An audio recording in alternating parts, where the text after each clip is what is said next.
side of Guyana's attention, you know. So I want you to share my live. I want you to spread the word. I want you to give me a like. Let us know that you're looking at us. And I'm going to take questions. Like I said, I apologize for my lateness. I do have other responsibilities here in New York as the first elected Guyanese American to district leadership, now community leader and delegate, judicial delegate, and hence I have two portfolios. The hat I wear here in New York is an elected leader for the people, the voice. That is some of the issues and concerns I bring you today, simultaneously on TikTok, Facebook, and on YouTube. Why I kept YouTube on my laptop is because I like to see the comments, and I'll try to answer them on TikTok, and I hope you can hear me. The reason being is that sometimes you don't get to, your voice cannot carry as much as you would like because of the fact that I'm doing a triple broadcast. I chose that forum because I want everyone to be able to share their views, be participating in this, answer your questions rather than do three broadcasts. I'll try to do all together. So in accordance with the missive I've sent out, a very good night to you all. This is Albert Baldeo, former state prosecutor, senior state counsel, police legal advisor and magistrate in Guyana, and lawyer still in Guyana there. I've retired here in the United States. I did the practice of law, but I'm more into politics than law because I find that politics is what changes the world. Politics is what everything revolves around. That's where you get power, access. That's how you change the game. That's how you get recognition. Not me filling up my pockets as a lawyer and driving a Mercedes-Benz and living in a fancy 10-bedroom house. You get power from the grassroots. You get power and satisfaction from helping your people. And that is why I have dedicated my life to helping others. I have been successful in my endeavors. I went to Queens College, the best schools in Guyana, and also went and did postgraduate courses at Harvard University and public administration and public leadership. And I think I've seen the need for elevate Guyana, elevated this course, and also to empower you in your rights, let you be aware, because no one in Guyana seems to be doing that. The more the people are deprived of their rights, the more the politicians are going to fill their pockets and use you. The more they're going to continue to treat you like a second-class citizen. The more the Chinese and the Surinamese and the Bangladeshis are going to come and take over your land in Guyana. And I can't sit back here and tell anybody. Last night, I was happy to see the president of Guyana was looking at my broadcast, and the vice president. I welcome them. I would ask that you also join in because I have a few questions from the people to ask you. Whenever I speak on behalf of the people. I may share the view or I may disagree with the views, but my purpose is to give voice to the voiceless. Voice to people with Guyana without borders, meaning that Guyana within Guyana and Guyana outside of Guyana, meaning the diaspora. So I speak on all of them. The first issue I want to bring up here before we proceed further is that Guyana must change its laws to empower people like us who can have a say in Guyana, can become members of parliament, that we can run for the presidency. That's our right. Our navel string is buried in Guyana, and we have had our grounding there. We have our birthright in Guyana, so nobody can say you take away the birthright from any Guyanese. That's illegal.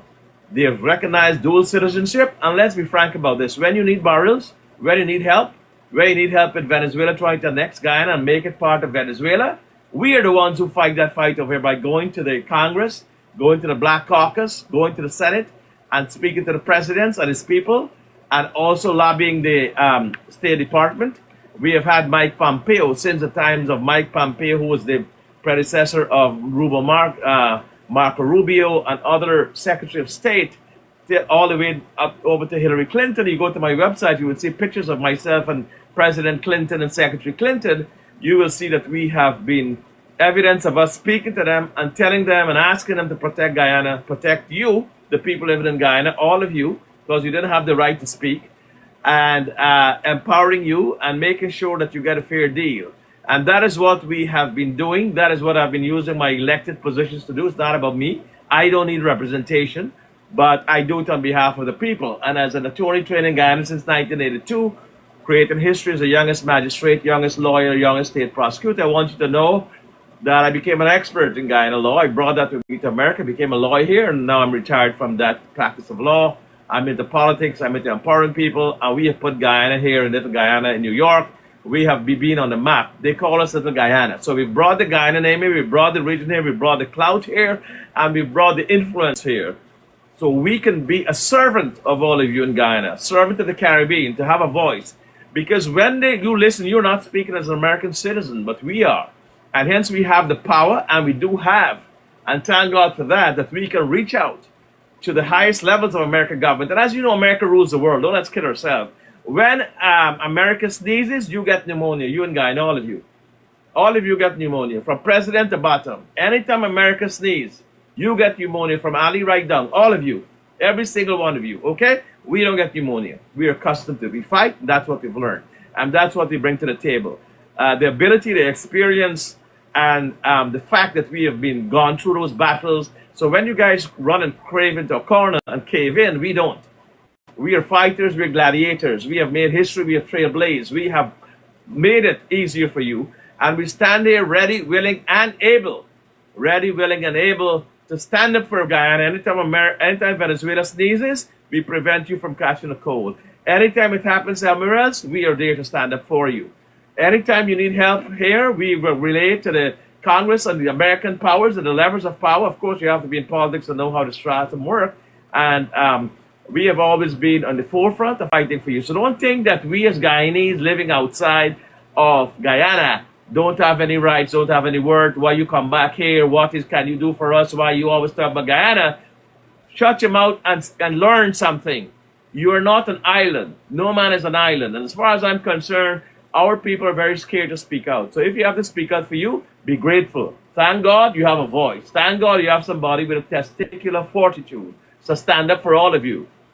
Because anytime a politician sneezes in Guyana, most of you run into the toilet to the back of the yard, the latrine, or you all go under the bed. We don't.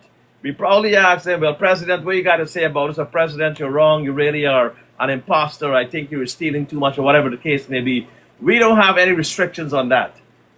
We have freedom of speech here, and you also have freedom of speech in Guyana. But a lot of you don't exercise it. And freedom of conscience. Do you know you have freedom of conscience? You have the right to have your conscience in Guyana taken care of. And many of you don't seem to even understand that because you're scared and what have you. So having set you up in the right frame of mind, this is an upliftment talk. This is an empowerment speech. This is something to make you better and to elevate yourself and to strengthen you up. So give a like. If there's nothing more you can do, give a like to this broadcast. Join the group. Share it. And share it all over the world so Guyanese can understand. This is more or less like an exchange session. I'm going to bring on folks to talk. This is also a situation where we can exchange ideas, where we can be brought up to date. And like I said, I live in the largest and I lead the largest diaspora outside of Guyana here in the United States. That does not mean we look after Guyana only. We have our own issues here. We have our own issues of health, care, discrimination, ostracization, marginalization here, racism in America. We have all those things we have to fight on our own. No Guyanese has ever lifted a finger to help us to get elected here. None of you. You have not even given a cent to my campaign. You have not even given a vote. As a matter of fact, you can't even vote in American elections. So be grateful that I'm bringing to you what I've suffered for, what I've experienced sleepless nights about, what I've put my shoulders to the wheel in blood, sweat, and tears, and now come back to deliver for each and every one of you. So that you could understand that because of my love for Guyana, because I'm a patriot, that flag at the back there, and because of my stewardship to Guyana, I've never forgotten my roots. So be grateful and thankful that at least you have somebody abroad who's not afraid of people in Guyana, who's not afraid of who could be president or vice president or minister or who, when you guys run and hide or death squad or SOAK or whatever, you have someone who happened to be the police legal advisor when he was 23 years old, like I was, 22 years old. I was advising the police. So I'm not scared of police. I advised them and I told them that they were wrong. And I told them to go back and think back the case and bring it back for us to institute a charge. So police are not different people or people that scare me, Death Squad and Dirty Harry and all these policemen that I worked with. You know, they were friendly to me. They were nice to me. And that in those days, you had professional policemen. Now I think you have a lot of people who do not uphold the standards of law enforcement.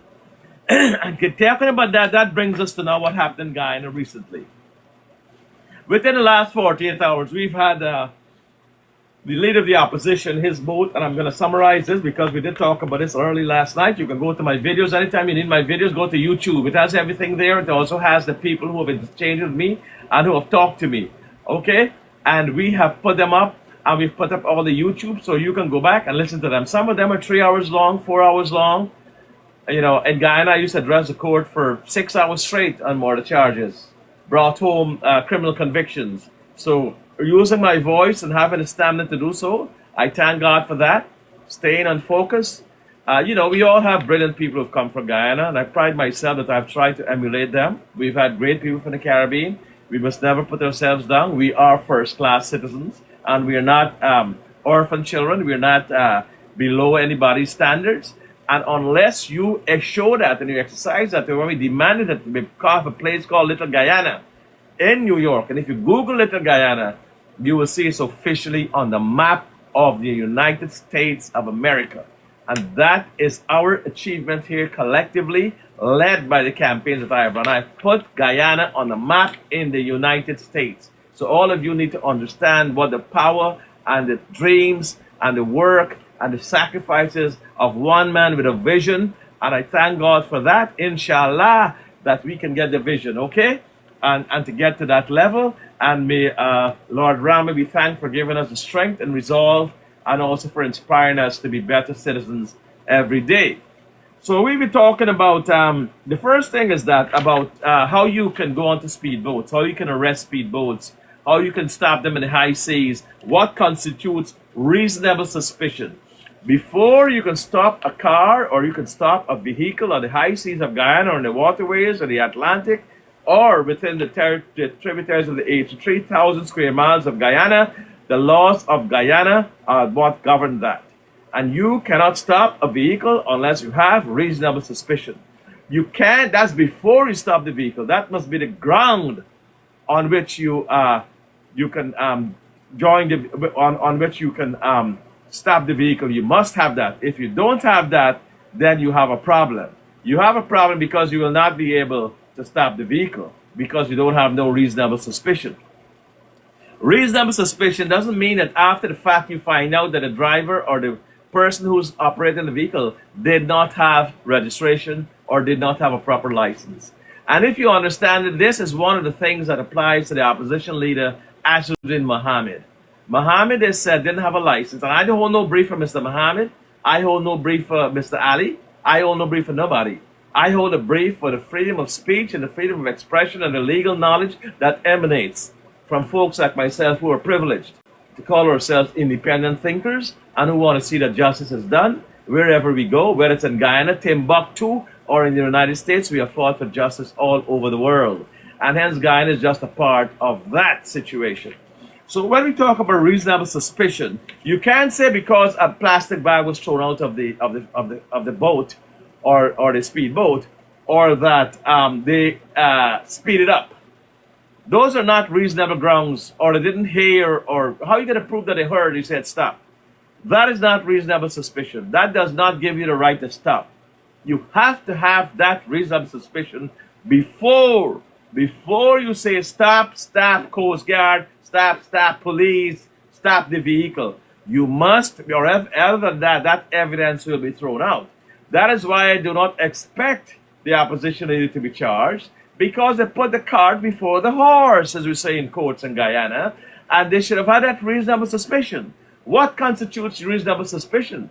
Reasonable suspicion is like if you see white substance there through a plastic bag, or you have, you must have tangible evidence, tangible reason, not a whim, not a fancy, not a dream, not a suspicion. It must be reasonable that this ship is carrying contraband, or this ship is doing something wrong of a material nature.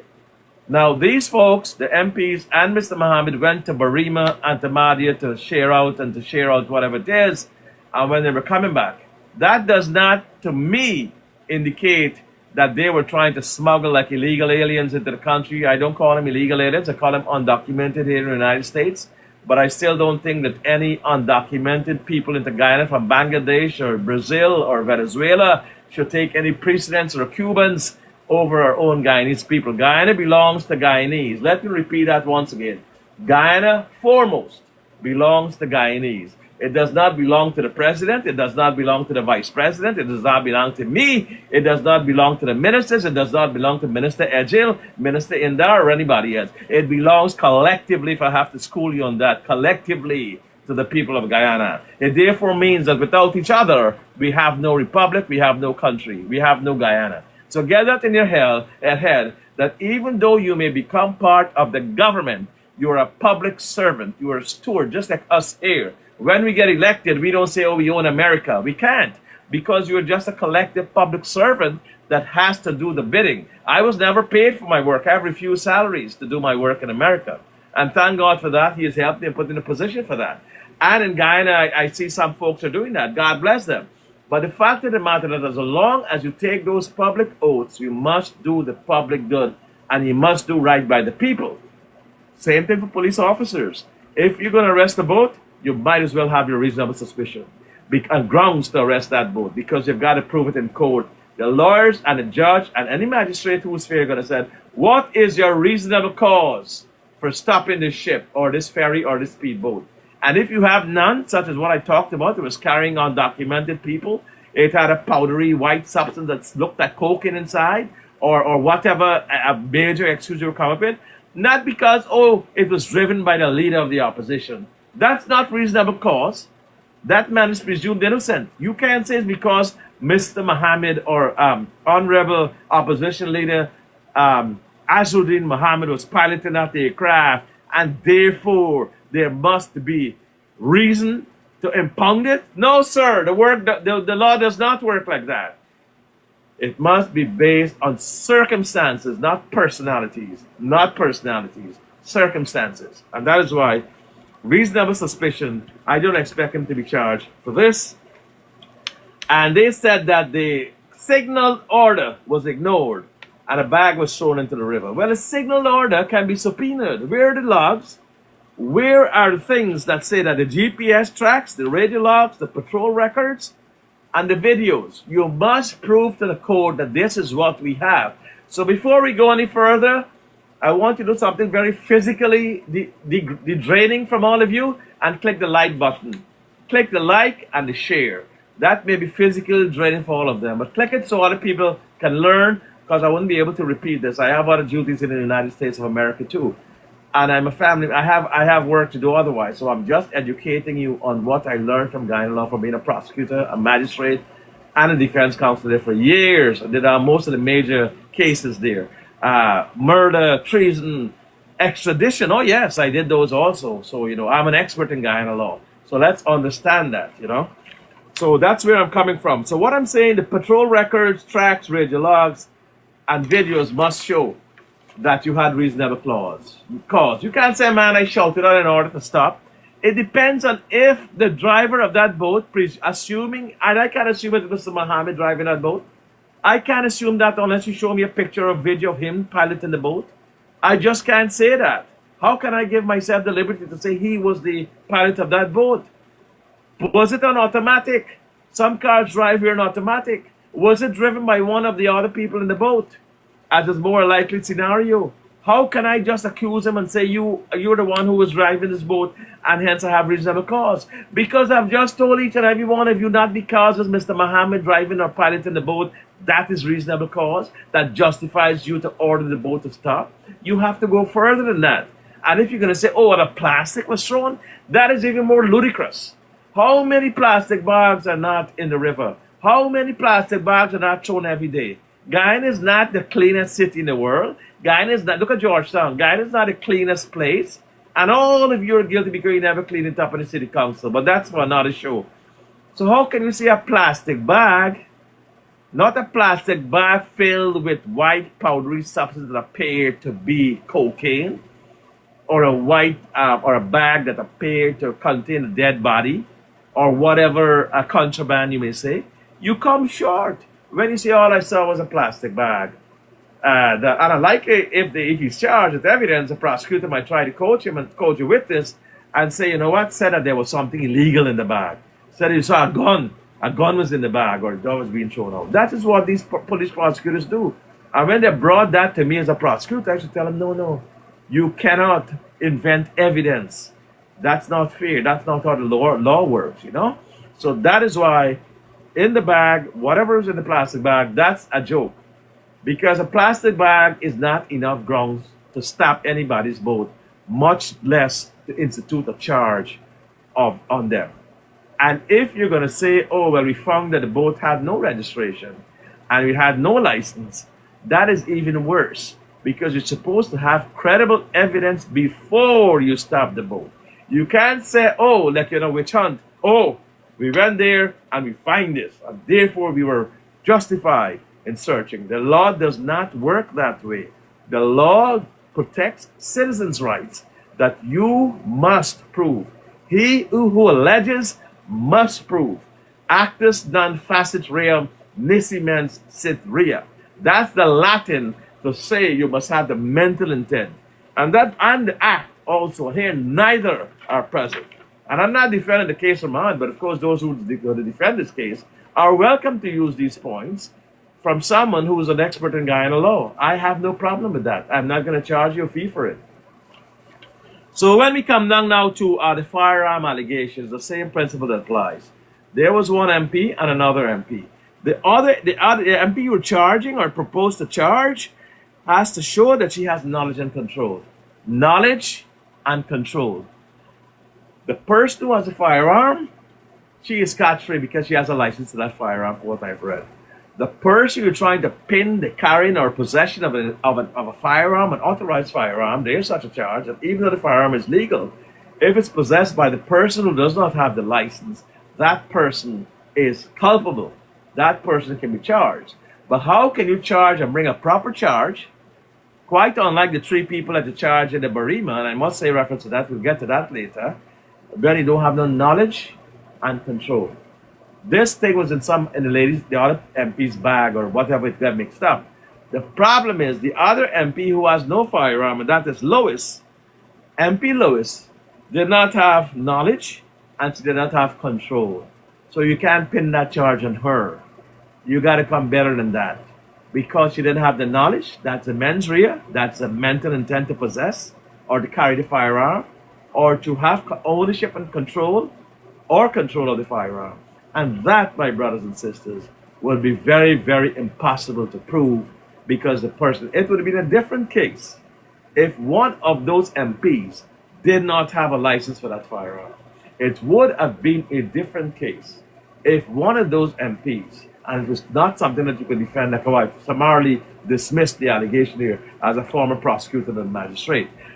It would have been more difficult because ipso facto, meaning pro tanto, mo a fortiori. These are all Latin that we learned at law school in the Caribbean and in Oxford before I went to do my studies at the University of the West Indies and then did my other studies at Harvard in public administration, public leadership. It means, therefore, that the person did not have the knowledge and control of that. You have to have these two things must coexist. The mindset and the actual crime. And in this case, neither are present because the other person was there sufficiently close enough to a licensed firearm and the other minister, Lewis, did not have any knowledge of it. So don't just pin charges on people because they're opposition MPs. Don't just witch hunt and go after them because of that. I don't want Guyana to descend into a case where it's like cannibals eating each other. When I'm in office, I eat out your young. And when you get in office, then you wipe me out.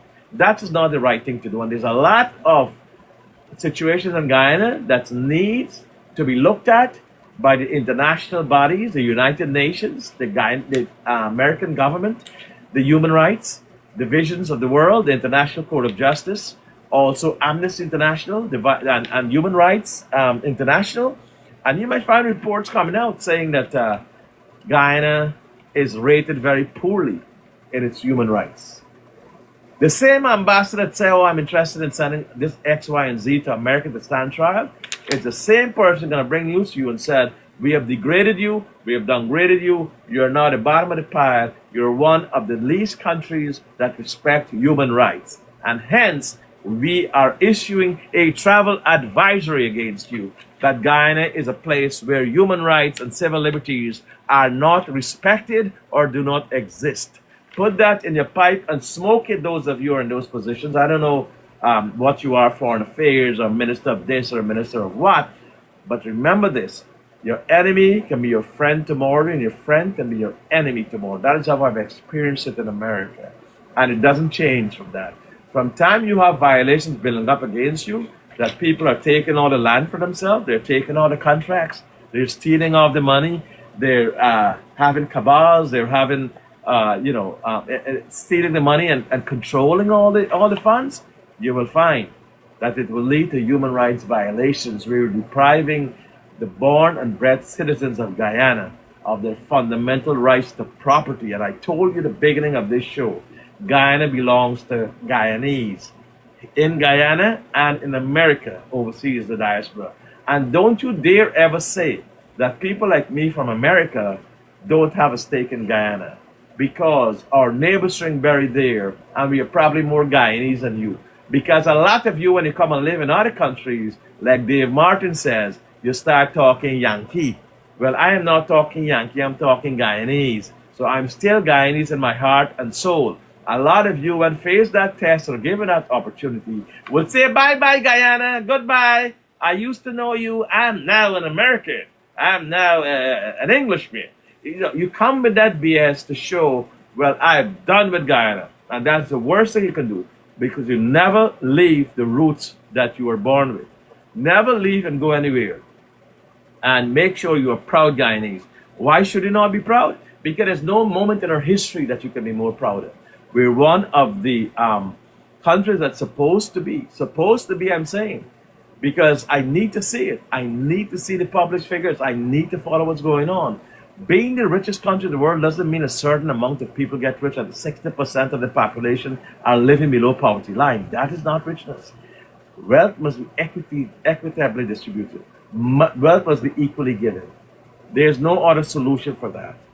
A cash grant here or there is not fair distribution of wealth. A little change here and there and a third round of this is not distribution of wealth. Yes, Mr. Minister of Finance, I'm speaking to you, the Vice President and the President. A round of cash grant is not fair and equitable distribution of wealth. No economist worth his salt, worldwide or otherwise, will accept that as a modicum of equality or fair distribution. And you have to understand is that it must be, one, permanent. Two, development must be undoubted from time you assess a country. The figures from the World Bank and the IMF and all the economic standards of the world and the Bureau of Labor Statistics must show that there's wealth. It must show that there's evenness of distribution. And it also must show that you're given to other Guyanese in other parts of the world. I'm not asking for money from the Guyanese people. Give it to my brothers and sisters who need it. Give it to the poor people who left Guyana because of various circumstances and came to England and Canada and the United States and still don't have the means to survive. They are also the responsibility of the Guyana government, because you must understand that that responsibility is attached to their navel string. All of you know what a navel string is. Just like how your navel string is buried, Mr. President, somewhere, Lenore or whatever, and Jagdo somewhere in Unity, and all of you, it's the same way your navel string sits side by side with other Guyanese who you have to respect and understand that they must also enjoy the sweets. The sweets are not only there for one person. The sweets are there for everybody. And I see it's building up with a lot of things from YouTube and so forth, and telling me and thanking me for speaking truth to power. Well, that's my role here. So I'm going to close with the other thing, the firearm allegation. I talked to you about that. We talked about the search. You can, but this is still under discussion, still under verification, because it was said that the female MP was frisked and searched by a male, and I think that is under dispute from what I've read. But if it is that a male rank was assigned to search a female person, forget about the MP, forget about that part. A female is a female. That right extends not because you're an MP or not an MP. It extends to you because you are a female. If a male rank is allowed to search a female rank, a female person, that is illegal. I would advise that person to bring a lawsuit against the Guyana Police Force, the Coast Guard, and the government of Guyana. And then your rights would have to be heard in a court of law where your rights have been breached. So that is the thing. And now people are asking about political overreach, law enforcement. Was the legal basis identified? And I told you no, because there was no reasonable ground. But suspicion based on objective conduct? No, I don't see that there.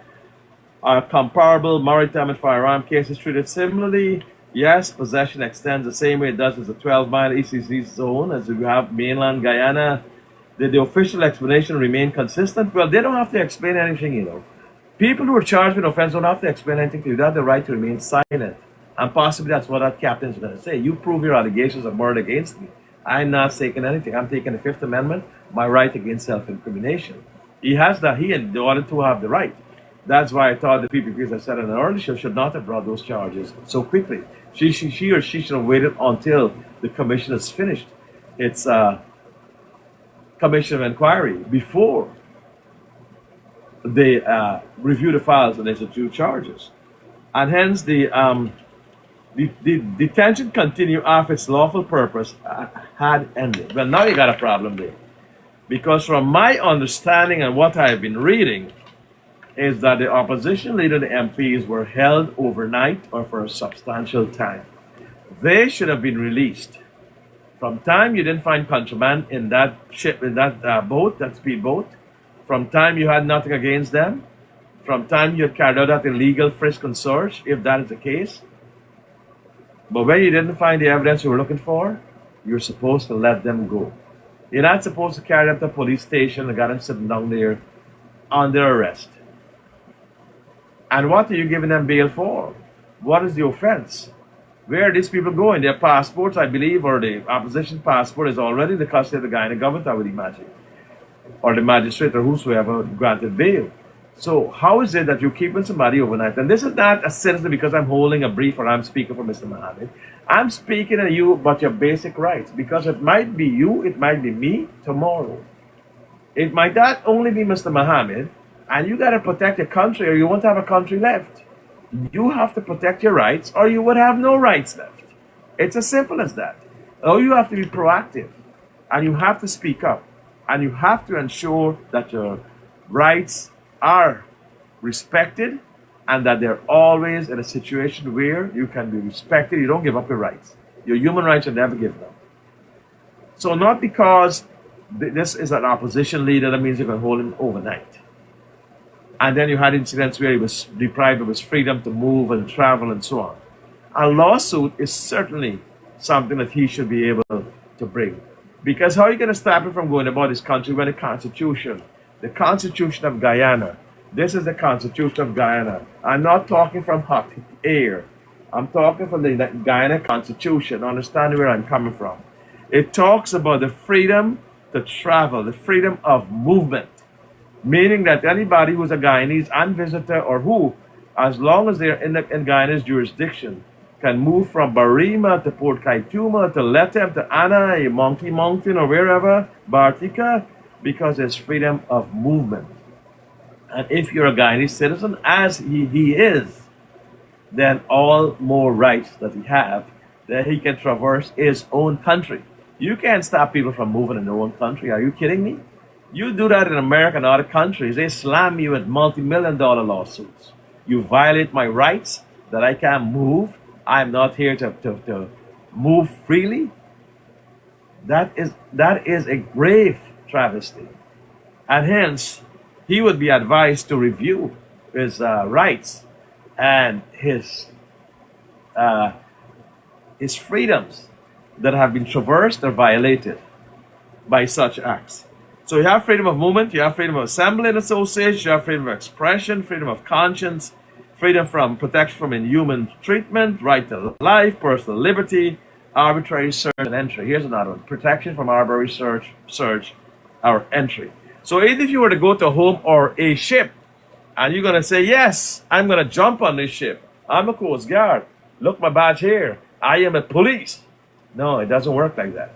You, before you can even pick your teeth, you have to tell yourself or stop a vehicle, where is my reasonable cause? Where is my reasonable ground? And that is why you should have a commission, like we have a police complaints review board here, where you can get fired, your salary can be taken away from you, you can be demoted, and your uniform as a police officer can be taken from you. Guyana needs to have a place where police are not above the law. From time you stop in vehicle in Guyana without reasonable cause and you're looking for change, as they say in Guyana, you're looking for change, you're looking for make a raise, that is illegal. You're not supposed to be on the road and you flag down a car. The first 5 you stop, you get a raise and then you go home because you get your quota for the day. That's not your function as a police officer. I've always told them when I lecture to police as a police legal advisor. That is not a law. You can't pick people, oh, look, there's a Benz coming. This is a fancy car coming. I'm sure they got money. Let me flag them down. Hey, I stop you because I'm a traffic officer. You're illegal. You're acting illegally at that stage. Not because the person is driving a fancy car or an expensive car and they may most likely have money that gives you the right to stop them. No, the law does not give you those powers. And if policemen are doing that, they should wear body cameras. Policemen in Guyana must always have the cameras on. Like those Coast Guards that chased down the opposition leader, they should have been outfitted with body cameras. So all this evidence that you want a reasonable cause and it's back throughout and who speed away and who started high speed chase, it will be shown in the body camera. And if your body camera is not on as a Coast Guard or police officer or maritime officer, then get the hell out of this courtroom. You don't have any evidence. You turn it off and you're not going to come in and patch the evidence and make up story. This is not Nancy story court. This is a court of law. That's how we deal with evidence here. So you can have somebody come in and you should give them body cameras, all of them. So when they flag down the bench, you will hear what they're saying. Oh, boy, this is a Benz coming up. Ah, cha-ching, cha-ching, cha-ching coming up. Forgive my vernacular. I love the grassroots in Guyana. Grew up amongst them. Cha-ching, cha-ching, I can hear the cha-ching, cha-ching, boy. Money coming down the road. Let's stop this vehicle. Oh, is a woman, she look fancy. Oh, yes, boy, you get a good pay raise this time. Cha-ching is coming. The money. The dachshund is coming, the mullah. That's illegal. The body camera will catch you doing that, and it will also make sure it focuses on the person and what you did during that time to stop what reasonable grounds you had. And the same thing it will be in that ship. The Coast Guard is supposed to get a name of everybody who stopped that ship, name, rank, and number, and who you are and where you're assigned to. What is your reasonable cause? And you carry out an investigation against all of them. Guyana needs a situation or a department, a commission that regulates the conduct of police officers, soldiers, maritime officials, all these people who enforce the law at sea and on land and in the air, in their aircrafts. There must be accountability. There must be visual evidence of what occurred at the time that this happened here. As a matter of fact, if the MV Berima had that, we wouldn't have to spend all this money on these people coming in our fancy hotels and spending time and wasting time. They can't even start a commission yet. They can't even bring up the ship yet. All of this wastage of money and anger and pain and disgust. Disgust. Remember that term. There's a lot of disgust by the people in America, by the people who are looking, by even non-Guyanese are upset that that ship still sinks at the bottom. And therefore, the problem with that is that all of these people can have a problem, meaning that they can't prove the case or that they had reasonable cause to do what they did. So this is my opening. This is my opening statement. That is how I used to produce them in court. You've got a glimpse going back since 1983. When I opened up on a case as a prosecutor, most defense counsel would say, Mr. Baldeo, can I take a plea? Can I take a plea? Can you break down the charge? Because I didn't expect that a young prosecutor was going to hang them. And I came up against the best. So Lionel Laku beat him. Bernard DeSantis beat him. Well, prosecutors don't beat anybody. But I'm just showing you how, as a prosecutor, God be with you and the evidence be against you, that you, and people are telling me and thanking me for talking for our people here in Guyana, and I thank you. Yes, I do that because, that is my duty. And I've been privileged to do that by God's help and handiwork, and I thank God for that. Now, when you do that, and you can put lawyers like that to change the game, Do Not Sing, Bernardo Santos, Rex McKay, all of these were great and wonderful lawyers. But when you begin to put your case out there, and you show what evidence you have, they would immediately come to me and say, Skipper or counselor, prosecutor, I'm going to take a plea. I'm going to take a grievous bodily harm to manslaughter. I asked my client get a 10 years instead of sending it to life. And as a prosecutor, you're not only there to punish people. Somebody said the Guyana police force is taking orders from Jack Dio. I saw commanders out on the street at all protesting. No commander was there. Oh, well, that's serious stuff. What you guys need to do is this. You need to videotape these things and send it to Amnesty International, the United Nations, and the United States, or send them to me so I can forward them. Any evidence you have of overreaching, or if politicians in Guyana doing that to the people, I have a duty and I have a conscience to send them to the proper authorities here. I will not send them to Guyana.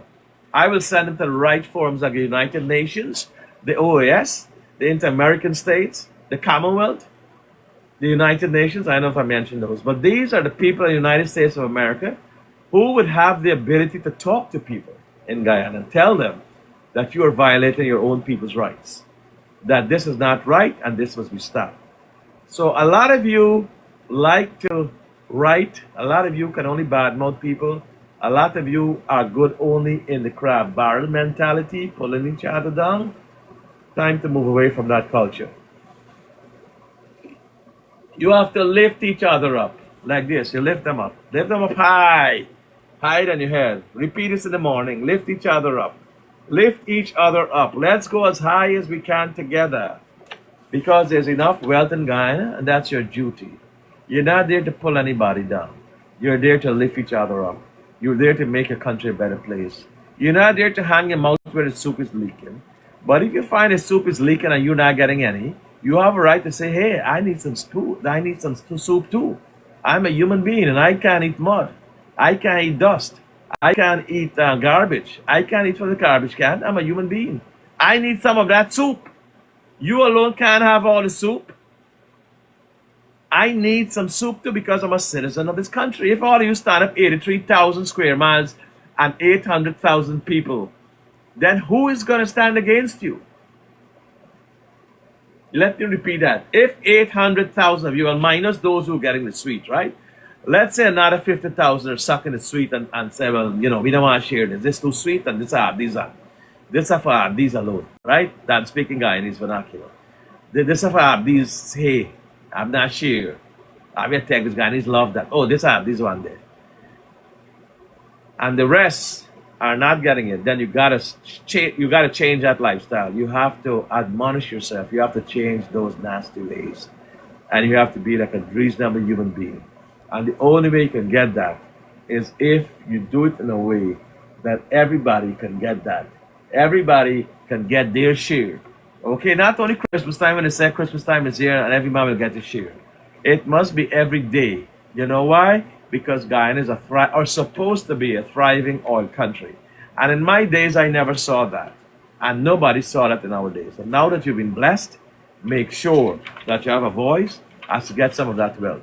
And I'm not talking about a cash grant last year and a cash grant next year. That is chicken feed. That is not what you're entitled to under your constitutional right and your birthright. It's what you deserve throughout your life, that the wealth must be distributed equitably. Not one person father give them all that land or farmland or whatever you see going on there. I challenge any of them to come and tell me that on my show, or let me have a public forum with them. What gives you the right to feel that you own half of Guyana, you own the contracts, you're going to give your body all the contracts? We will immediately call for transparency. You need to put all those contracts out. You need to give those contracts to Guyanese. You can't be giving that to Bangladesh companies, Brazilian companies, companies abroad, companies because Dubai, and companies you put on a towel in the hair and you suddenly become an Arab. No, it belongs to Guyanese. Understand that. And we're going to start making the people speak up in such a way that they can have their rights. They can make sure that they're spoken for. So let's bring some people in and we'll get back to other things. As we say, like I said, my main thing, I see 6 people lined up here. Anik is my co-host. I will bring her in. Ghost, I'm going to block you because you're talking garbage. Let us put the fools outside. Ghost, whoever that is, talk something sensible, talk things that we can relate to. A lot of people use these forums to come and spew. You know what? Since I've been having these forums, a lot of trolls have been coming on here. And a lot of people have been coming on here and talking a lot of trying to distract from the substance of this conversation. I'm going to bring on KK Rossi. He's also been a very faithful person here. I'm going to bring on Agatha Rodriguez. I don't know her, but I'm going to allow her to come on. We talk Wise. He was on last night, did very well. I don't know. I asked George Karaya to join me on Facebook, on TikTok, because I'm not going to Facebook. I'm going to do it with a gentleman named Harbhajan Singh. No, Gobind Harbhajan from Guyana, because apparently, I don't know, he is not traversed to be able to get onto TikTok. On YouTube, I have not been able to engage, except I can take the comments there. Most of them are just that they say Guyana is the Wild West, and thank you several people for what you're doing for us in Guyana. And hence we go now to, what is the name of that person there? Rossi, we talk. The person was here just now, but apparently they retreated. Lovely, there's Lovely here also. I don't know, I've never met her before, but I'm going to put her on. Lovely, what have you got to say? Good night, Lovely. Lovely, we hear your noise in the background. You know how this thing works. Okay, sweetheart, don't take this the wrong way. You do seem a little distracted. Lovely, you need to turn off your radio or your TV or your TikTok and speak what you want to speak, or I'm going to X you out. She's just want empty walls at the gallery. So Lovely, goodbye. And let's go to Anik. Anik, what are your thoughts on this? My co-host, and Anik has been very kind enough to do the flyers and so on. And we're very appreciative of the fact that she has helped us and stood up for justice. All we're doing is standing up for justice and teaching you folks what you have to get done, how you have to uplift yourself. So Anik, you can go ahead. If you're still there, I see you have a cup there. You're probably having your coffee. So let's go to KK Rossi. Rossi? Oh, I'm here. You just don't remember. You're there, Anik? Okay, go ahead, Anik. Good afternoon, everybody. Good afternoon, everybody on the panel and in the chat. Good afternoon, Albert Baldeo. Thank you for bringing me on. So I enjoyed what you said earlier. You brought pretty much everything that's needed. We just want to base this on evidence of what had transpired. My focus will be on the Constitution and the law. I will be, once you get to each one of those infractions, I would provide which laws they have to look at and what part of the Constitution was violated so the general public can go and take a look at it. Thank you, everyone. Well, these laws that I've spoken about are all found in the Constitution, which is what I have here. The Constitution, for those who don't know, is the supreme land. You see this simple document here? Mine is 20 years younger than me. And I got this Constitution a very long time ago. Very, very long time ago, and I brought it with me to America. It's not similar to the American Constitution, but it's what governs Guyana laws. And it's a great thing, and it talks about the protection of fundamental rights and freedoms of the individual, as Anik was saying. And go to Article 138 to Article 153. 138 to 153. There you'll find protection of right to life, personal liberty from slavery. Nobody can put you in slavery in Guyana. Inhuman treatment. Deprivation of property. Those who've had your property taken out, bring a constitutional action if you feel your land has been taken away unlawfully. Even if you get payment for it on the eminent domain, you can still, I forget what it's called in Guyana. I think it's eminent domain in America, but I'll have to check what it's called in Guyana. But it's equivalent. When you get money from the government, if they don't give you enough fair market value, you can bring an action for that, for the excess, or oppose them taking away the land. You don't want somebody to take away your land and then raise black belly sheep on it. The land is yours. You don't want somebody to take away your land and you got transactions with Chinese nationals Don't let me get more specific than that. The people have rights. So don't you dare take their land. That is their birthright. You understand me? So you can't go, oh, I'm going to take this people land and start building this and that, and you don't give them compensation, or chasing people off the land and they don't know where to go. That's another issue I've been contacted on. You turn up and you get them 48 hours notice in 24 hours and said, we'll get off this land. This is government land. Where's the humanity in that? Where is your conscience? Where is your leadership? You live in 5 houses in Guyana and you're going to see somebody got one little roof over the head and you kick them off that land. They didn't got running water. They don't even have a light. You can't even provide light for the country. You've been at this since I was in Guyana. Let me tell you something. Let's talk about this light. One of the reasons in Guyana which really, really upset me since 1982 was the blackouts.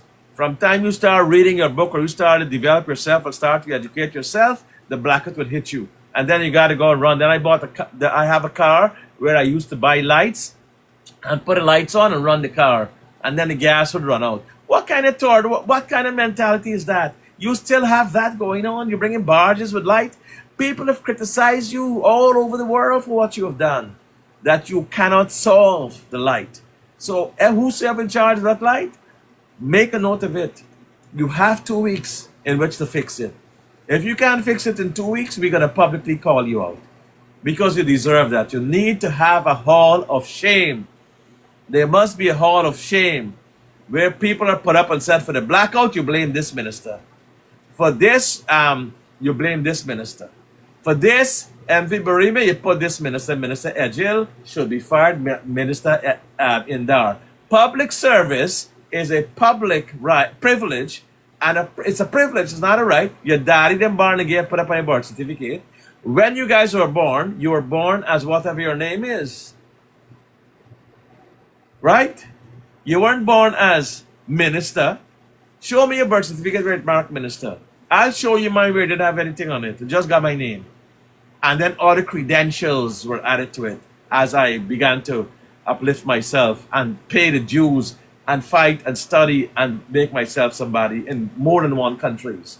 We have had to pay for that. You have to spend that. So why should it be different from you? Huh? Why should it be different from you? Why should it be different from any of you? So you need to get your act together and bring that blackout to correct. And why I'm pointing to the camera, you have to understand that I've seen that others, ministers, and right up to the top do look at this show. So if I speak on behalf of the people, I'm communicating something very good to you. I'm communicating where you have fallen short, where you have messed up, where you need to do better.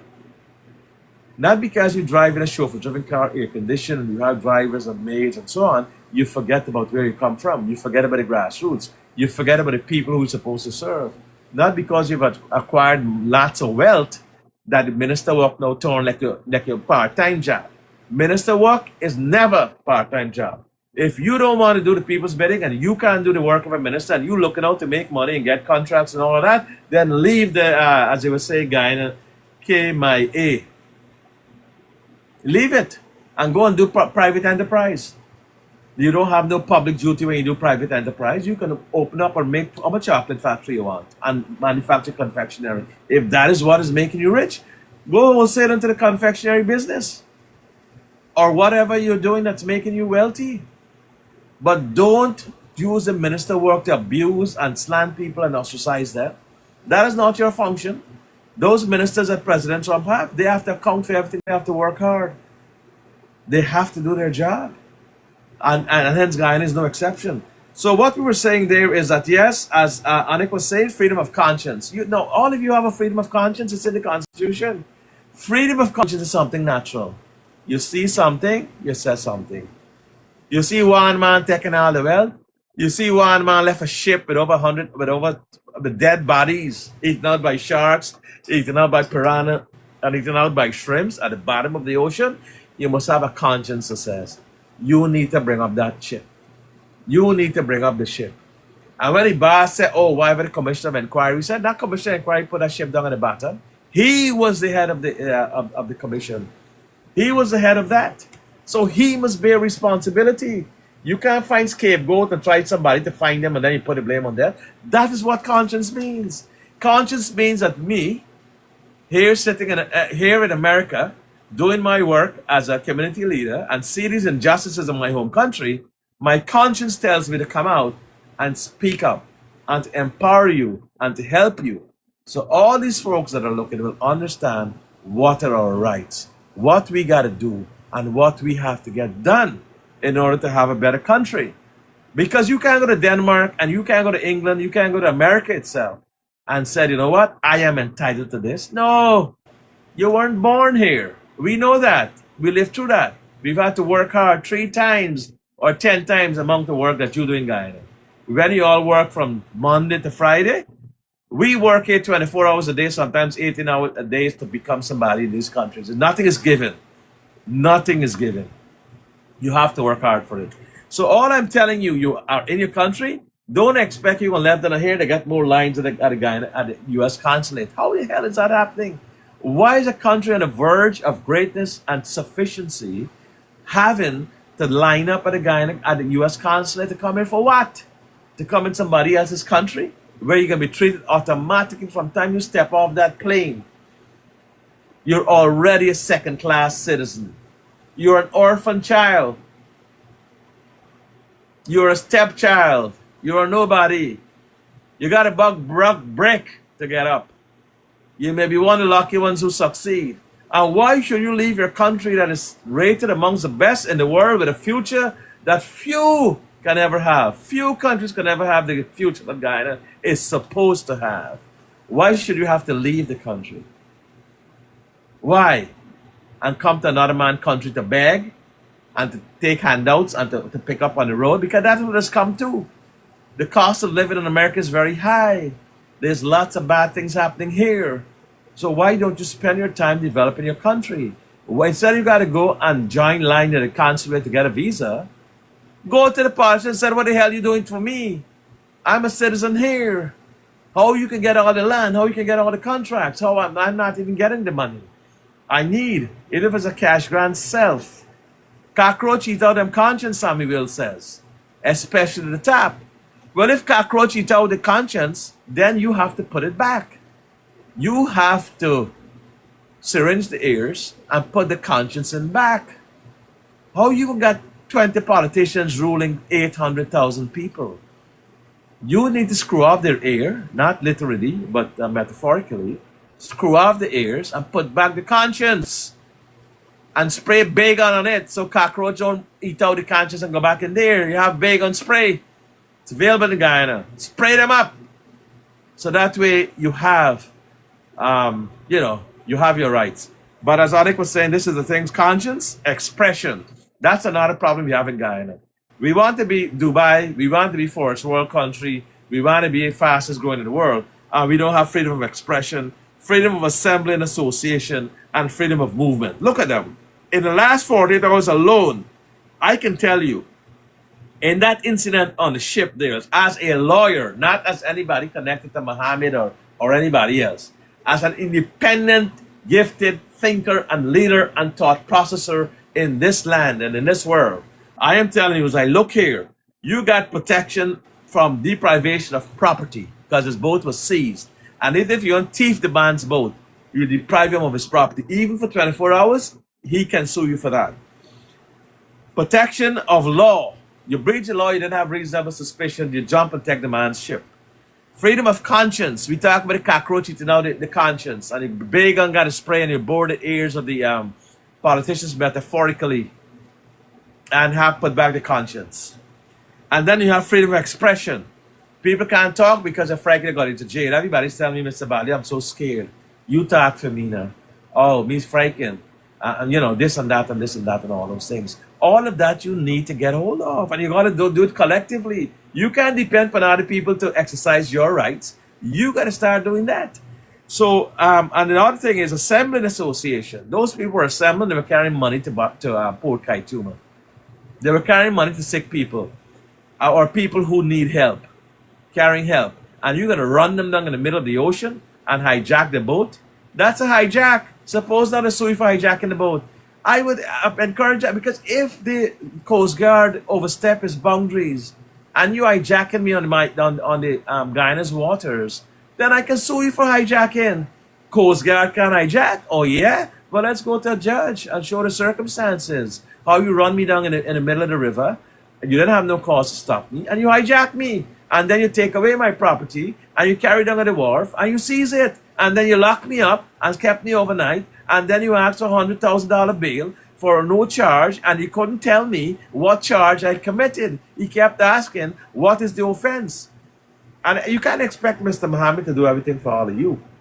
Mr. Muhammad and Mr. Baldeo are citizens just like you. And you got to exercise your rights. You can't expect Albert Baldeo out of America got the own fights going to exercise your rights for you. Those rights belong to you personally. And you are the guardians and protectors of those rights. So share the like, make sure you share them. Make sure you give me a like. Make sure you do this because I can't keep repeating myself. So whenever there's programs like this, and I've done my research, and I move on to other duties, public duties, then you'll be able to go back and read and look at those videos on YouTube. Or you'll be able to, be notified, so I don't have to keep repeating myself.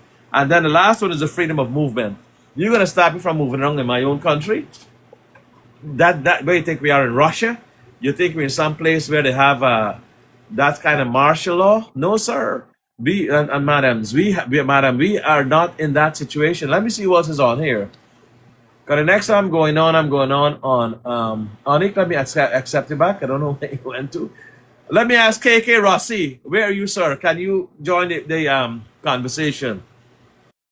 Yes, how are you, my brother? How are you tonight? I'm doing all right. What is your take on the developments I've talked about and the distress in Guyana? Okay, you know what? I'm going to flip the switch a little bit. I'm going to more go with the violation of people labor laws in Guyana. Labor laws. You got to talk up more, KK. I'm not hearing you well, brother. I will switch over to the labor laws more. Because the labor laws them is not fair in Guyana. Right. ExxonMobil right now is threatening guys, what I know, saying if you bring in the union or you bring money, we need your job. Yes. Right. And they're getting rid of guys. The workplace is so unsafe on these oil rigs. It's not right, Right. Because they cannot talk. Right. If they talk, they find themselves into trouble. Right. And the fire who they want to fire, the keep who they want to keep. Right, and the people start to say, no, the government's on our side. Right. I will never forget the incident, Michael, a relative of mine, she went down to Guyana, she went down to Guyana for one of the oil rigs. And personally, one just said they would give the people in Guyana X amount for so much hours, X amount they will pay them. The government tell them, no, don't give them so much. Right. You work in an oil rig, you're supposed to be clearing. For the year, you're supposed to be clearing pretty close to 200,000. Depends on what your skill is, you understand? Right. And it's not good at all in the oil rigs. It's not good at all in the healthcare system. Right. It's not good at all with the police force. It's getting some of the guys that don't want to go out and do certain type of things. They're getting victimized by the government. Right. I hear you. Take your point. The union is supposed to be representative. There's the reason why I say a part of NIP. I'm in charge of that. I'm in charge of labor if you get you. Right. I'll be Minister of Labor and I will rip apart all the labor laws and make it to suit the workers. Right.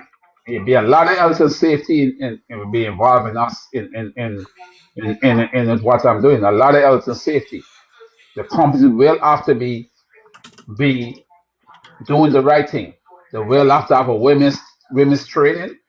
They will have to have a labor health and safety training for the workers.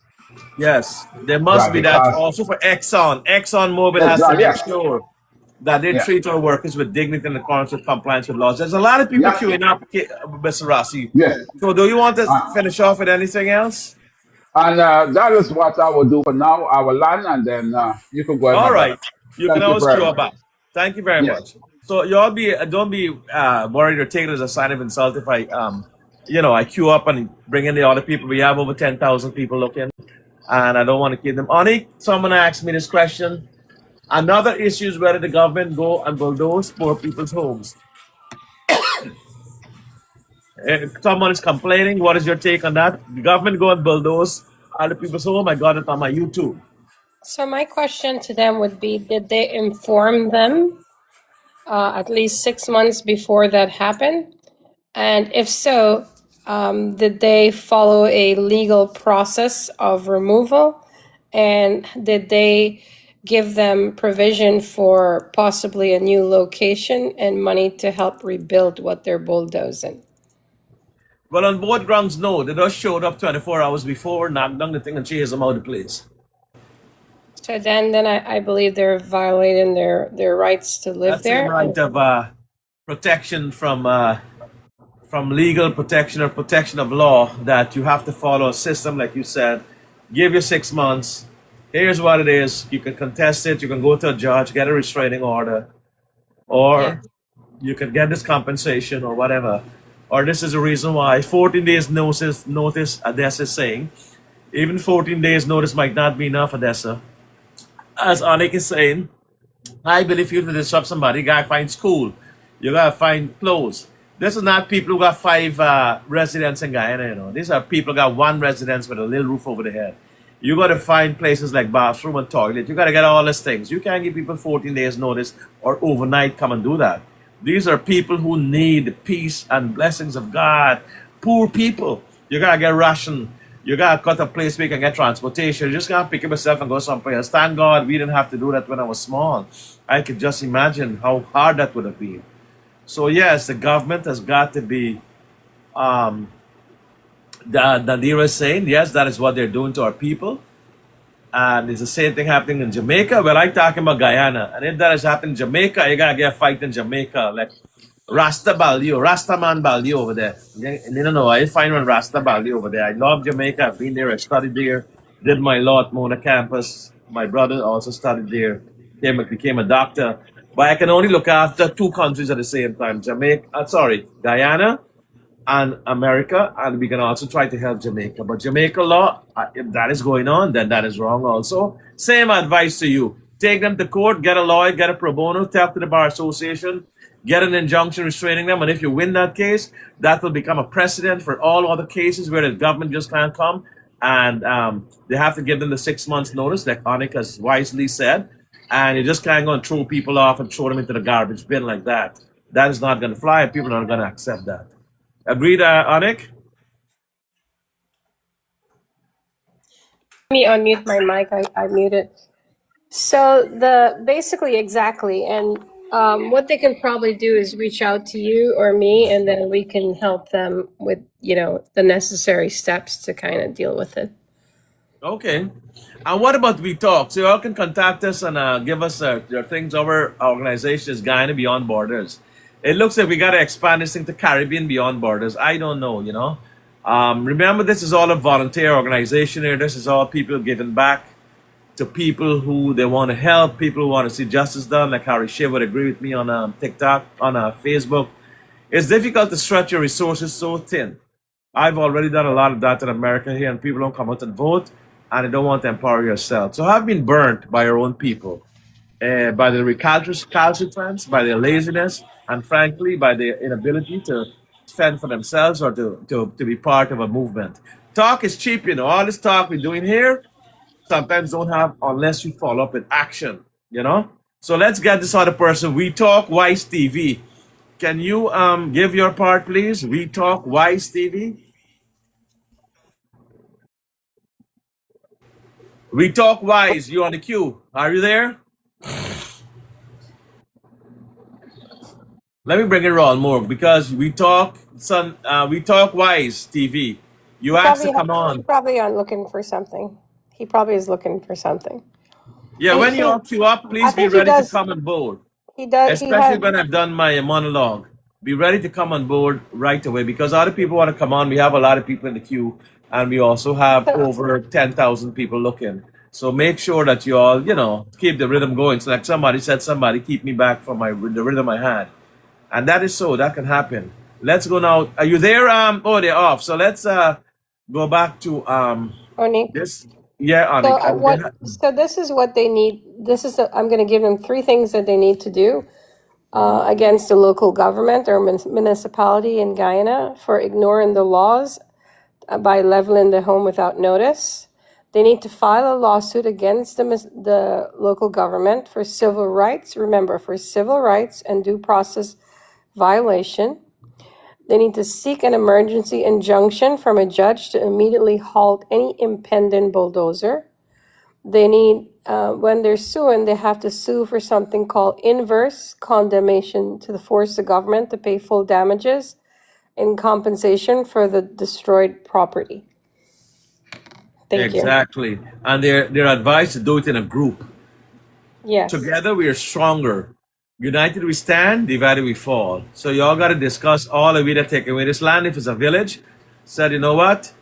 They're doing this to all of us. And therefore, we have to stand up for our rights. We have to go to court. You put $500, you put $500, you put $500. We're going to beg this lawyer to do it for less.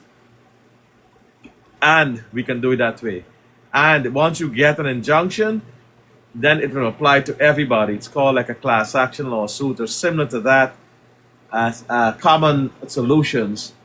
And that's what I find from a lot of people from YouTube, and some people from Facebook are saying the same thing. And I'm trying to get some questions that are coming up. There is Malcolm David here. Let me see if they're going to come on. They've been in line for a long time. Malcolm David, you there? Please don't join the queue, the guest request, if you're not ready to come on.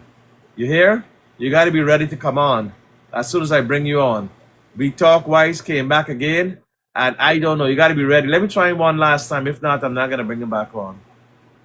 There you go. Oh, yeah, We Talk Wise. Are you there? Because we waited, we brought you on, then we had to take, and then you came off. Please stand ready to deliver your piece. I'm here. I apologize. My internet twitched for a minute there. Oh, I'm sorry about that. Yes. That's okay. I actually switched location, so the internet needed to switch over. However, tonight I'm privileged for the information that is being disseminated via this platform.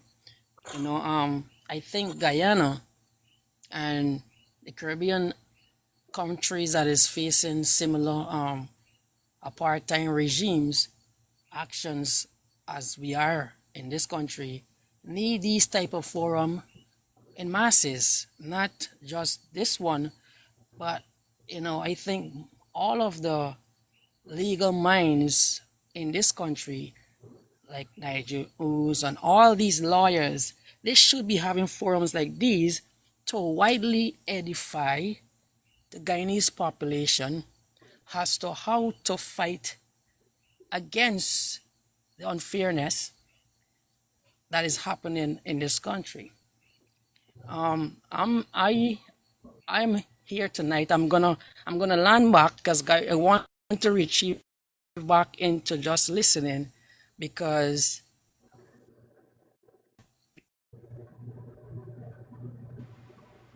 I understand you're breaking up, and I hear you, and I thank you for your kind comments. The Bar Association of Ghana should have educational. really appreciate and is taking the opportunity to outline legal procedures that we, the people, who might not be vast and so acquainted with all the legal frameworks, right? So I'm just gonna retreat back into listening. You can pull me down because tonight I'm in a learning mood. You know, Yeah, that is also. I'll keep you on until we're ready to pull you down. But I just want to apologize to anybody if I pull them down without due notice. There's a lot of people sharing your view, comments, Holly and Geeta Sugrim and so on. They and Harry Shiv. I thank them for their kind comments. You see, law is not something that you can just speculate on. It's a very precise, like how the Constitution got it written down. I just read it to y'all. And that is why lawyers there, we in America have to do what you call pro bono work. And we got to do so many hours of continuing legal education. And you got to be really love the law to be able to expound on it. And I've always told younger lawyers this: if you don't like the law, don't do law. It's a jealous mistress. It's something that takes up a lot of your time. To master it, you got to be over and over, and every time there's a new change. It's a very, very demanding exercise. And if you're going to be practicing in more than one country, like I did in the Caribbean and in the United States, it's even harder because every day there's a new change in the law. And you got to be able to grapple with all of them and be able, or else it'll become what they call a malpractice. So if you don't like the law, and that's a thank you for your nice comments, is that but they must give back. I've never met a poor lawyer in Guyana. I think that they live well, and therefore they should give back to the community. If you're a lawyer and a doctor, you should give back to your community. As a matter of fact, they make it mandatory in America. They just ask you to give back to your time. Um, and Guyana should probably do the same thing, especially with those people that went down in the sea, the family, the relatives, telling people not simple things like telling them not to sign and let's see what the government is doing. You got 3 years. Ensuring that the government comes up with a reasonable package for these people. Ensure them. I can just think of 5 quick things right now that I see happening right here. Mr. Muhammad said, and people from his camp said, when they went to Barima, this hope, Muhammad has hope, and the government has a same heart, the Heart Initiative. The money was sent, a lot of money was sent, or supposed to be sent to MV Barima. A tragedy, the victims in Barima and Matthews Ridge and Babaruma and so on there. And when he went there, the people said they didn't get no money. What money you talking about? We didn't get no money from nobody. But he said, did the government come and give you money today? And they said no. So this is where the government must account. How are you going to be sending taxpayers' money? You call it the Big Heart Initiative, and you're not asking for accountability. You must ask for the documents. Who you gave to who? How much did you sign off? Where's the money, the 20 million you spent? Who got this share? Who signed for it? Where's the balance? Balance sheet. Balance sheet. Where's the balance sheet? Even the man running the dry goods store has asked the balance sheet. How the money spent? Even my mother, when she used to send me to the store with $20, how you spend the money? Balance sheet. I want to see what and what you bought and how much left and so on. Just to make sure that you comply. And then they're right. They have a right to. Parents should do that to every child. Now, how are you going to set a set of people running into Port Kaichuma with a helicopter or boat or fancy whatever, and they're not accounting for the money? So I will call upon the government to account for how much money is spent from heart. This is what we request for the government and any officials who are looking at this show. Account for the money. Make sure you tell us who gets what and how much more they're supposed to get. And we want the 4th column to say, nobody signed in total satisfaction. Money is still outstanding. We don't want anybody, like what we understand happened at Mabia, sign away the rest of the money. We want to have a proper accountability. It is a duty of the government to have a proper accountability. And everybody in Mabaruma and the victims here have a right to go to court and ask for an audit. We ask you, Judge, to provide an audit from the government, what has been spent, given to who. The court has the power to order the ministry to say what you gave, how much outstanding, and exactly what's going on. The Auditor General, like Harry Schiff said, is the person who must come out. You mustn't tell you. You must be out there saying where the heart money went. It's not your personal money, sir. It's taxpayers' money. You need to account for it publicly. You need to let the world know, because all we hear is Muhammad raised $20 million. He and his sister Hannah, and that they're giving it out and they're going to account for every cent. And the other sister, Hadija. Where's the government's take on that? You got to come in and say, well, we are also accounting for our monies. Because they said they're going to account for every cent. You have a duty also to account for all public monies received and spent. And I see my good friend George Karai had asked me to come on. George, you got to come into the line. George, make sure you come into the line here. George Karaya, come into the guest request. Hit guest request. And I'm going to bring everybody on in due course. George Karaya, let me invite him. I've sent an invitation, George, because he called me since 3 o'clock today and tell me you want to come and have a say. If you're on there, George, you there, George?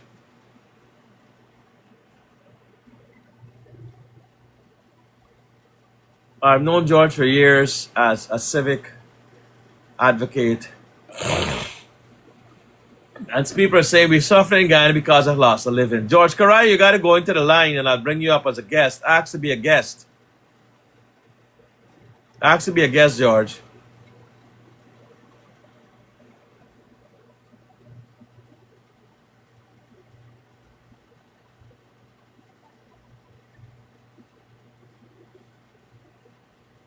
George, try to be a guest, okay? And then I'll bring you up. And there are other folks here that I'm going to bring up in the meantime. There's a lady, is a guest request. Chandy, I don't know, I'm bringing you up. So once you all go on my guest list, I want to bring you up for a few minutes to have a say. I don't want you to feel we are ignoring you. I want you to have equal participation here. So Chandy, what you have to say? See, I don't know why they're putting the name in the guest list if they don't want to come up. You know, you can't put your name in the guest list and you don't want to come up. All right, let me see John Jones.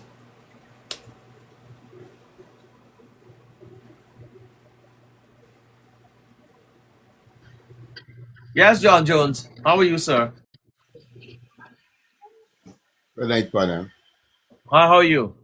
Not too bad, sir. How are you? We're doing okay. We're moving at a rapid pace. What are your contributions, sir? I am just listening, sir. I'm just a guest tonight listening. Yeah, but you weren't in the guest list. You put your name in the guest list. That's why I brought you up. Okay, so you got to do better than that, John. No problem, sir. Uh-huh. Maybe another night. Okay, so you like the way things are going in Guyana? As it stands now, I do not like the way the government is treating Mr. Mohammed.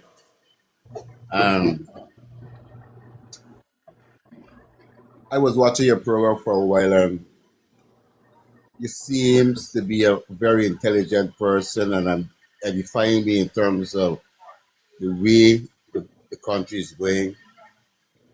And I really thank you for your input into trying to make our country a better place. You live in Guyana?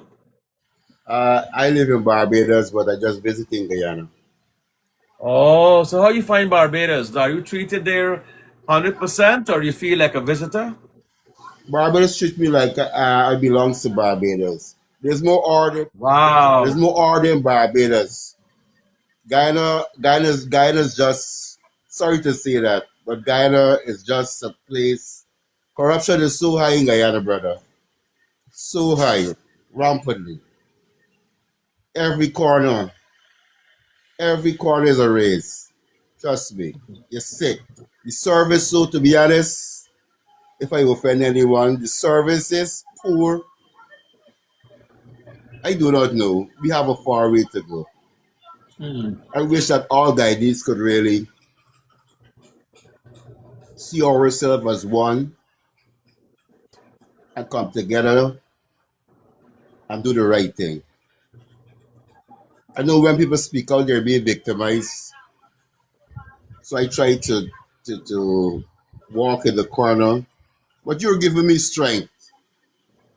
You're giving me strength, indicating me there's something to fight for. And I like a strong fighter. So if I see a strong fighter, I got your back. And he seems to be a strong fighter. Well, I've been through a lot. I've been in politics for, as a lawyer from Guyana, lawyer here. And then I saw the greater calling to help instead of me just helping one person at a time.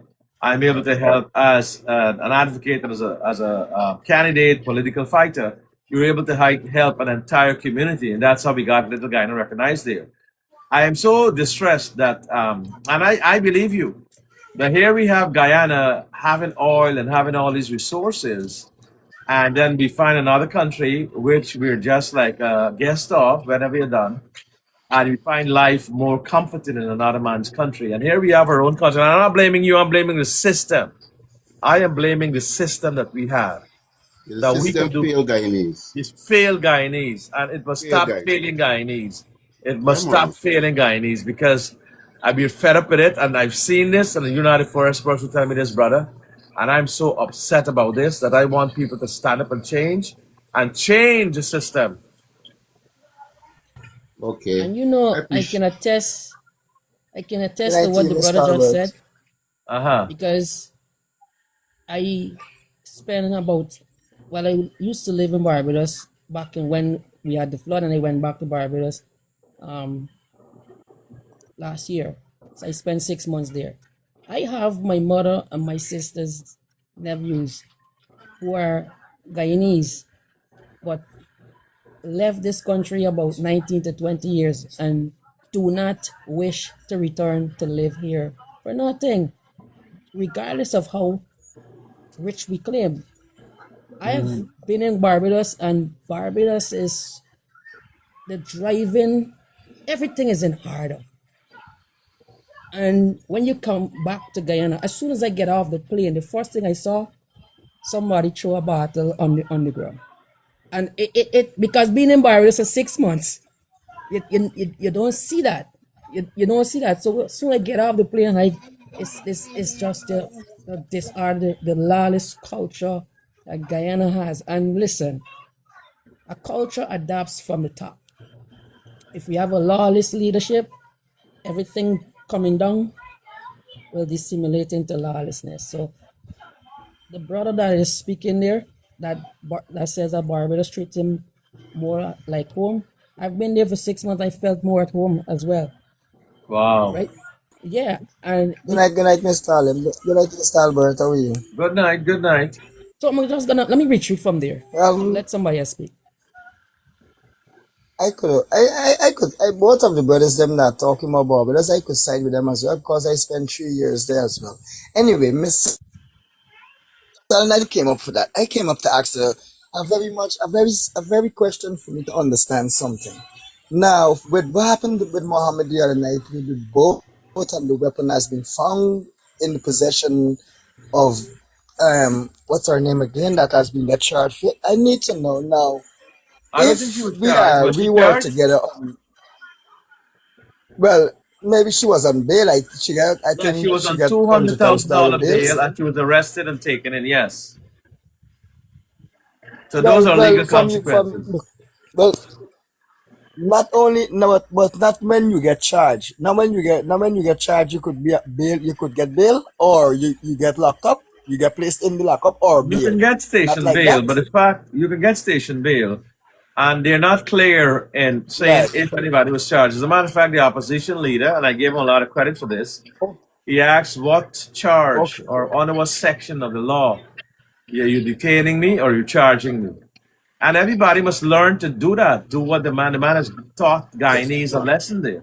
Anytime you're stopped on the road, not making a fight with police so they can take it out on you. And that's why I call for body cameras for all policemen to have that, to wear those so we can see what happened really in real time. But it also must say, can you say why respectfully that you stopped me? Can I ask you why you're stopping me? Can I ask you why I'm being detained? If not, I have a right to an attorney, and I'm invoking that right. It's a simple right. Anytime you're stopped, locked up, remember these words. If I'm being arrested, I have nothing to say, and I would like to have an attorney present. And they would have to stop the questioning because when they start questioning you, they're building a case against you now to lock you up and bring a charge against you. So one of the things I want you all The to learn men, from this show is that you have the Fifth Amendment right, not to incriminate yourself. I'm not to say you're guilty of anything. And the right to counsel, the right to have an attorney present, and the right to find out why you're being detained. And Mohammed, to his credit, he's not a lawyer, but I was very impressed with the way, but I guess he's been through so much legal proceedings that he's now a lawyer himself. He says, why are you detaining me under what section of the maritime law are you, or laws that you're searching my ship? And those are all legitimate questions. It means he didn't consent to anything. It shows evidence of okay. innocence. And those are things that can be used that he didn't confess to anything, or that his reaction was that he was negating the commission of any crimes on his part. So that's very good advice that came out of that. But continue what you were saying. You were asking me about that possession. What was it? Yeah, I was asking that because to my hearing, I heard that when everyone come off the vessel, some of the MPs went to the car to come back, and after the order, the police and the coast guard come back. They actually one of the women whosoever they found the weapon within the bag, she leave the bag in the car and went back to the vessel. And then, like when they leave the vessel, like after everything finished, then while they go up to the car, and the police went to the car and searched the car and find the weapon in the car. So, and they was trying to say that okay, that the person that found with the weapon is an unlicensed firearm holder because the person have the weapon. But the police know that each and everybody is there is like actually will have a fire because Parliament is member cabinet party is cabinet parties members are sitting down there. Which the cabinet parties the opposition Opposition. MPs and his people are there, right? Yeah. So Yeah. I don't. If the police know that is a protocol and you know these people, I don't see it actually should have been a problem in no way by taking them at the station and so on. For me, I think he should have just asked for the papers for the weapon, the Right. license, who owned the weapon, the papers for the license for the weapon, and so on, than for proceeded more to make it look embarrassing, like if the opposition is smuggling something or is doing something bad with his MP and so on. It really look real disturbing for us the Guyanese. And now I before I came to your panel, I passed through Prince panel and I hear them talking and the blah blah and they're going on there. And remember the other night you said when you was asking question if who is Prince, you want to know if he's a member of parliament and so on, and there's somebody tape it and actually play it back, because I heard it today was playing back while I was scrolling through TikTok, and his words was like if you want to know who is him, he's keeping his life right now, and if you want to know who is him, you could head over there and you and him could have a chat.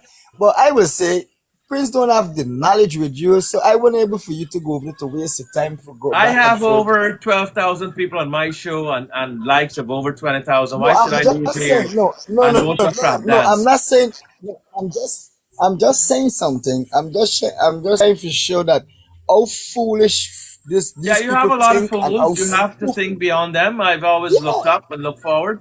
And this has been a exactly. lesson to Guyanese. No, Never lose track of your motive. Never lose track of your objective. Never get cut down. Remember what Churchill said? If you stop to throw a stone at every yalla belly that barks, he didn't say yalla belly, he said dog. But in Guyana, we say yalla belly. If you stop to throw a stone at every crab dog, Churchill said dog. We can yeah. say crab dog in Guyana. If you stop to throw, in reference to the names that you mentioned, if you stop to throw a stone at every crab dog that barks, you will never get to your destination. And if I was out, I will True. never become the youngest lawyer in Guyana. I will never become the youngest prosecutor. I will never become the youngest magistrate. I will never have created history of being a lawyer in 2 different countries and continents. Commonwealth lawyer, distinguish myself, and have all these articles written on me. If I were to stop and then throw a stone at crab dog. Am I right, Silk Boss? I'm sorry, John. Am I saying right there, Yeah. brother? Yes, you're going right. You're going Yeah, right. man. You are right. Somebody said cackabelly, Mr. Lawyer, right? Mickey ready. So don't get carried away with such people's self. You always look forward and look out.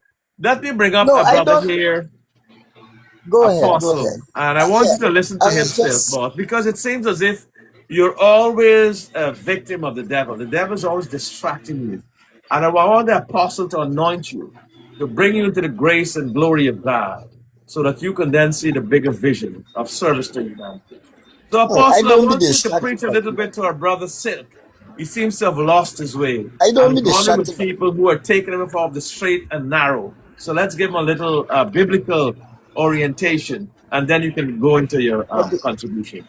what do you mean? What do you mean? I lost my Okay, way. thank I'm you, not thank lost you, my thank you. lost my way.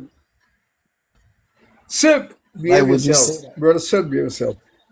Behave yourself. I want to say this to Mr. Baldeo and your panel, those who are for and against. Whether they're for or they're against, there will never be another Baldeo in the history of the world, because God has given you a special blessing, a special touch.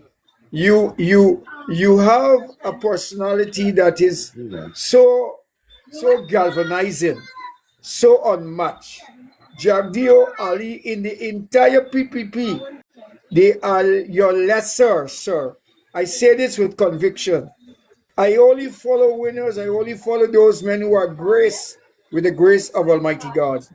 And I want to say this to you tonight, Mr. Baldeo. I see yourself and Mr. Mohammed championing the true cause for all Guyanese. I see people like yourself and Mr. Mohammed as what they want to say. They say when Uri go to Creek Bottom and come back and tell you that the bottom of the ocean block, we always accept what Uri say. Mr. Muhammad was in the belly of the beast. So whatever he's saying, we need not to take anything what he says as though he is spilling anything of contradiction. Mr. Ali, Mr. Muhammad is telling us the truth. And I'll tell you this, you coming to the forefront at this time, at this moment, it is a divine moment between God and man. You are the bridge where God bridges his grace, his righteousness, his peace to the nation, hope to the nation. You are a sigh of relief to Guyana. Your international God is left you to all those excellent times and moments of Guyana, achievements in Guyana, to America, this continent. He has widened your scope, widened your wisdom, widened your knowledge. He has made you a true trailblazer. There none of them can hold a candle to you. When you walk bold, strong, proud, square shoulders, head high, 10 toes down, because you are a blessed man of God. And they are able to stop you. I will never stop you. You are unstoppable. Jagyo got a bow when he see you. Ali got a bow when they see you. Because you ignite, you represent something is greater than what they can ever imagine. You exhibit grace, you exhibit intelligence, you exhibit wisdom, you exhibit direction. Don't let them take it from you, and I send you God's grace, blessing, and power over these radical devils in Guyana. You're a decent man, you're an honorable man. Hold your head high and do your job, and do it well, always and forever. And God's grace is upon you. Thank you so much for giving me the chance to say what I have to say. Thank you, and thank you again, brother. May God, for being who God you are. Amen. Amen. That was well said, Apostle. Much appreciated. And obviously endorsed by Onik from the, which is very enlightening. I'm gonna tell you something. When people like us fight, and we get the encouragement, and just somebody to say, you know what, you're doing the right thing. That is all we need. We don't need money. We don't need anything else. We're caught in a situation where we give to mankind because God gave us a lease on this earth. And at the end of it, he's going to call us and say, what have you done? You want to go higher, right? You want to enter this kingdom. Let us pull up your file. Let us pull up your record. And he is the final arbiter. He's the one who can take us into the kingdom. You know?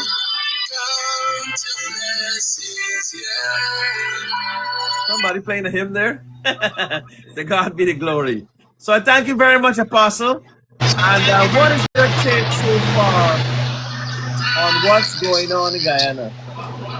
My take is that the PPP slowly, the PPP, Apostle, they take off the radio, they're disrespectful. Come on. Yes. The PPP is definitely are witches, and they're driving their own stake in their own heart. You ever see a man kill himself or alive himself? Yes. That's what they're doing, putting the stake in their heart, because I'm telling you, they are building Muhammad, they're building people like you that has a true vision for Guyana. And what makes you exemplify above these people, I feel it so deep in my soul, in my spirit, that, hey, it is so amazing. You come from a prosecuted background, magistrate. Oh, come on. Where's this? You are the man who will bring greater legal widening, modern laws and respect to the judiciary, to the entire complexity of Guyana in all its forms, legally, constitutionally. We need somebody who knows law, not somebody who tinker with law, somebody who pretends to know but knows nothing about law. You're like a Fabs Burnham. Burnham was a learned lawyer. That's why Burnham can hold the hands of the guard, though the Constitution does not say when, after or before you can call it. Burnham say, no, I ain't getting no chance, brother. Because you might run loose and run to the PPP, and then you're gonna mess me up here. You're gonna happen here. as a lawyer, well, he didn't tell you that, but he just saying in mind as a lawyer going to catch you. Sign on these dotted lines and let me make this thing official that you can't run left, right, center, back, or front. I don't hold you in here. So, boy, them tie you up. Yes, well, you know, he did what he had to do as a good lawyer. Exactly. Yeah, if you fight, you don't want somebody else to take away the prize. And they did it well. They brought independence, they brought republic. Yeah. And no matter what people say, what's going on in Guyana's history today, and what Yes. you hear from people is that they're saying we've never had it so bad. Yes, it's bad. It is bad. It is bad. It is bad. And I like what you've been saying to apart from law, you have a clear understanding about the economics in terms of bringing on board industries and widening the economic base. Not just stay on oil, but quadruple our earnings, our surpluses. We have never heard in Guyana anything about surplus. If Jack, you understand with surplus, surplus is when the economy grows so astronomically, there's so much money excess in the treasury. Could we say this about Jack Dio? No. Yeah, whatever they're doing there, they need to step up, and we're So calling let on us them widen the publicly. scope of economic glory. Exactly. So my take is that more industries, less suffering, fight against poverty, not just talk, because it's very President Ali talk about fighting poverty. How can you fight poverty without creation of jobs, without creation of industries? This man is mad, blind, and totally inadequate to lead. And so we need to push as much as possible in the diaspora, in Guyana, organize so that we can put pressure on the international community to pressure the PPP Jack Ali. And that's where I see. And Apostle, I we can will have a feel big- the sincerity and the spiritual wisdom in your voice. What do you want me to do, Albert Baldeo, at this point in time? Mr. Albert Baldeo, I know you have the ability as a leader to write these embassies. Begin to put your foot in the door. Let them know, hey, I have come, I've arrived. I am the champion of my nation and my people, regardless of our race. 7 races. I'm here to champion the economic freedom, benefit of all the people of my country in and out of Guyana. And this buck stop with me, and I will champion the cause from now. Lay your presence in the international community by writing letters and seeking official. I know we will need probably an organization mandate from those in the diaspora. Well, we do here have in an New York. organization called Guyana Beyond Borders, of which you're a part. Because Okay, yourself, thank you. myself, Anik, and I have a group that I convene, about 12 people. The group is expanding. And there's so many people who've been given support about that. Not that we want to take over power in Guyana or anything like that. We just want to help. We just want to make sure that the right thing is being done. And if we have to help people who are helping, then we will do that. No, but hear this. You carry the face. Listen to me. Don't let it water down your ability and your influence. None of them have touched this international soil like you, with your grace and wisdom and intelligence in the legal fray of things. Do not allow nobody. You need to be the face of this movement. None of them carries the international cloak like you. So stand up with your anointed self and show leadership, my brother. Don't be cowardly by nobody. You need to be the face of this movement because you carry more weight in Guyana and the diaspora more than anyone else. So be proud of who you are. And I know your daddy is looking down to you with great pride as his great son, standing in leadership of all of us in the diaspora and in Guyana. You are that man. Stand as that man, sir. Thank you. Thank you very much, sir. And we definitely, Apostle, have to take that wisdom that you've imparted. I somehow feel it's coming from out there when you speak like that. Out there meaning from God, God's grace. And hence, sometimes we have to take this advice very, very seriously. And more I'm driven to that because you see the need. You see people can't speak. People are afraid. You've been exposed to international pressure and how it operates here. Although Guyana can be a cutthroat country and a very vicious, country that unlike people who go into politics, or what happened to the great Dr. Walter Rodney and what have you. we can't let things like that hold us back. We got to galvanize the people. We got to get them ready. And we got to be able to let them know that enough is enough. And this advantage that's going on, as everybody's saying, because I think that there's a lot of ground being lost right now by those who are in power. A lot of ground. And Odessa is one of those people who's been talking about it. And she's right. And a lot of people from across the Harry Shiv and all those other people, Satish Puran, and then when George Karaya, he was trying to come on here. I invite George Karaya, if he's listening, to come and join the line here on TikTok, because as a main forum I'm using to bring you on. And also you find it on YouTube, the same thing happening. And I apologize for not being able to give attention to YouTube fans or YouTube respecters and Facebook tonight, but we'll share it around as we go. But right now we focus on TikTok, because TikTok is really what brought me to a lot of people like the Apostle, a lot of other great people who really are patriots of Guyana, who can give people inspiration, who are fair, who would inspire you to greater heights. And these are the people that when we stand together, you realize your own worth, that you can change the world when you have people like you guys, you, Anik, and so on, with us. And this is why we have to continue this fight. Apostle is a good man. I've been in a lot of different forums with him, and sometimes you don't know which side I'm on. But in every panel, he always tried to change the person mind to what is correct. And sometimes, like last night, we were in a panel where there were probably at least 2 atheists. And Caden came on, and he was answering a young man's question in regards to the fact that Jesus did not exist, and that that fate is created by a certain group of people. And after Caden came on and he rested, Pastor came in very powerful with scriptures and stuff like that. But there was a young lady there. She's entitled to her own opinion. She really didn't want to discuss any of that, which I understand. It was in our panel.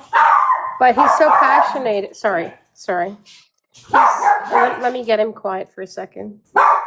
Dash?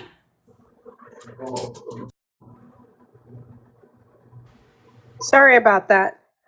He's passionate in trying to teach people the truth, because nothing he said was incorrect. But she was holding her own. And even after he left, I told her, I said, you did not let up. You hold your own. But the bottom line is God has blessed him to understand what his rule book is, or manual. Everything that we have as human, we buy a toaster. A toaster comes with a manual. So you think God would create mankind and not have a manual? Some people use the Bible, some people use the Quran, some people use the Gita, and some people use the Torah. So it's really important for us to study these books so that we can understand what the people that came before us, what they use as a guide. And, there's things in it you may not agree, and it contradicts everything that you think. Like one of the young men was saying, how could they be your God when there's so much happening around the world? For instance, the MB Burima. So we were trying to explain to him that these type of things were created by man, not God, and that. But I'm going to let Pastor explain that. Apostle explain that, because that's his field. But the bottom line is this: we have people who are fighting for you guys in Guyana, and there are people that are coming up on these platforms and they're spewing hate speech. And if you're in the chat and you're reading these stuff, don't lose heart. We're not reading them. We're continuing to fight. And as Albert Baldeo said, we're doing it from our own free heart. We have no intentions of coming back to Guyana, because we've developed a life here. However, whatever we can do to help you guys, we will. And I rest there. Thank you, Albert. Right. Well, that part about not coming back to Guyana, I must say that I may very well not be in that category, because the more and more I think about it, the pilgrimage of going back to your country, because I've helped other countries like this country, and there's nothing like your own country. And whatever God has blessed you with, like the apostle was saying, you got to follow his path. And I'm still looking at this and getting his inspiration every day So I would never rule out not going back to Guyana. As a matter of fact, I'm getting closer and closer to that option. And you can be both ways, you know. You can be in more than one place. If you find you can help people and you can speak for them, Apostle, then I think that I that agree. is the way to go. I think you need to go the road to Council, Senior Council, of testing the water to know if you can have dual citizenship, and we need to press that you should not have to give up your life in America in order to be operable in Guyana. That is counterproductive. That is unintelligent. That is unwise to the greatest extent. Because here you're coming from a country that has vast more knowledge and academic input than Guyana can ever have. America is far higher, far upgraded than Guyanan cheap colonial ways. So in order for Guyana to be really modernized, we need the modern systems of technology and science and education that America has. So that call need to be put on a back burner and let us push forward to have dual citizenship. Those who are here, Yes. that we can go back home and we can bring greater productivity and development to our country. This evil that, oh, those who are there must stay there, this is nonsense. This is why our country cannot grow. And I want to say to our religious sector, especially the Hindus, and I'm going to shock some people here tonight.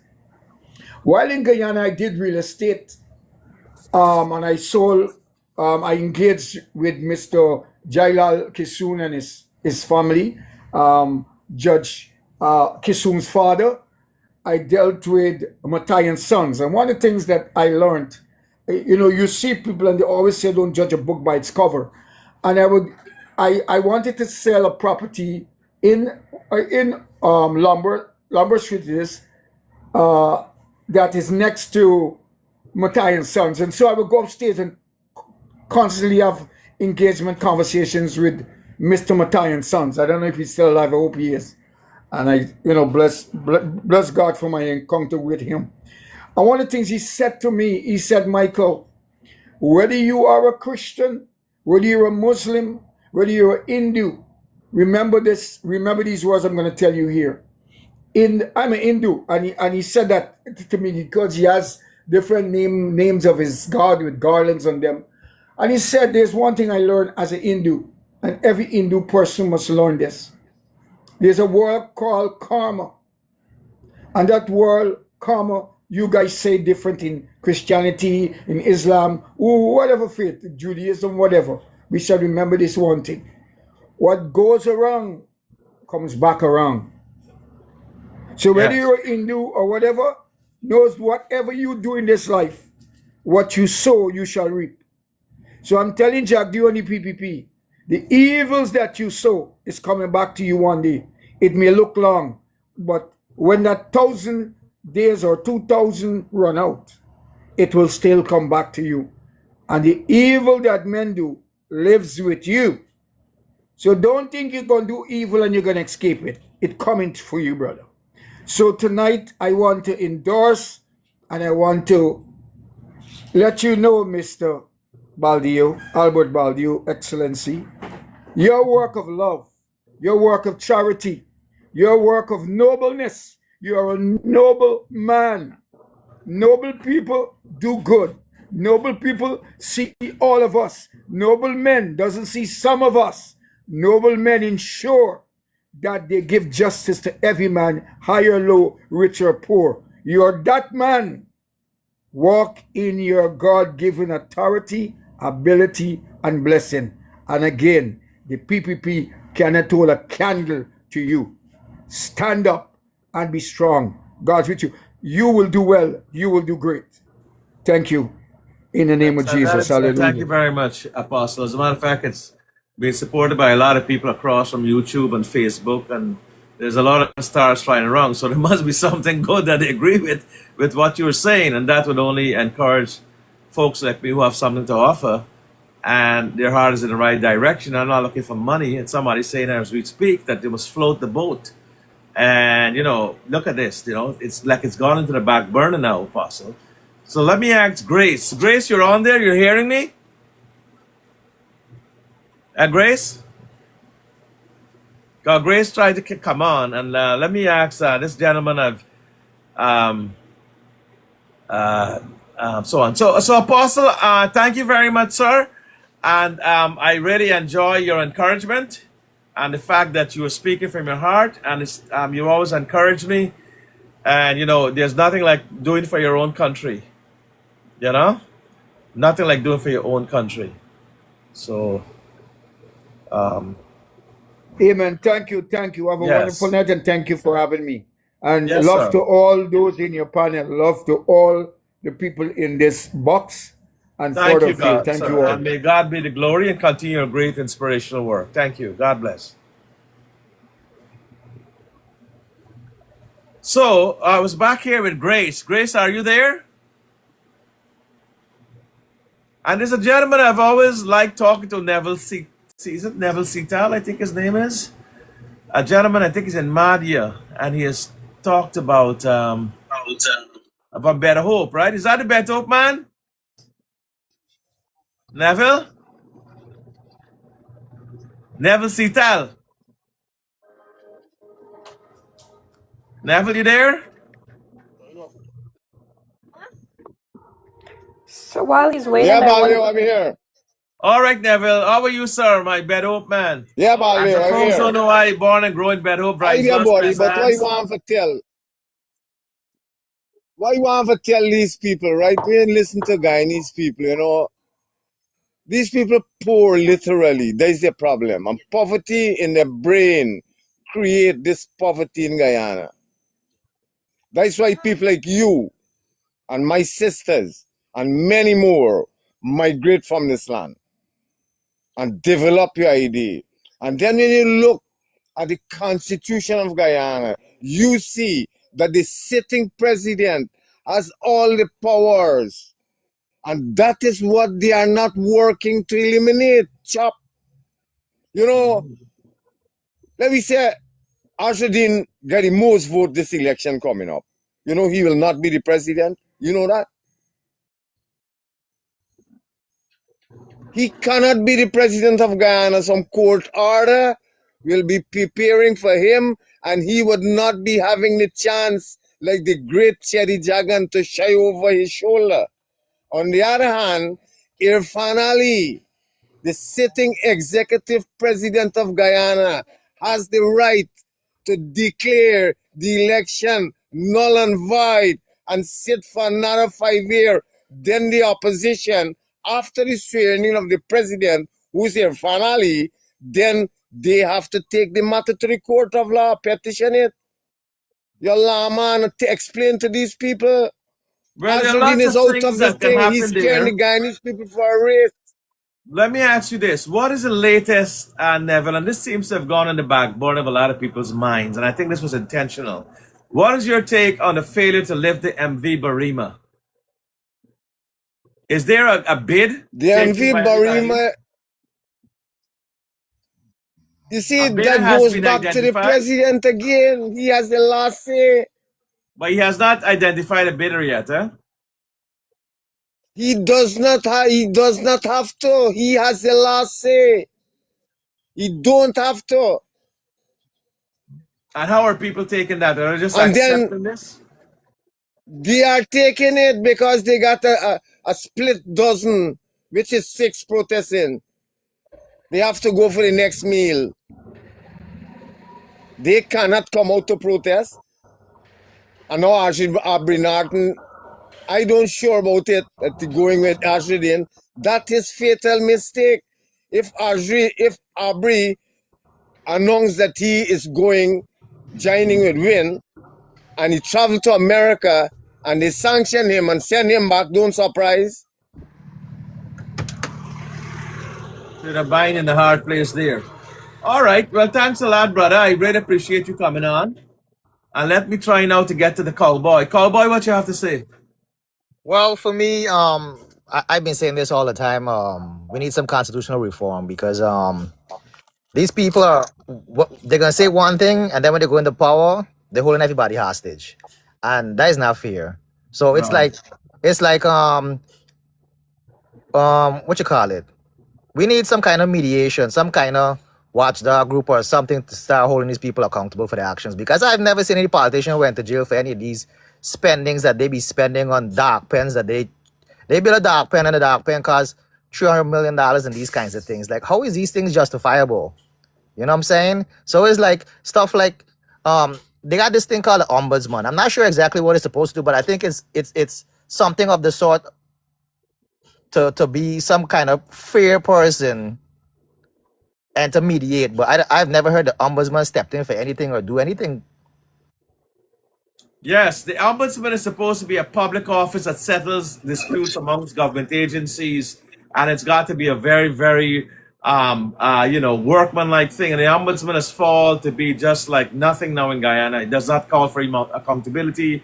They have investigation powers. There's some ACT agency in New York that can send you a subpoena. As soon as you get a subpoena, you gotta go and testify. You gotta talk about your no. They bring it out of you, and that is why Guyana needs more updated. Like we talked about the police. Police should be subject to a police service commission that's active. Exactly, if people go there and they didn't do the right thing, that they can, they can have a problem with that. They can have a problem with that in terms of the fact that they have to account as to why you stop a man's vehicle, why you arrest people, why you're taking bribes, and so on. And the same way, you must have an ombudsman that governs these state agencies. For example, with contracts, you're supposed to have the ombudsman saying how this wharf was built, where you had that wharf there, and what happened to the money, what happened to all that money.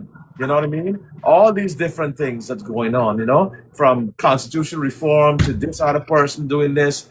There are millions of dollars unaccounted for taxpayers' money.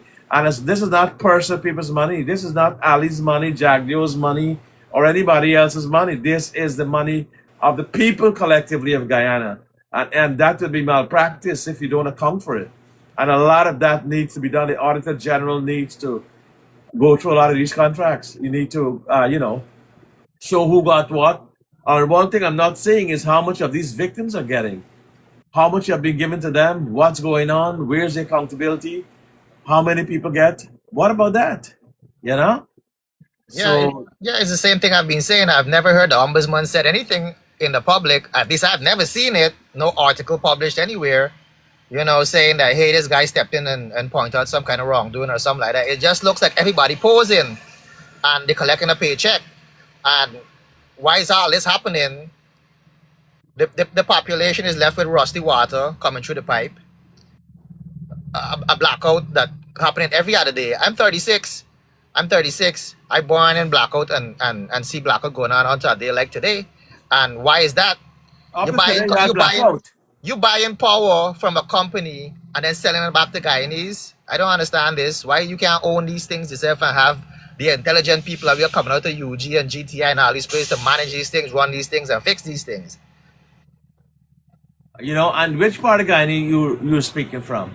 Well, no, I'm in the States. I had to run because I'm a victim of political prosecution. But you find there was blackout again up to today. Well, I didn't know. I'm just saying because when I was there last year, they had blackouts about 4 times for the week. So I'm like, what is this? Why is this still going on at a time like this? And then the fact that the contract state that they're getting 2% from I don't know if it's the royalties or whatnot, or how this money getting paid from which part of the oil production, but 2%.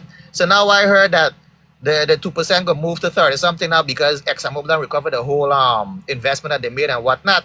So if they had a budget last year, I think for $1 trillion or something like that. I never heard about a budget for $1 trillion in Guyana yet, and that was off of a 2%.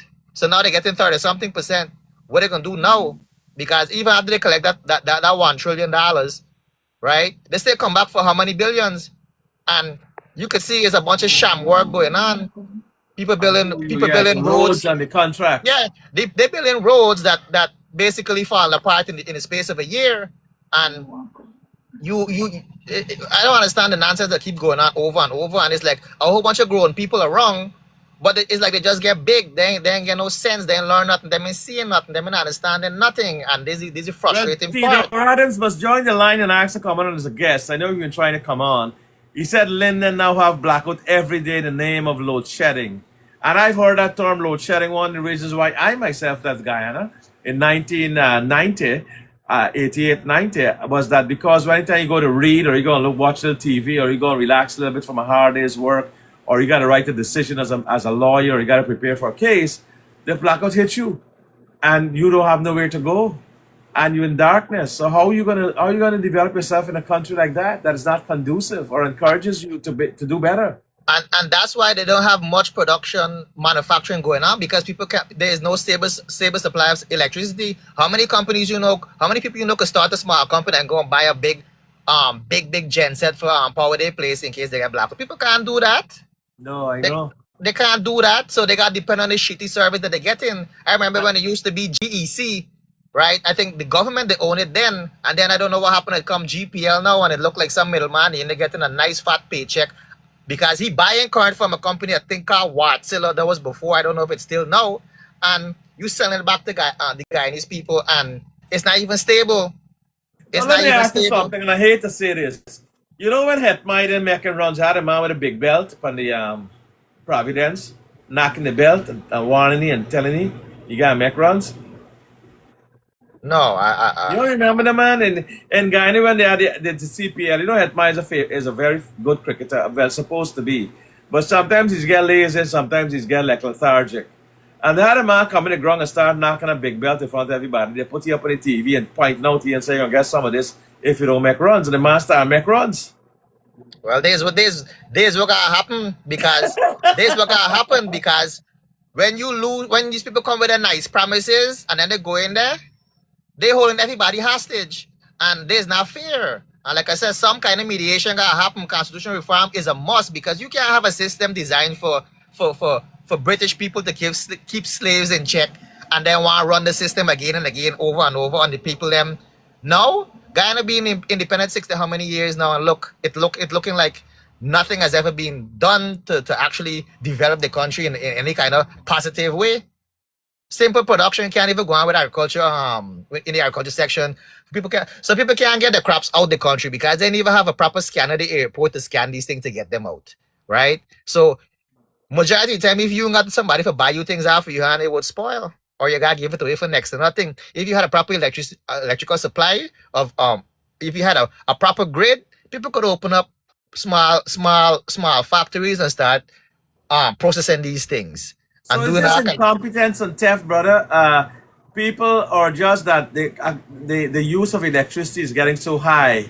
I'm just asking, is it that our consumption of electricity has doubled or tripled far beyond our expectations, or just incompetence, thievery, and deceit all at the same time, and people giving contracts to the family and leadership to the family? That's an actual fact. Mm-hmm. That's an actual fact, because half of these contracts going to people that don't even have the skill to be in that position to oversee a contract of that magnitude and that nature. Of these people don't even know that. You go for jail for that, right? For a long time. That's what I'm saying. You have incompetent people getting contracts for things that they know nothing about. So how can you ever be like say that, oh, this thing isn't built properly? We need somebody else to check this thing. Then another going on is big cowboy show, and then the part of pissing me off the most is that a whole bunch of Guyanese people supporting this thing, promoting this thing, and the moment you say anything against it, oh, this y'all never satisfied with nothing, and when Granger went doing this, or when Burnham went doing this, how you gonna justify wrong with wrongdoing? But remember, you're getting more oil now, so how are you gonna compare and call them names of the past? And you getting now 50%, like you said, the oil from 2% it gone right up. How are you going to continue to sing the same song and say, well, you know what? Tag about Granger and tag about this body. I don't know why Guyanese are so short-sighted. Why aren't they saying, man, I got one more thing to say. The older generation has a big part to play in this blame of what's going on, because they help to indoctrinate the other people that come after them into the same nonsense and make them into the same mindset. But I tell people, this is 2026. Something named Google exists, right? Mm-hmm. Something named Google exists, and people need to stop being a part of the problem and start offering some kind of solution. And you know, it's like, why would you help to uphold nonsense? Why? But then again, like I said, these people can get put into power, and then you gotta trust them for do what's right. Something else got to happen. Some kind of mediation got to happen to keep these people in check, because you're gonna wait 5 years before you can vote these people out, and then you don't even know if they can get voted out. You gotta wait 5 years. So why we can't have some kind of system in between now that's saying, hey, 700,000 people in Guyana affected by this problem. Let me do something in Parliament now to fix this problem. No, that's not gonna happen.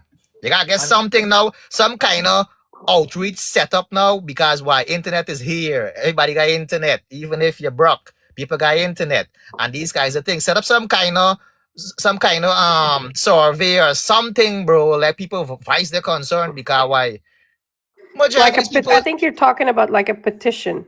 We can create a petition. Yes, exactly. Because so somebody who have the ability to do that, you should probably assign somebody to do it, and then market the petition across Guyana and have people sign. So that looks like a challenge that you can take on. Well, you see, I have the thing is, I'm caught up with my life here. I had to run from Ghana because I couldn't get a job. I got a degree in aeronautical engineering, and just because of who I related to, I get pushed around the Ogle airport. Wrong. Can't get a job because you ain't got the connections. Is that what you're saying? You gone? He lost his internet or something. Can you hear me? Yeah, we're hearing you now. Oh, I think no, my alarm went off, and that's what knocked me off. But yeah, you need people with boots on the ground in Guyana to help spread some kind of awareness or something. Because I'm willing to come back to Guyana, yes, but not with that setup that they got going on there. Not with that at all. So stay on the live. I'm going to bring in a good friend of mine, Outlaw Josie Wales, starring Clint Eastwood. He's a Guyanese Clint Eastwood. You know, you always allow me to go on the show. I ain't get to go back on the show, Outlaw. And then we have Theodore who's been trying to come on. He said you want to have a say. So let us, yes, Outlaw. How are you, sir? Welcome to the show. Hi, good night, Mr. Baldeo. Thanks for having me. It's a pleasure being here. Yes. I know, or at least I think as a liar, right?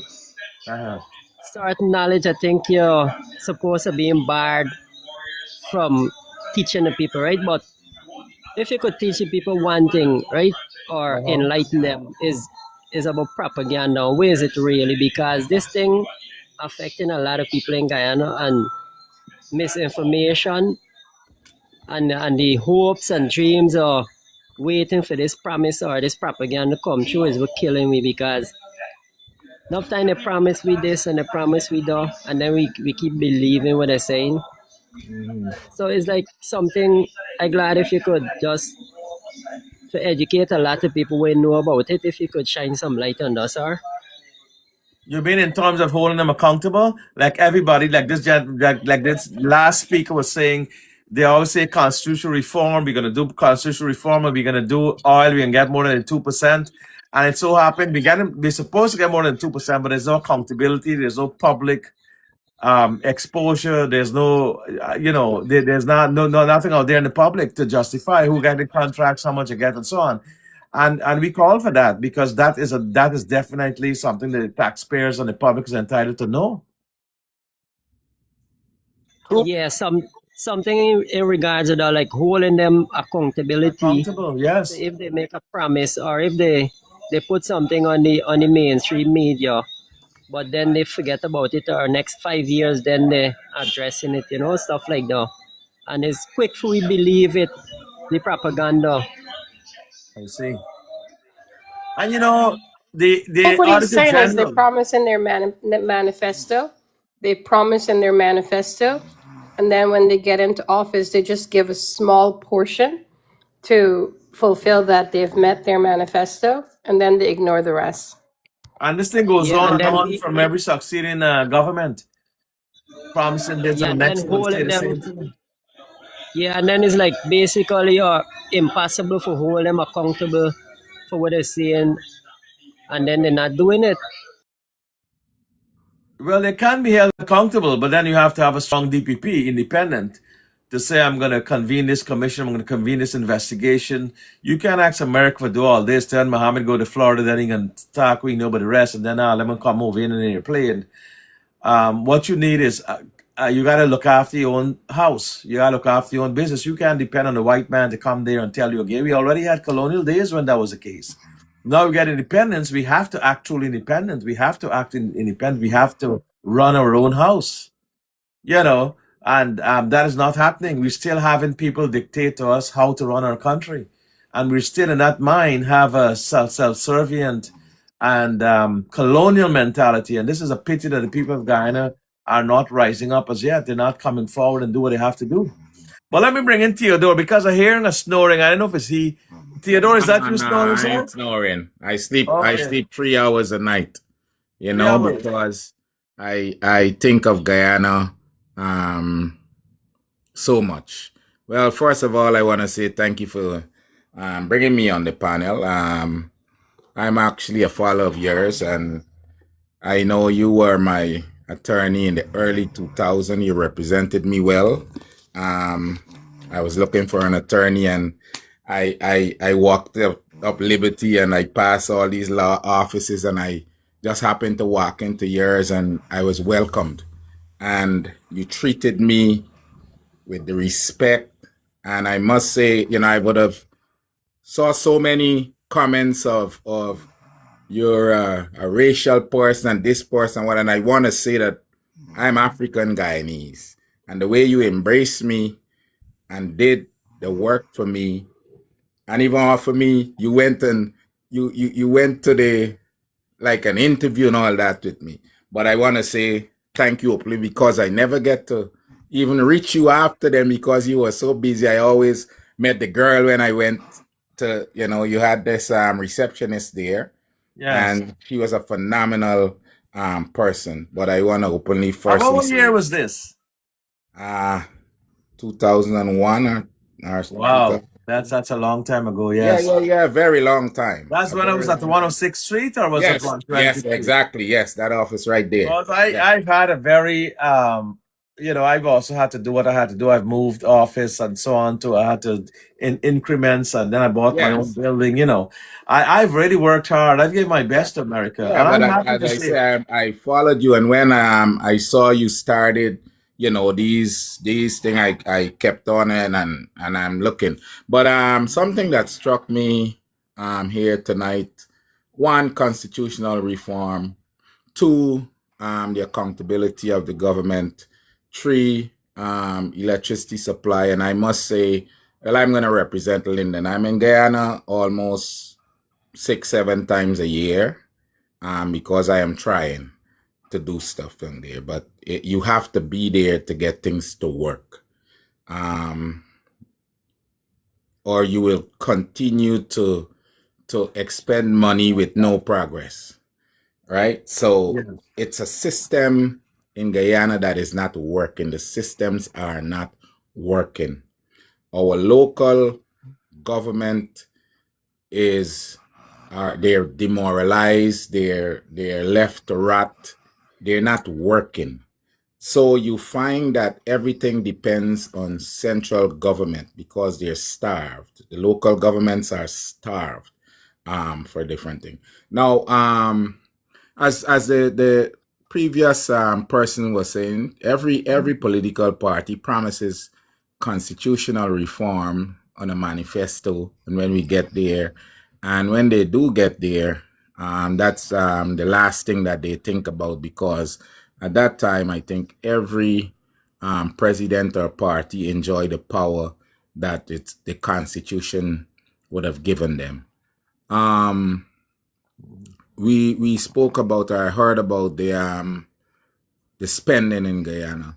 Now, there's a reason why the finance ministry is now placed under the presidency. It's like the president is the finance minister, and the president is immune from prosecution. So now the Ministry of Finance is in the office of the president taking direction. So there's no accountability for money.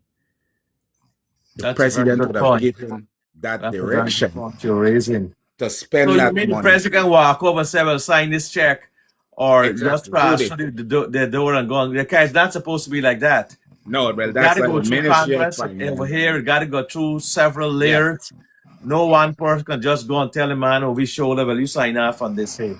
Yes. You know, but even in the state before the apparatus, the Ministry of Finance was an independent ministry where the Minister of Finance could have been held accountable for one, let's say, overspending or some skullduggery in the sense of the country's finances. Now, today, the Ministry of Finance is actually working. That Lashni Singh is not the Minister of Finance. He's working under the president, right? So you cannot take him to court because he's taking instruction from the president. And the president, as long as the president give you that instruction, he covers him in that way, right? Of the spending. Right? So now there will be no real accountability. As you can see, the Auditor General report every year, there's so much things that is going on, overpayment of contract and all this thing, and nobody is held accountable. Right? Money disappears, nobody is held accountable. We just continue to go on. Now, the electrical or the electricity situation, I'm from Linden, and as you know, you might have known, Linden is a place, a mining town, that produced it or generated its own, yes, bauxite mining town that generated its own electricity, had over 13 or 14 megawatts of power just for a small town at that time to run the bucket wheel or the dragline bucket wheel and all these things.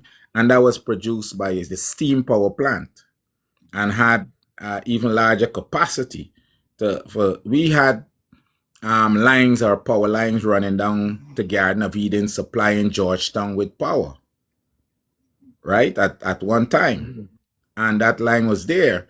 Now, today, Linden finds itself on of load shedding in the name of load shedding.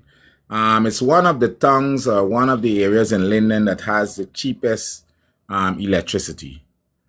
I think is it's like $7 a kilowatt hour on the Wismar shore and $5 a kilowatt on the Mackenzie shore. This electricity is produced by Bosai, which is now the private mining company. I think the government has a couple of shares in the company for the assets of the and with that, Linden has now outgrown the capacity because Linden now has about 45 registered sawmills. And all these sawmills came from Porica and West Dem and all over Essequibo and all over to utilize that cheap energy. And now they would have put a strain on the grid as such that it is utilizing more than the company had in store for the community. Because the company produces about 21 or something, 22 megawatts. And the tongue of itself, in an agreement signed by the government to distribute 14 point something megawatts to the tongue. And now it's used up all of that for the extended housing projects, whether it's squatting, whether it's new housing development and house lots and so forth. So now we find ourselves, we don't have enough power for the community. So now they are now in negotiation to try to see if they can get some more power from those sides. They would have rigged up a generator and took it up there, I think, last week for an extra 1.5 megawatts to be added to the grid. And they're still low shedding in the Linden community. We have a serious issue also with pure water or water. Almost all the taps you turn on in Linden, there's like coffee or Marby coming through your pipe. And it seems as though no one is really trying to get this issue fixed. It's every week, actually, I would send messages to the CEO, Mr. Sheikh Bash. And all he said, okay, we'll work on it. I'll get an investigation, because I make sure I get these guys their numbers and I send them messages. And by the way, I'm a member of the Forward Guyana Party. In Linden, we have a party, the People's Movement, which would have collated with Forward Guyana and making Forward Guyana Movement with Amanza is now our leader. Mr. Nigel Landon is the leader of the People's Movement in Linden. I'm the chairman of the People's Movement in Linden, but I reside overseas.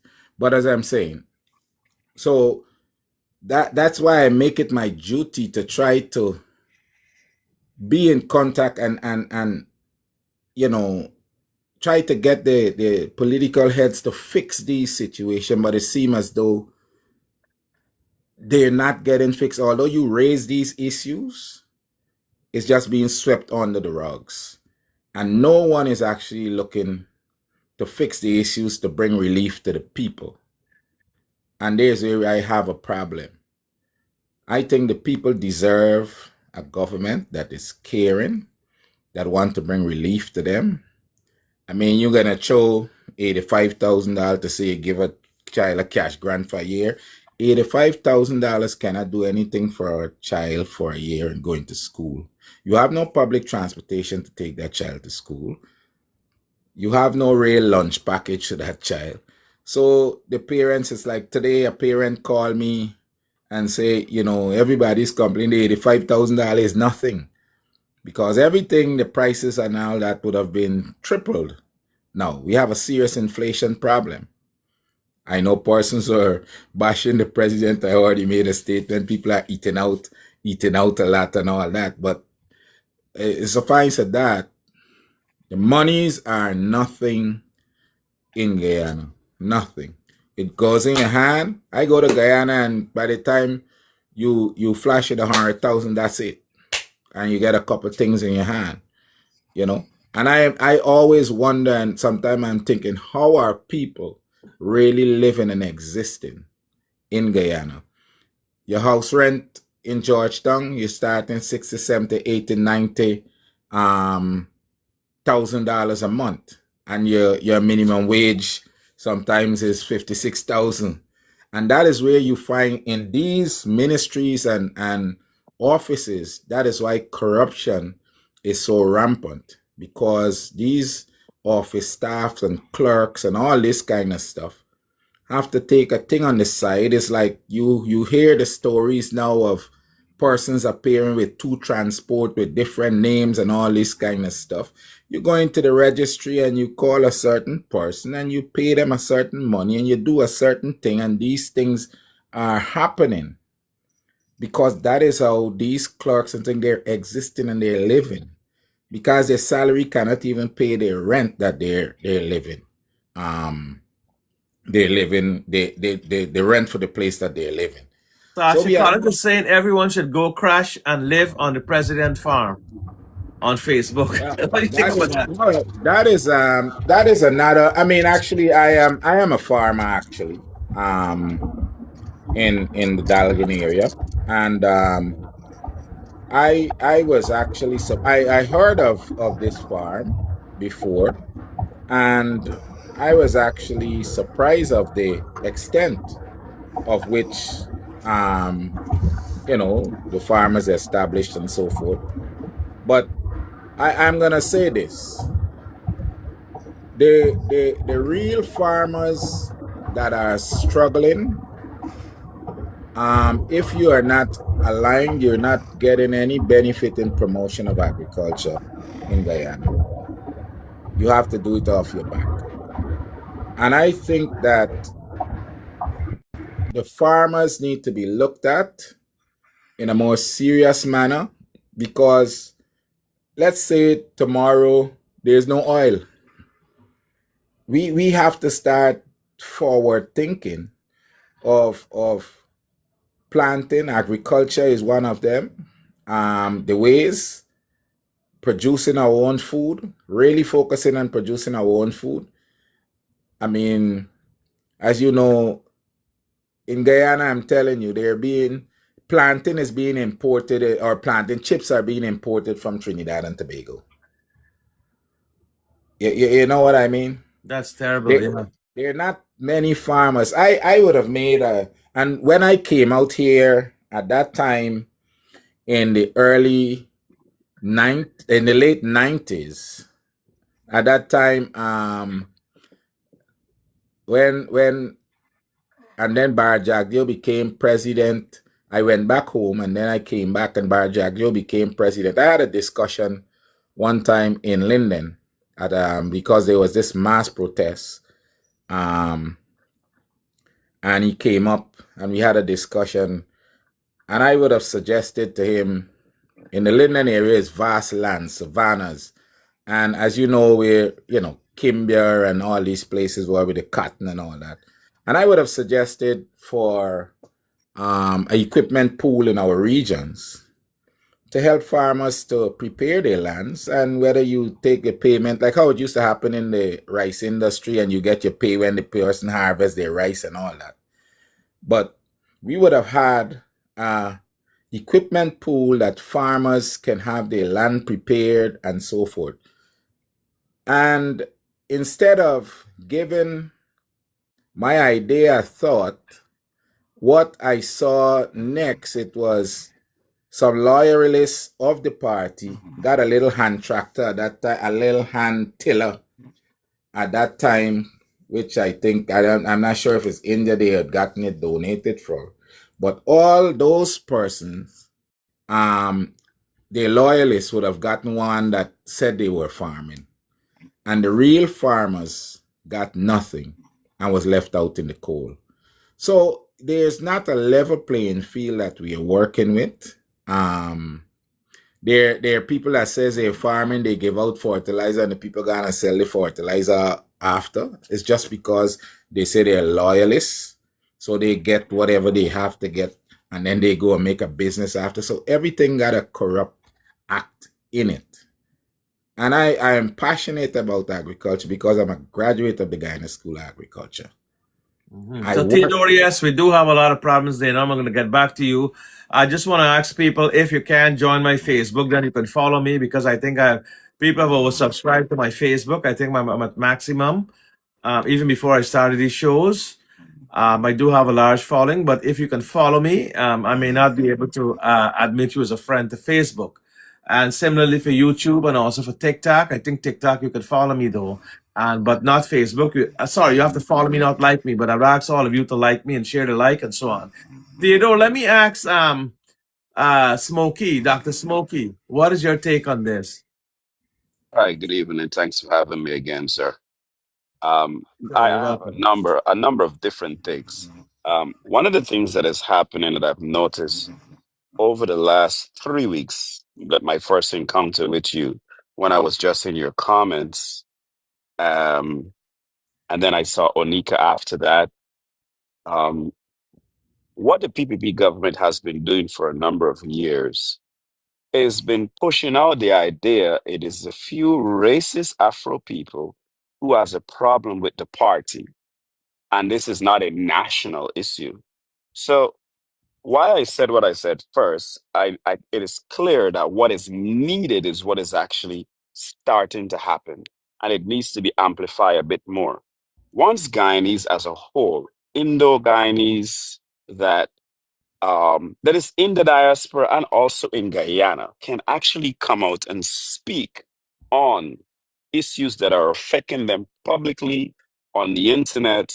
This is where the international community can actually zero in and see exactly what the problem that Guyana is being faced with.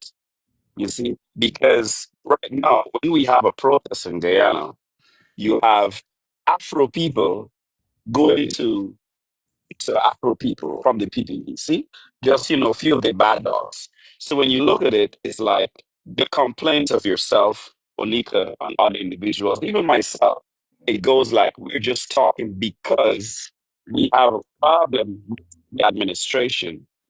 So if you think about it, over the years, we have always been race voting. And there's a next kind of vote we've been doing. I call it generational voting, meaning If you grew up and your family was PPP, you continue to vote PPP. And no one actually looks at the policies. No one pays attention on the manifesto. No one actually think about these things. One, what is your first 100 days work is going to look like? After your first 100 days would have passed, no one actually check on C to see, well, okay, you would have done this, you would have done that, and XYZ is to come. So we're not paying attention on a daily basis in regards to what is happening, what the government is actually doing. So what they do, they blindfold us. So you have us all around the place because we as the people also have to be accountable for this one thing where we get distracted very easily. The next big thing is the most important thing. Like me, you cuss out today, Baldar, Mr. Baldar, me, you cuss out today. This is going to be the talk for the next 2 weeks. And then something else come up, then that's the talk. So we don't stay the course. Okay. There's the next part of it where Guyana do not have a maintenance bill. The issue that Lyndon is faced with is maintenance. The issue Georgetown is faced with is maintenance. Lyndon Georgetown has been uh, the two regions that has brought in the most revenue over the years. But because there's no maintenance to these two areas, that I feel like personally, like there has been targeted by the PPP because both areas has been PNC stronghold. They continue to do so. But I'm going to blame this on us. Why am I saying so? The NDC has no business governing local governments. Local government, I'm not sure if you can remember this, but local government was based on communities where we had our village offices. What the PPP government does, they single out individuals and they have pocket conversations. So they're no longer talking to the villagers. There's no village leader where the community is having a discussion. So when they're speaking to a politician, they're speaking to the community. They're talking to a few of the individuals who acts on behalf of the community, right? Now, the community is still lacking while these individuals' lives are being improved. So those are the areas that I feel like we have to work on and really put into effect what local government needs to look like. Again, the village offices should be functioning. You do a census in the community. You select the individuals you want to basically be governing the community, which is the 12, based on our constitution. It just takes 12 persons to form a body. Now, the persons that are part of that census that has an address and a name for each community has to be documented. Once we continue to look in the opposite direction of that, you see, there's a whole lot to be said. I don't want to take up too much time, but we have to go back to the foundation of how this needs to be done. Chetty Jagan and Lyndon Fobbs Burnham would have outlined these guidelines that we should be following. We, the people, has neglected that. And once we continue to neglect that, the PPP government is going to have the advantage because we are reacting while they have a plan and they're continuing to go. See, so that's my take on it for So now. let Like me ask you, I have a friend from Facebook calling Chattagoon, and she's asking Albert, what are your views about the model village? Do you think it's a distraction from the Barima tragedy? What are what your thoughts on that? I'm going to give each of you a chance to answer that question. It's a very good question. Whether you 100 think the model village initiative, whatever that may be, do you think this is a distraction from the Barima tragedy? But go a bit deeper. We all know it's a distraction and anybody can see that. But I mean, how does that play out? And if we got to come back to the same problem, and why is the Guyanese people not asking for this ship to be lifted, this ferry?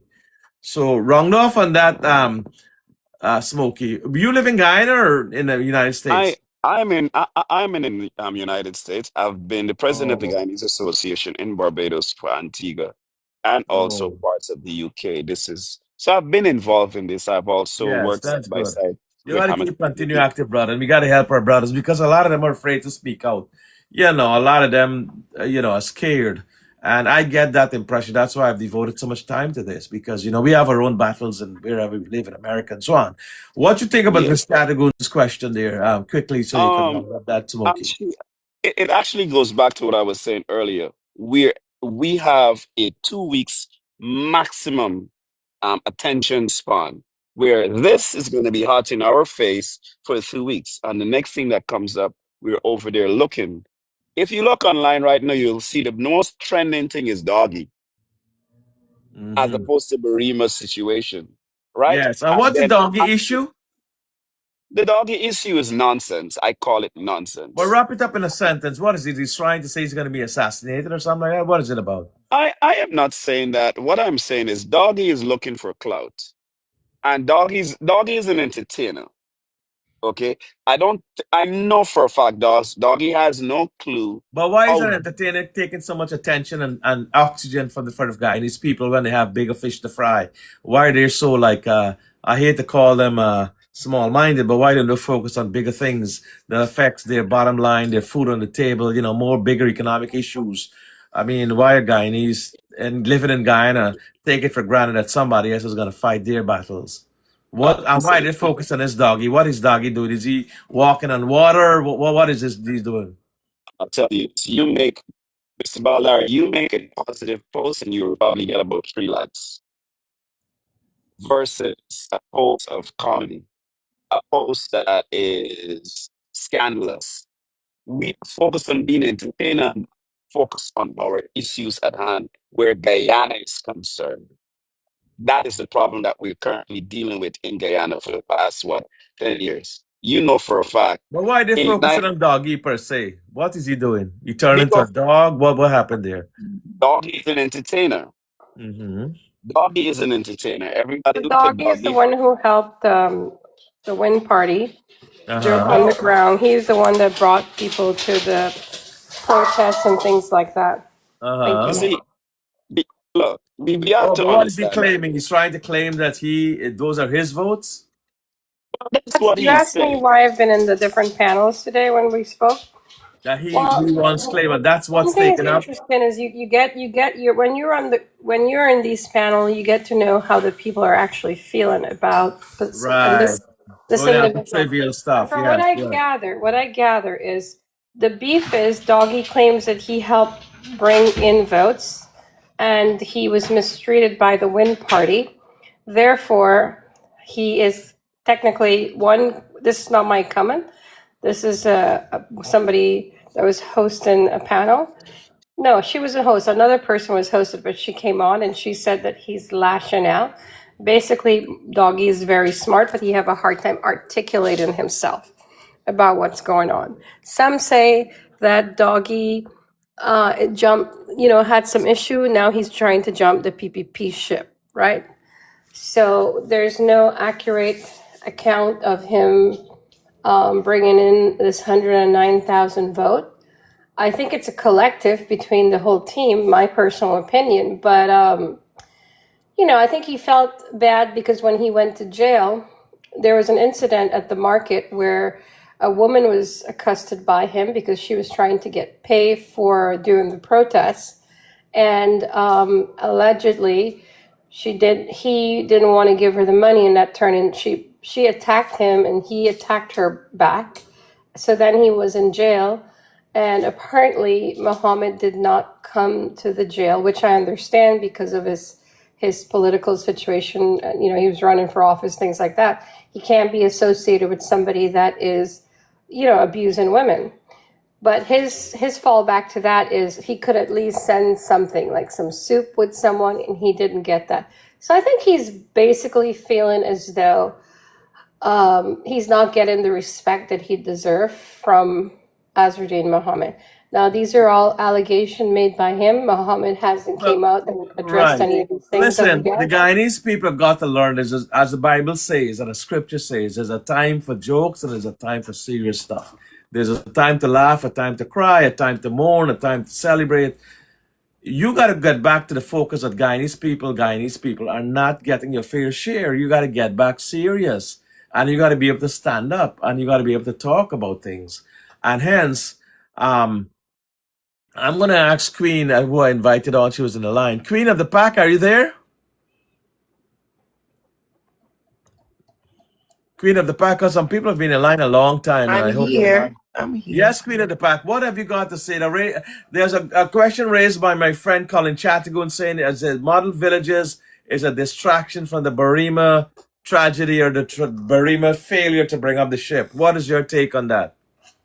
I totally agree. I totally agree with it because they're using that, and I've been saying that we should not let the government off on this because I've been saying that it's so sad to see that persons came out for a few days and then everybody is back to normal, back to life, watching your telly programs, and still all those bodies are at the bottom of the sea. The other thing I saw the other day, about 5 days ago, that a body of a teenager, female, was found floated up from the Barima, Wow. and they got that body. So I'm saying there are still bodies there that persons can be able to recognize their relatives. Why is the government not saying what is the where they are with um the With the tenders? progress. No, I hear you. Yeah. Should have already been brought up. And Grace, I don't know. I've seen you there, and I don't know if you've fallen asleep. And I'm sorry we didn't bring you on earlier. You're there, Grace, because other people are waiting to come online and have their say. So let me take off Grace because apparently she's not responding, and I hope she's okay. Bearing in mind that we're talking about the Barima, nobody's paying attention to us, and that's not nice. And Neville Citali said that Guyanese greed breed their own poverty. So I imagine he might be talking about folks at the top. Model village needs a greenhouse in all villages like Sit King, Cook Up, Rice have. Like Eat King, Cook Up, Rice have. I guess so. That's the name of the game. Who dead, you know? So Guyana is not really looking after its issues. This is the problem, you know? And let's bring on a female here. So, Queen, what's your take on that? What Anik just said about the model village and her take on it, as she said earlier in the programs, that it's just a distraction. Yeah, I totally agree. I've been telling people that all the time. They were not saying anything about these mother villages. As soon as the MV Barima tragedy happened, that's when they started, oh, we're going to do this. That's when they told the indigenous people, oh, we're going to be building you these houses, da, da, da. And that is when it started. But mind you, they're not going around telling people anything about mother villages anymore. That's done. The president is riding around talking about different things, just riding around, yeah, having fun while people are waiting to know what's going on. The Guyanese people, they need to come out on the streets. They need to keep the pressure on the government. They are too callous. They are so disrespectful to the indigenous people. So disrespectful. And they need to be held accountable. And to the fact that they are not listening to the cries of the people, they're not listening to the call of the people. It's like they are in control and do whatever you want, say whatever you say. We are not good. We're going to ignore you. They are behaving as though they are the person. They're not working for the people, but they have to realize they are working for the people. And if the people say this is what happened, this is what we want, that is what they should do. By right, they need to let Indar and Egil, be sent on leave, be suspended, let that happen. Now they are going to look at this. Now, it is just, it beats me because now the other MV Karanaima now is docked dry docked in Suriname because of the issues, because of the maintenance, because of so many things that is wrong with it. The Surinamis are not taking that risk, and they're saying, no, you have to fix this vessel before any citizen, whether it be Suriname or Guyanese, before they enter this vessel, before this vessel sails. And it shows you that there are many vessels out there that has so many defects, so many problems, and yet they are there serving people, serving the nation, putting citizens' lives at risk while the government goes on with, not taking responsibility. And that is something I don't know. The international community, somebody needs to take this up. Somebody needs to let the government know you can't do this. Who is going to stand up against the government? I'm not seeing anybody doing anything. It's all gone cold, and it's so sad. So where you live, Queen of the Pack? You live in Guyana or outside? No, I live in the UK. In the UK. You see, one of the problems I find with our Guyanese people, and I say this out of affection and love for them and patriotism, I don't know, but they don't seem to want to act as quickly as they should, and they want to show that leave everything. I think Anik had mentioned this. I actually asked somebody to do a petition, and they were saying, "Oh, that might not be convenient for somebody like them." And the problem that they're not coming forward and knowing that that is their birthright. Earlier in the show, we talked about a constitutional right. That is their birthright.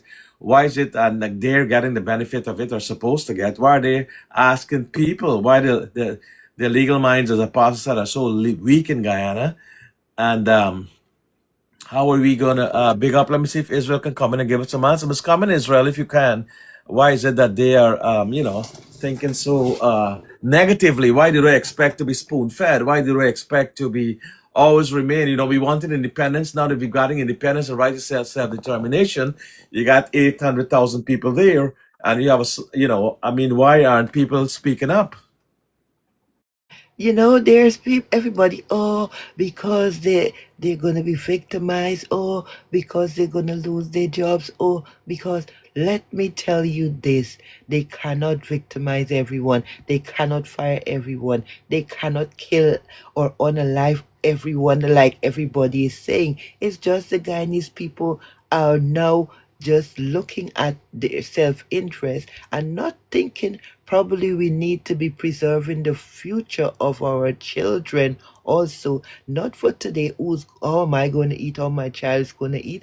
I know that if we come together, there will be persons, if you really, really want to stand up, if you need to, everybody, the public servants, everybody needs to come up, down arms, and come out. The government will be so swift to act because you know what? The economy is going to be affected and they cannot fire everybody. They cannot shoot at everybody. The public is, the citizens are more than the armed forces. Look at what happened in Linden. They overpowered the police. Did anybody lose their life? Did anybody get shot? Stop using that, what you saw in the future. The whole international community has got their eyes on this. The government are not going to be, unaliving persons like that because the international bodies they are watching on. Come out without sacrifice. Nothing happens. You cannot say, oh, we want this, we want that, and you're not coming and putting in the work for it to happen. Somebody say there, Neville, Sital, Jagger is Lord Shiva, Ramatar is Lord Ganesh, Irfan is Prophet Muhammad, plus Ranger is Lord Jesus. So, everybody's a Lord in Guyana. So I kind of want to bring the conversation back to the topic in regards to the boat chase. And one of the things that I want to say tonight is that we need to look at the potential charges and what part of the law, what the law says about it. So whenever you're ready, we can do that. Yes, we had talked about that earlier, but we're going to revisit it about the boat charges. I don't think any charges can be brought because there wasn't any reasonable grounds or suspicion to stop the boat in the first place. Nothing was found on the boat. And the worst that can happen is that there's an infraction that he didn't have his license and his registration. But Right. that is countermanded by the fact that he was falsely arrested or imprisoned without cause. So he has a countersuit if the government were to bring charges against him. And I think that they should have allowed him certain time. But here's where the hypocrisy of this whole thing is very, very much in Azudin's favor. Azudin says that he used the same ship when he found 23 on live bodies, and the government couldn't do anything, but he got he got these on live people out when they couldn't even find anything and they weren't giving us cooperation. So when he was bringing out those bodies and helping the government in the hour of mercy and hour of need, you didn't say, well, oh, this man here, where's your license? Where's your registration? Why are you on the high seas, or why are you in this area? Where's your license and registration for your ship and for yourself? Nobody asked him that question because he was helping.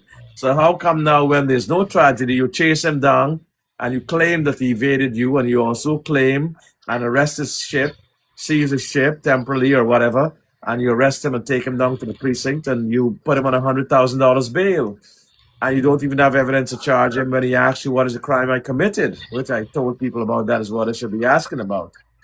And that is a problem that I have not seen done. So for the testimony from the evidence investigator is going to need a testimony from the Coast Guard personnel who issue the stop direction. They'll need the body camera, vessel camera, or patrol footage, if any. They'll need radio communication recording, GPS navigation data from boat vessel, evidence showing that the patrol was identifiable as law enforcement, evidence establishing that a signal order to stop was actually communicated, evidence identifying who was operating the boat, evidence suggesting the operator heard or reasonable should have understood the signal, witness account from passenger, any explanation offered for stopping. So basically, there's a lot that goes into proving that he was running away from the Coast Guard. They How are have you to going to prove provide that he heard? How are you right, going to prove that he heard that command to stop? And how are you going to right. prove you have reasonable ground? So I don't see that case going anywhere. I think it continues to send the message that we're out to get you. Citizens who dare to raise their voices will be targeted and possibly diminished or unalive. It's going so far, Queen, to say, well, you might be unalive, and that's not And I nice. think But the bag thing is going to dismiss too, because saying someone threw a bag out isn't evidence of an event, and it's not proof. Like you can't. So that should be thrown out too.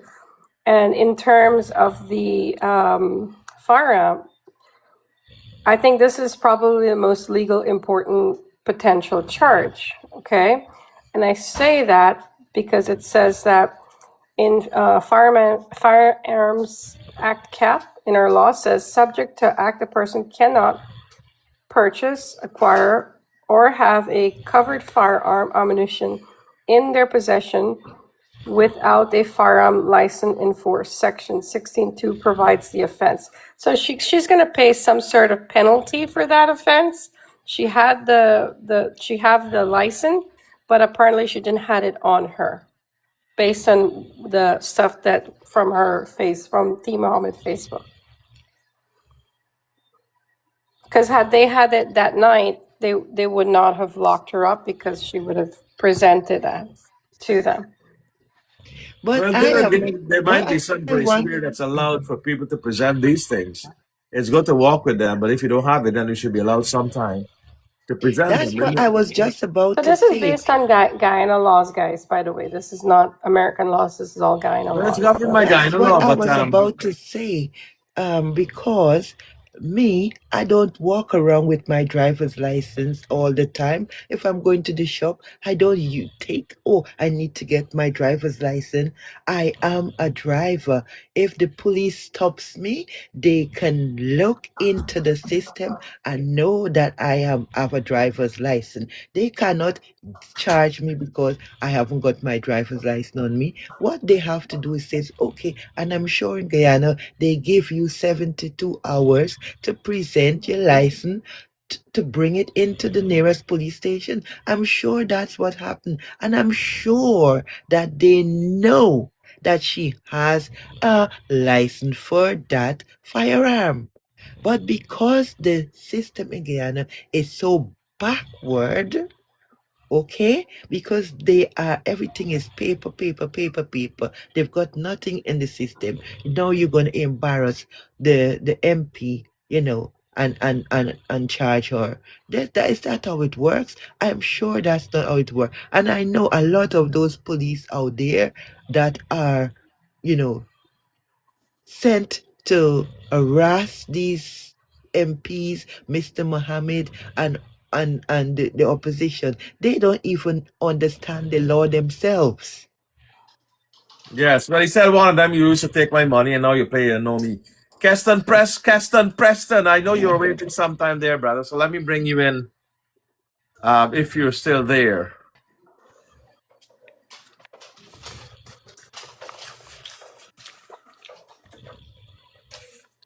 Hi. Keston, you still there?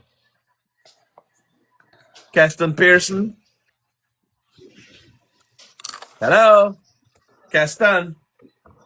See, I don't like to interrupt people. And sometimes some people ask to come on and To then wrap up with, while he's waiting to answer what Queen is saying, the central, a firearm being inside someone's vehicle is powerful circumstantial evidence, but it doesn't automatically resolve every question about knowing possession. So basically, what they're saying is that it was in sort of a backpack or something, and the person didn't know it was in there. The person that they, I believe that's Miss Williams that got, or is it? Yes. Dawn Hastings Williams, I think, who the firearm belonged to, right?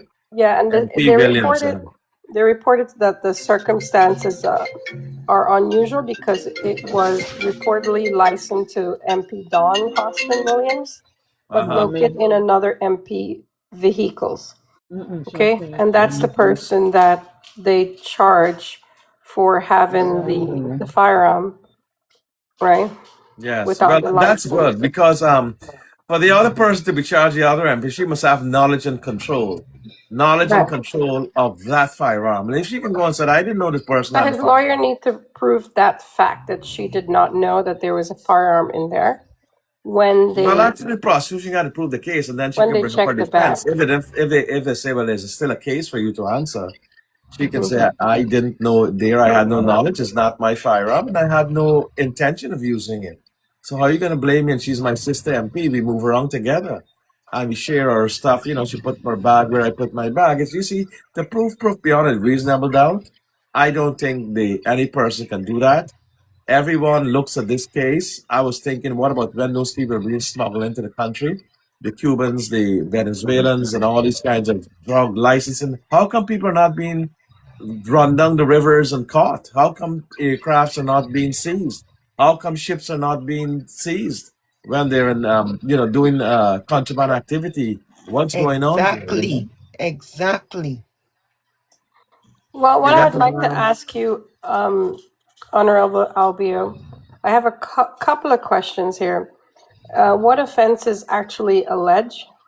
What statute creates that offense? What element must a prosecution prove? What evidence support each element? And then I got a few more. I'll ask you that later.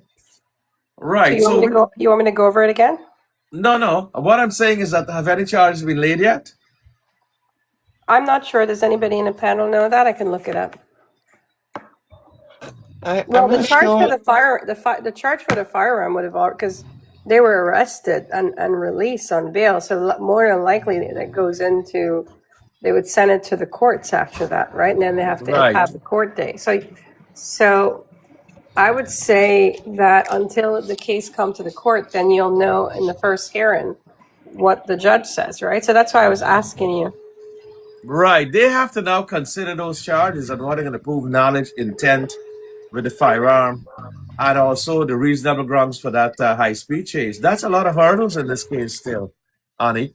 So I will defer to hear, we'll see what comes up and what unfolds there. The fact that they have been put on bail does not necessarily mean that that they will be charged, you know? Mhm. And And that's also, I what want to I'm doing. mention about the pat down with the MP, because a lot of people are very upset about that, rightfully so, because she was not pat down properly. Yes. What is your thoughts when you looked into the matter after we talked about it? Did you get a chance to look at it, see Well, what along was Guyana, you violated? have to have someone, a female rank that frisk you to pat you down. And I think one of the MPs came out and said it was a female rank who frisked her. I Yes, think. the MP herself came out to say that it Yes. was a female. It was a female. She said there's a confusion, and she cleared that up, that it was a female officer that was doing that. That's a lot of integrity, though, for someone to say that, and Yeah, someone is trying to hang you, and you're still being honest about who frisked yeah. you. That's You know, I was the surprised with kind of that. individual she is. She's really honest, really real, you know. That's You know, that's but a very she real. came out and said that, you know, Okay, that's and good. So we admitted to can that. move on from that then. Yeah, we can move on now. I have Mr. Prestige. Mr. Prestige, how are you doing, sir? Okay, did you bring me up? Yes, I brought you up. Okay, I didn't realize it. Listen, first of all, as a police officer, you know there have to be a reasonable uh, suspicion, or before you can even decide to stop somebody. Either the tail light broke, or they did make a left turn and supposed can't make a left turn or something. What was the reason for them for stopping his boat? They just randomly stop his boat like that? I mean, what is the reason? It But must that be is a what reason. Did you were he do debating. something illegal? Did they see he doing illegal fishing? Did they see him do Right. something that caused them have to stop his boat? Yeah, they advanced two reasons. One is that there was reasonable suspicion, and I'm not agreeing with this. I'm just showing you, and I think that they have a very weak case. They're saying that his boat was they had some evidence. They saw somebody throw out a plastic bag, which of itself is not reasonable First suspicion. of all, where were they when they saw this plastic And bag that get thrown? right, how can you see it at that time? That's what All me and right. others are Can saying. you see the And plastic bag from a also, distance exactly, thrown? and at that time in the night, it's So, impossible. you can not make up story when you hear one. It's not I'm bad that saying, you're planting evidence. That's why Mr. uh, Ashuddin is very lucky that he wasn't assassinated that night. Instead, well, he shot him in self-defense. that's one of the reasons why he drove at high speed to get to an area where where it's visible, that other people can see what's going on. Because they could have killed everybody out there and pretend they don't know nothing. Well, and then you put So a if firearm in the it's hand like, and if said for he could example, if charge a somebody pulled me firearm. over in America and And then they it's not said well Taylor Adams lit, said that I would it was moving at a fast rate of speed. That's not I a will. ground for there's how are you going to check that? Where's your radar? How are you going to establish the Yeah, speed limit? come on, man. Is there a speed They're limit just on the making streets of excuses. I'm Guyana? telling you. If I am pulled over and I feel unsafe, I'm going to look for the safest place to stop or pull over. I'm not going to just pull over anywhere. Police pull me over, I can drive to a well-lit place, and it got to be somewhere wherein the police can be safe when he comes out the car to observe me, and I am safe from a truck running over me. So if Exactly. Azadine And you decides were a that I police am not officer in going to stop in Guyana. the middle, if he decide I'm not going to stop in the middle of the ocean for them to kill me and throw me over, I'm going to drive to the nearest area where it's visible that other people can see what's going on. I don't see nothing wrong with that either. And Syndicate was going to say, especially since we have so many other unalive people at the bottom of the ocean, one Exactly. more will not really make a difference. We turn our back on 30 something, another one will be just the same, no? Is that how Yeah. we see They're life gonna in they're Guyana? gonna they're Is gonna that make a bit of life noise is and said, work? okay, Work? Azadine fall overboard or whatever. And then next thing you know, they're gonna bring up some model city and throw that off at the back burner. And Understand? Devil Sita, someone in the comment there, I know him well. That police have the right to stop, search, and detain, but everyone got to No, understand it must no, be no, based no, on no, reasonable no. cause. Of It course, must they be have to based have a on reason. reasonable suspicion. You just can't go and Exactly. stop people and search them and stop the ship, the car, and so That's on. called You all profiling. have to understand the laws of Guyana, and you have to ensure that the law protects you from That's that kind called of profiling. intrusions. Or you're going back into the dark days. You're going back into the colonial times. You're going back to times when people never used to wear clothes and run around. You understand? That's So called never you profiling. guys If you brush can up just pull yourself. somebody over like that and search Keston, them. what you're saying now? Let me see this person's still up, and I have to take them off. Keston Pearson, hello? Because sometimes, Keston, are you there? Other than that, we'll assume you're a troll. Just come and take up time here, and I'll X you off. Keston, you there? Okay, so I'm gonna disconnect this person. Yeah, he's probably what you call a house slave. Tony Noel said that, Mr. Albert, can I enter your classroom, please? Well, Tony, just line up and come on and ask to come on as a guest.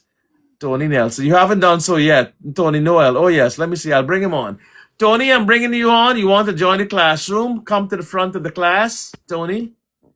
Tony, you can Thank you. come to Good the night. front of the class, sir, and give your speech, or give us your take on this legal of this lesson. I mean, as a former police officer in Guyana and also a drug agent in the country, I'm saying this to Guyanese people. What is going on in Guyana is because Guyanese people allow it to go on for too long. Amen. And Hallelujah. until Guyanese people demand that the churches and the NGOs and these people get the act together, stop participating in the churches, stop participating in the NGOs, because if you're taking my money and you have no representation for me, and every Sunday you asking for collection and innocent people lives getting take, all you're doing is going with the PPP and sit down and have a little couple thousand share to you and your church, and you feel quite happy with that, Or a then plate of black eye cook, a plate of calcium cook up. you're all frauds. You're all frauds. You know, you're all frauds. I'm gonna say, did anybody? And this is a tricky part. You know, why can't certain people start questioning the PPP members about both Janet and Jagan and Chetty sickness and death? It's very important. It's very important. And put the shame to Bar Wow. Jagdeo. Wow.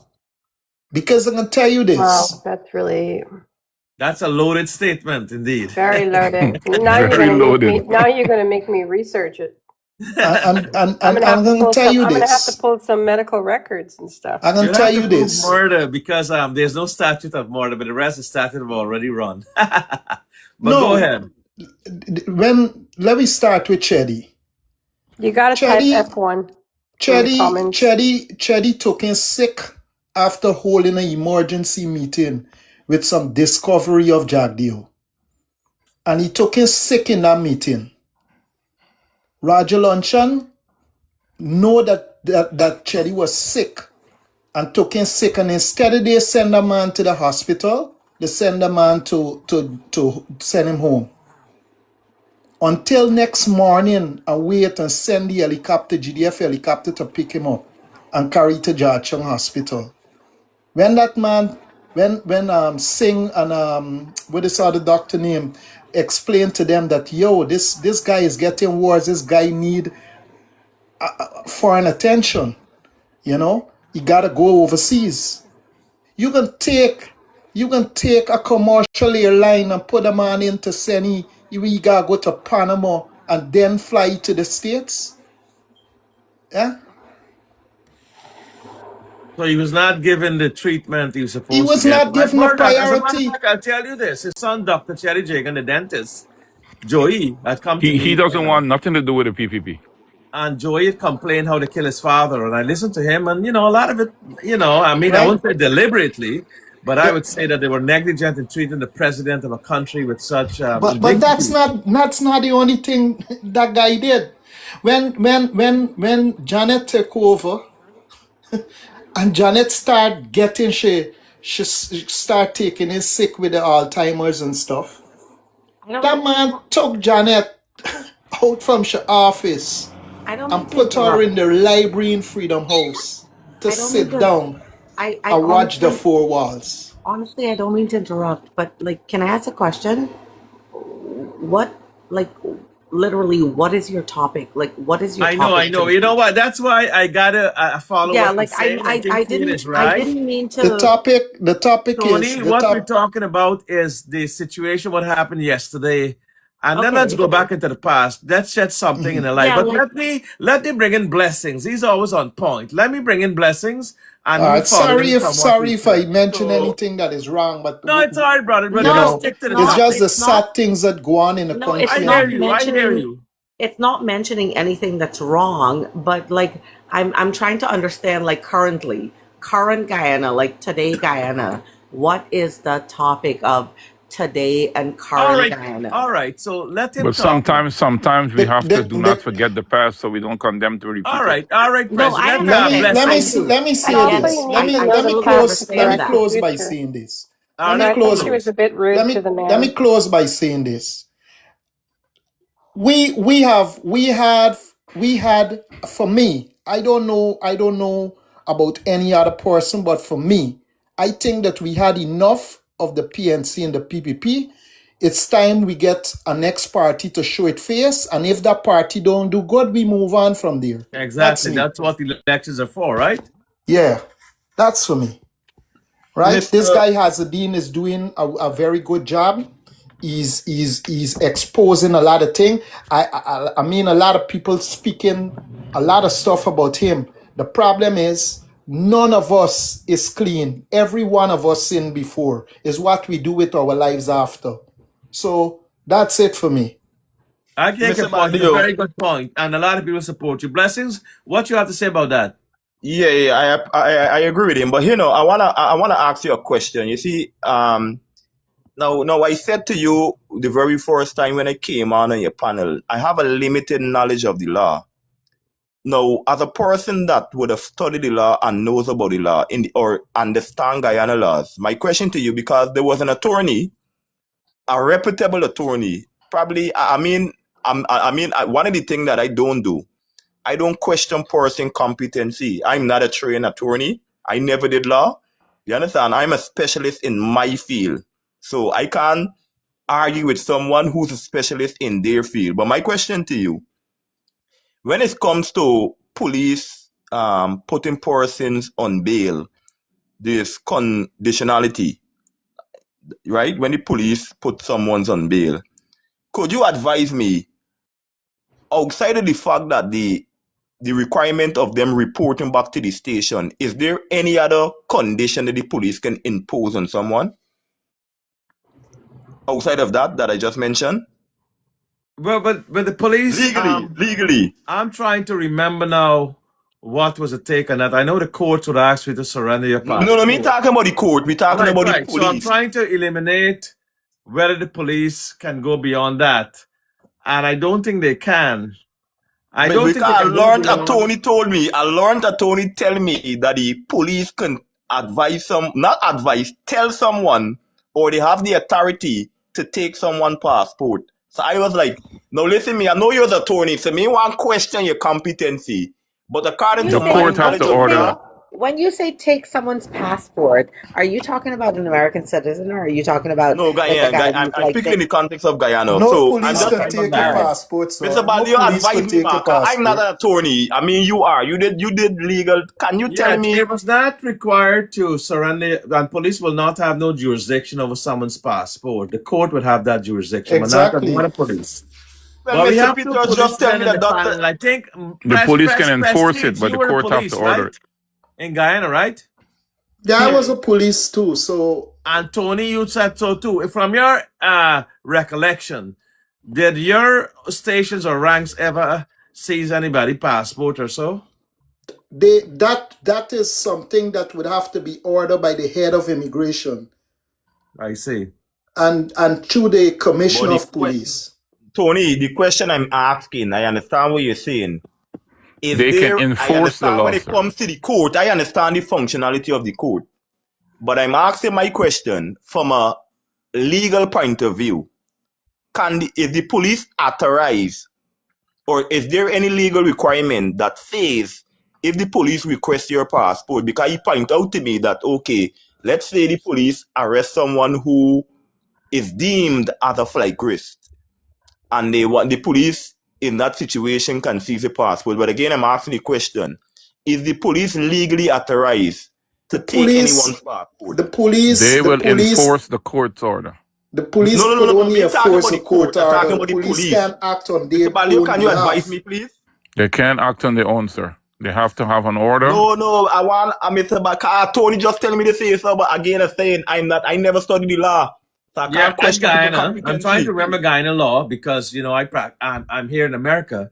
Okay. But if I remember well, they don't have that authority unless they state it come from the chief immigration officer or the commissioner of police and get some written authorization. It would be impossible for them to have gotten it within such a short time to say, That's well, what I'm they were saying. authorized to seize his passport. If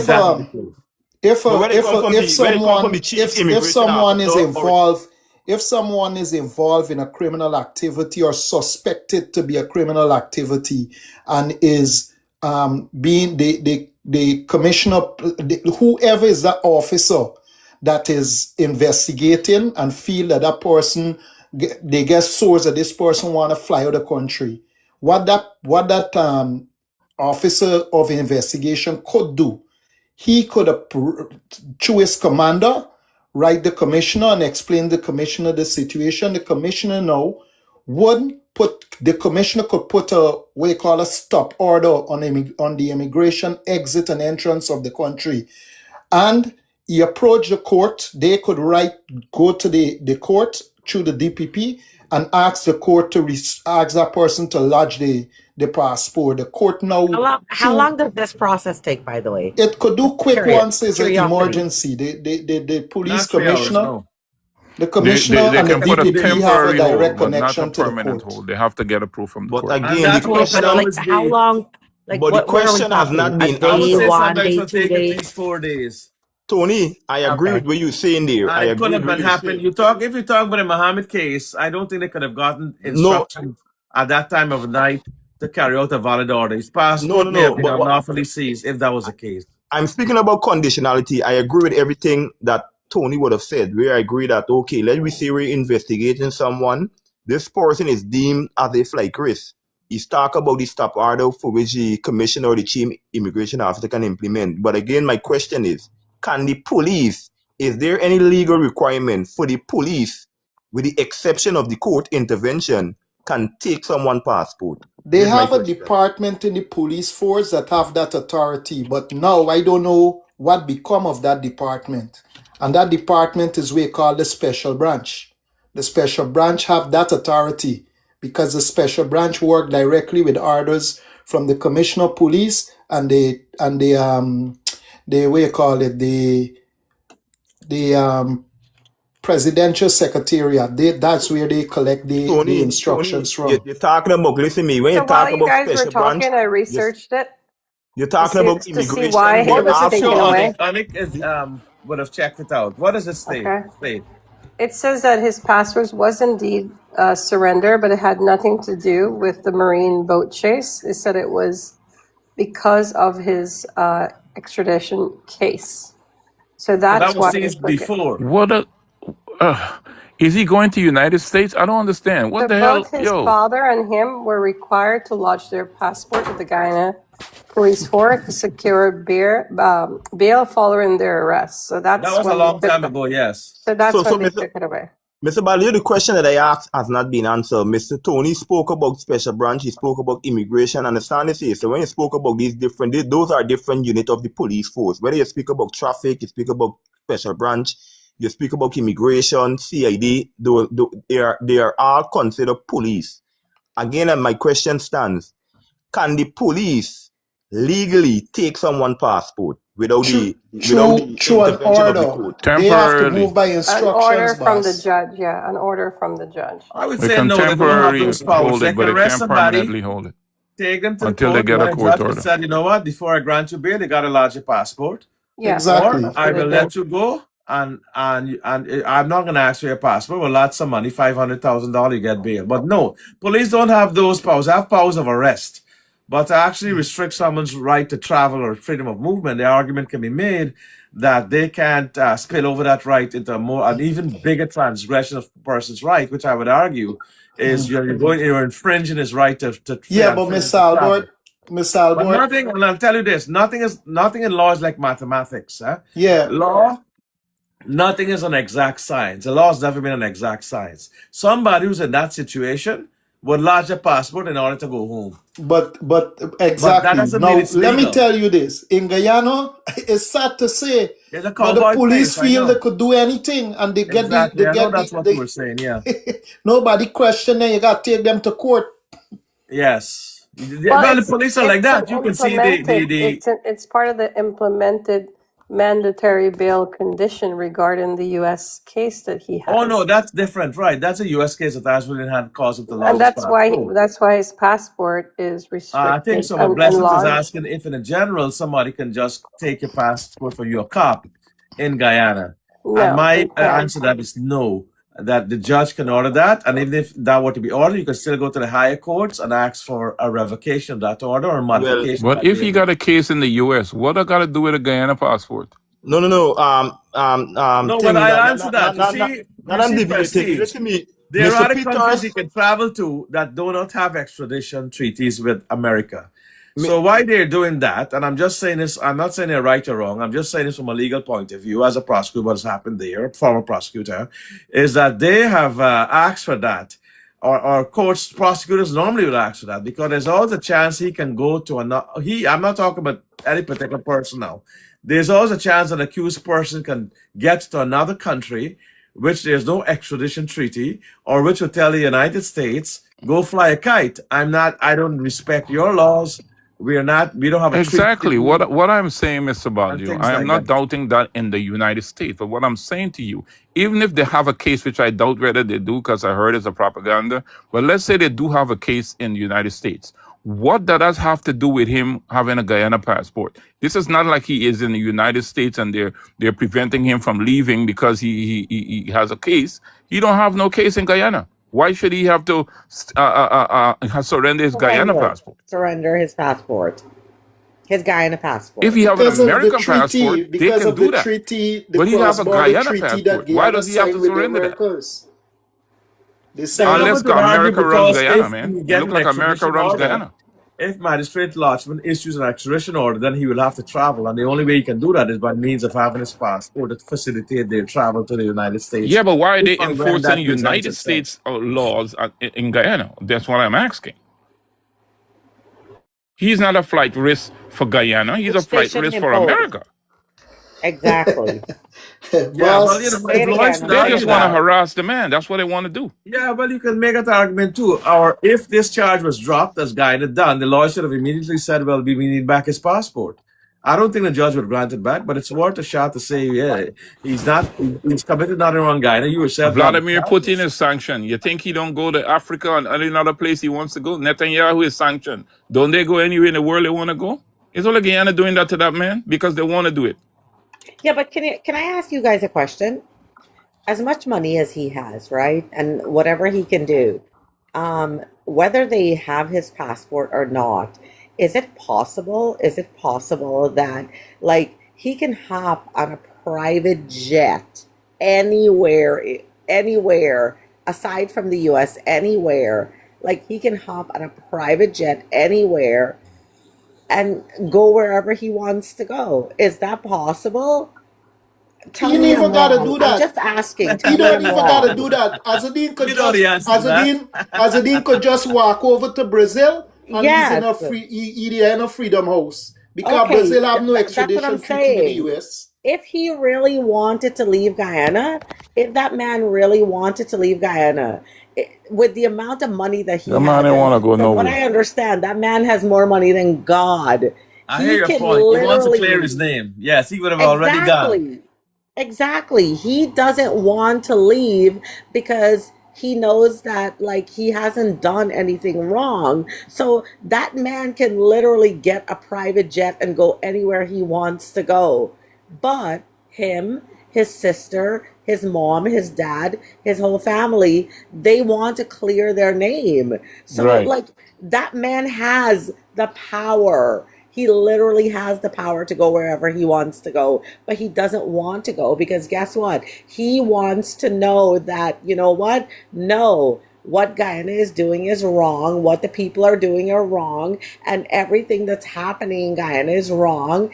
And he's doing what he has to do to clear his name. Can we Well, wrong him? Can we Milkshake is wrong saying let him? him try that. The FBI snatched him.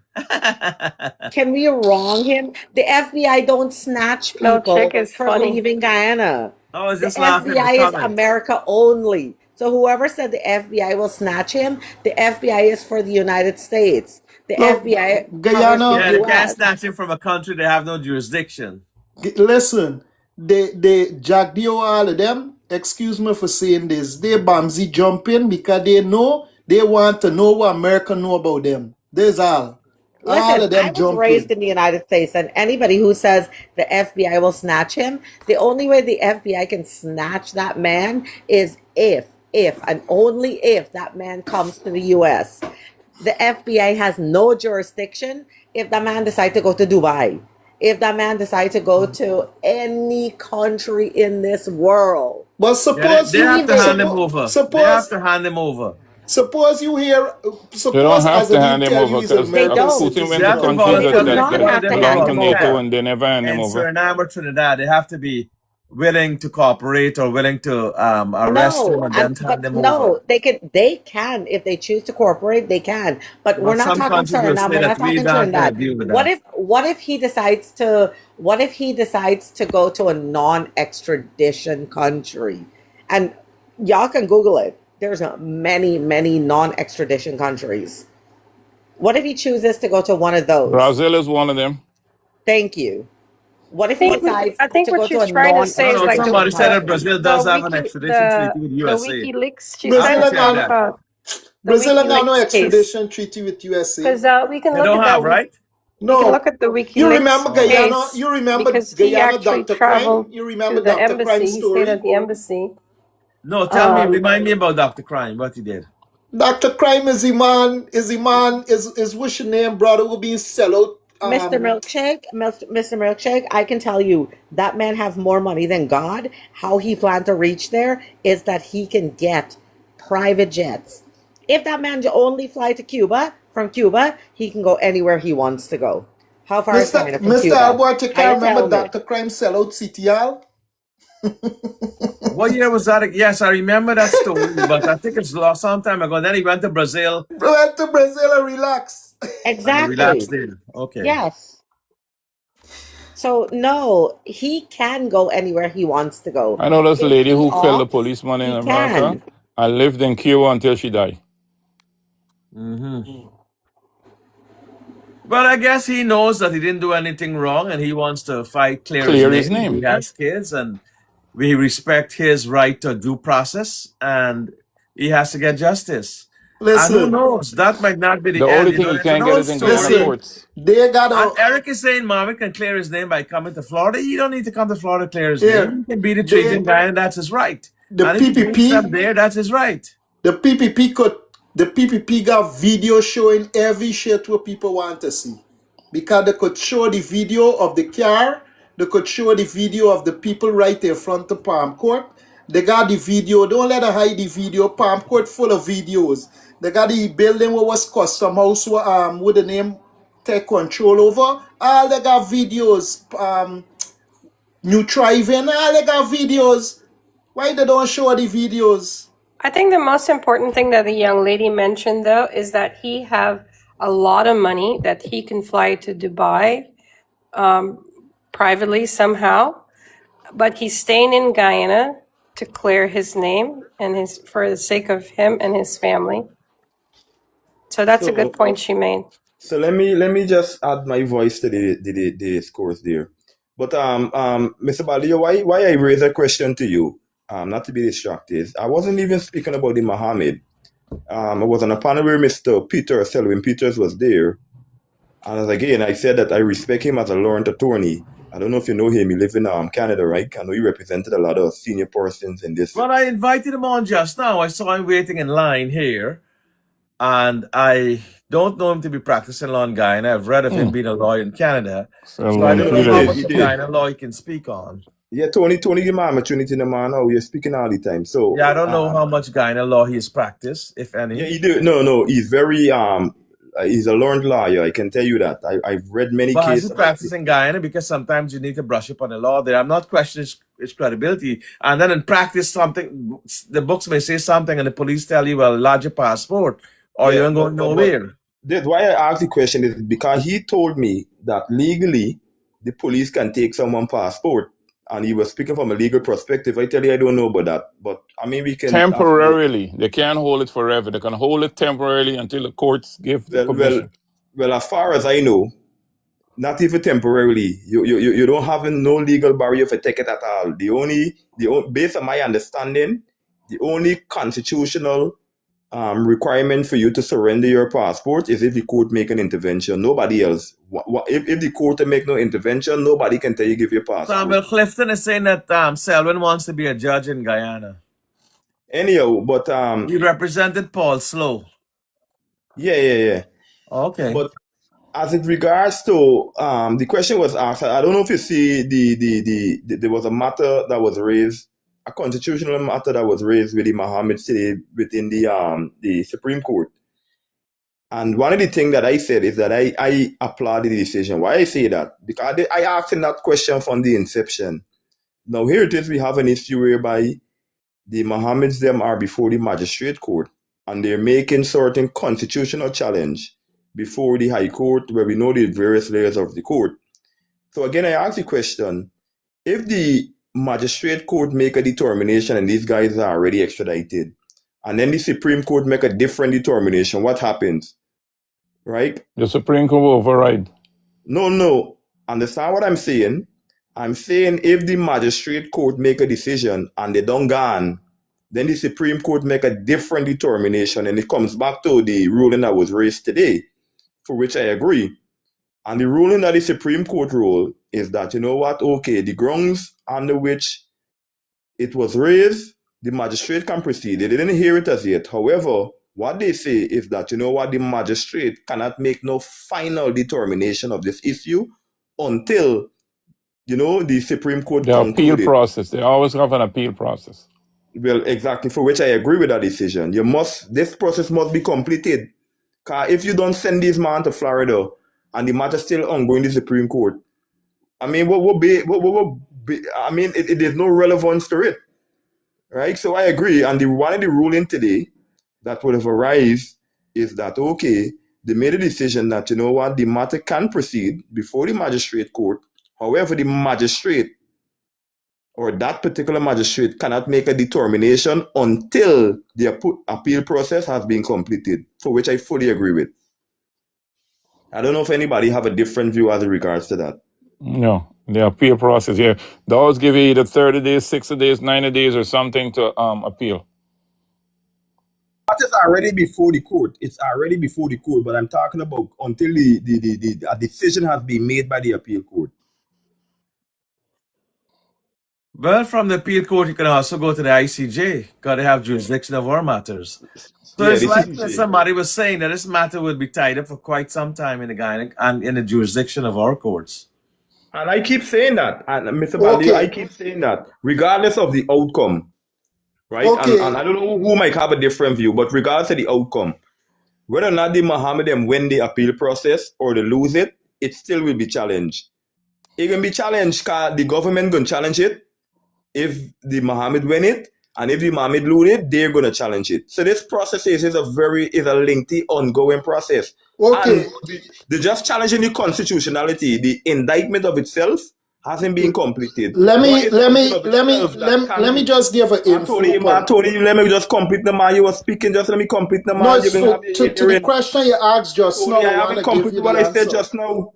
You got to give everybody opportunity, man. No, it's the act, the law and the act you asked for, so I was giving it to you. The Immigration Act, Chapter 1402, that is telling you plain that a police could temporarily hold the passport as an immigration Temporarily. officer, acting on as an immigration officer. The police could temporarily hold the passport. They cannot permanently hold it, but they could temporarily hold the passport. Correct. On what grounds? Pending In a the decision from the Enforcement Act, courts. as an enforcement officer. Yeah. But understand this is so Tony. You're saying that they could temporarily hold it. I'm not disagreeing with that. But they must have some cause as to which they can temporarily hold it. On what basis or on what cause? The set Flight under the risk, Ministry of whatever Home reasons they Affairs want to being give, but the court responsible have to for give the the final immigration decision. and daily design designated chief immigration officer is the commissioner of police. He got the authority that he could hold a passport, order to hold a passport through his office, and then the deputy commissioner of immigration, which that would be the person in charge of immigration, they could carry out the process. They So have they to could apply do to the it. court But let's to take make it this one permanent. step further. We passed through all of that now. We're looking at the bigger picture here in terms of what Mr. Muhammad, what political and law, when there's a confluence of law and politics. If Mr. Muhammad wins the next election and he has dragged out his case to that end and he wins the next election, what do you guys think will happen to those charges if he becomes sworn in as president of Guyana, And the which he same thing will wants to happen to do? Jagdeo, and the same thing will happen to Infanali. Well, Mr. I don't know. Baldeo, I think you know the No, answer to that specifically, question. let's start from the top. Blessings. Let's start with Anik. What's your take on that, Anik? Azudin wins the election. The case has not yet been determined. He has not been extradited. What happens to that case when he becomes, if and when he becomes president? Well, he has immunity when he becomes president. All right, let's hear Natasha.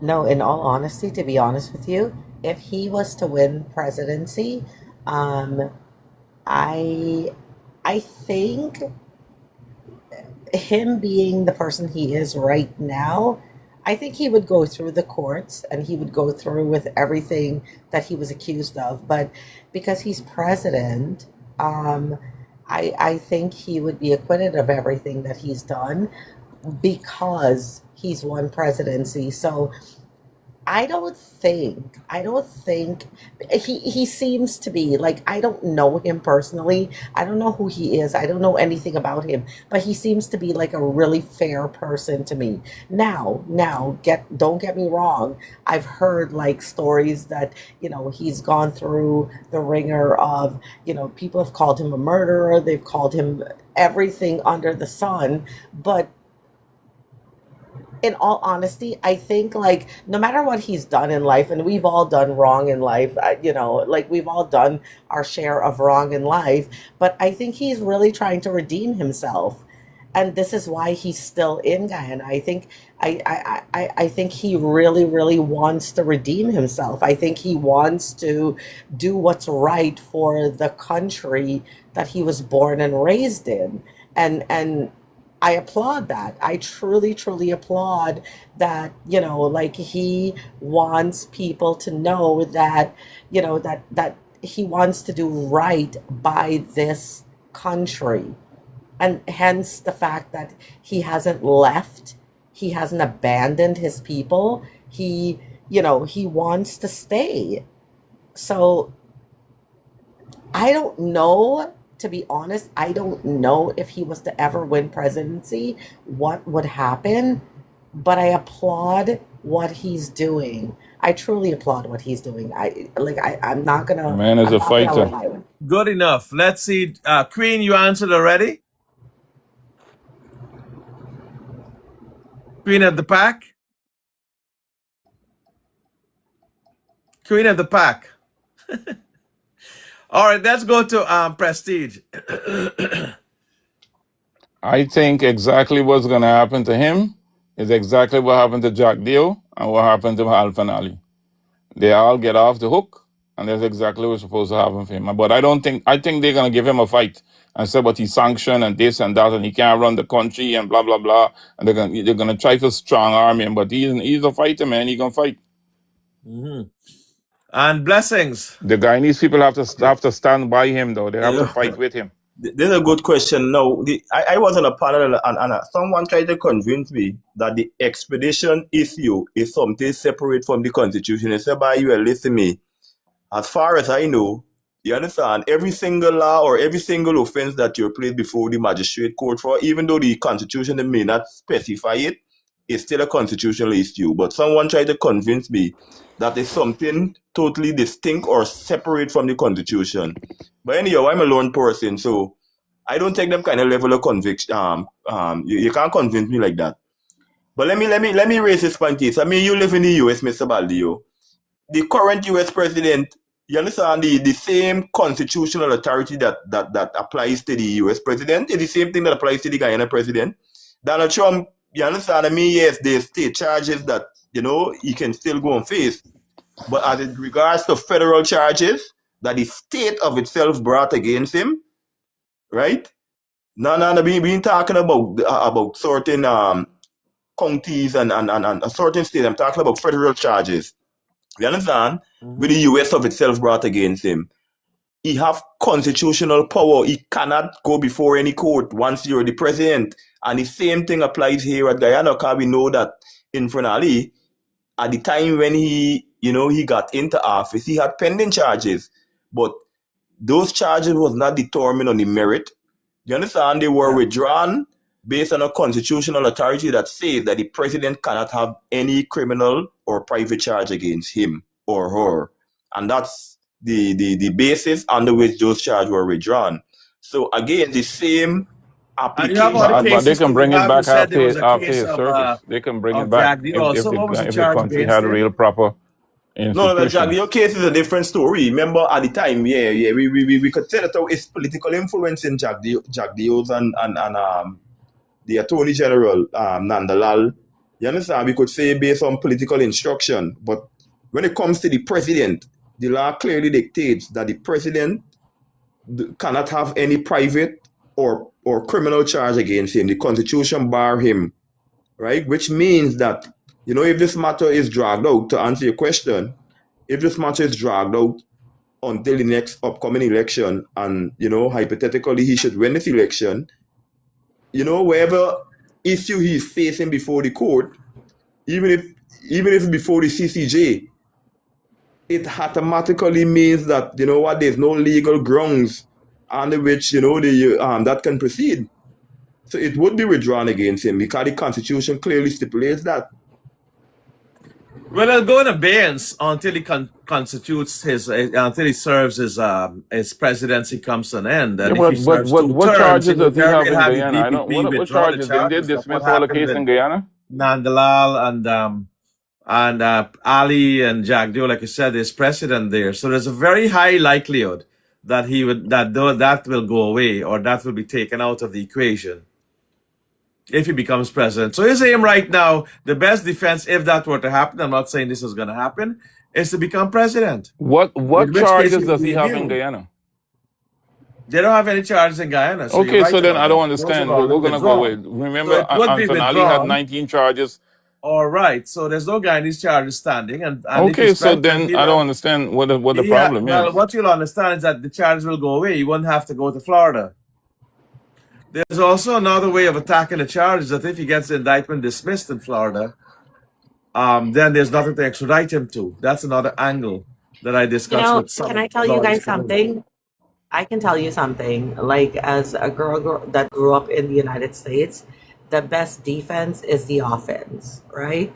Your best defense is your offense. And his offense is, what can they prove that he's done wrong? Like I'm not saying here's They have the shipping label that was reused multiple times. They have the gold that was being shipped. They right. also have the paper for the Lamborghini, the fact that it was underpriced. Okay, but do we know that? So that's what they have. So we need something to counter that.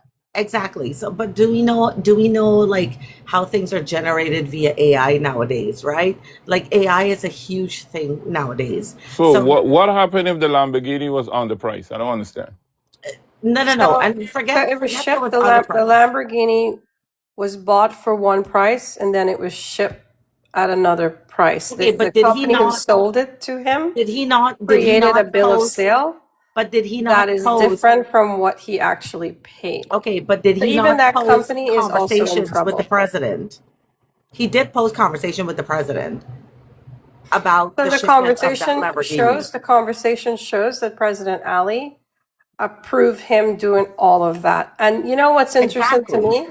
What's interesting to me, this type of stuff is being done all the time with people who are But buying Mr. stuff in the Baldeo, all you States have to and then say they're that underpricing it when they're shipping it. You well, okay, understand? well, all you have to say is that one price is what he paid, and the other one, the other part of the money was consultational fee Okay, but added the to the president price. approved.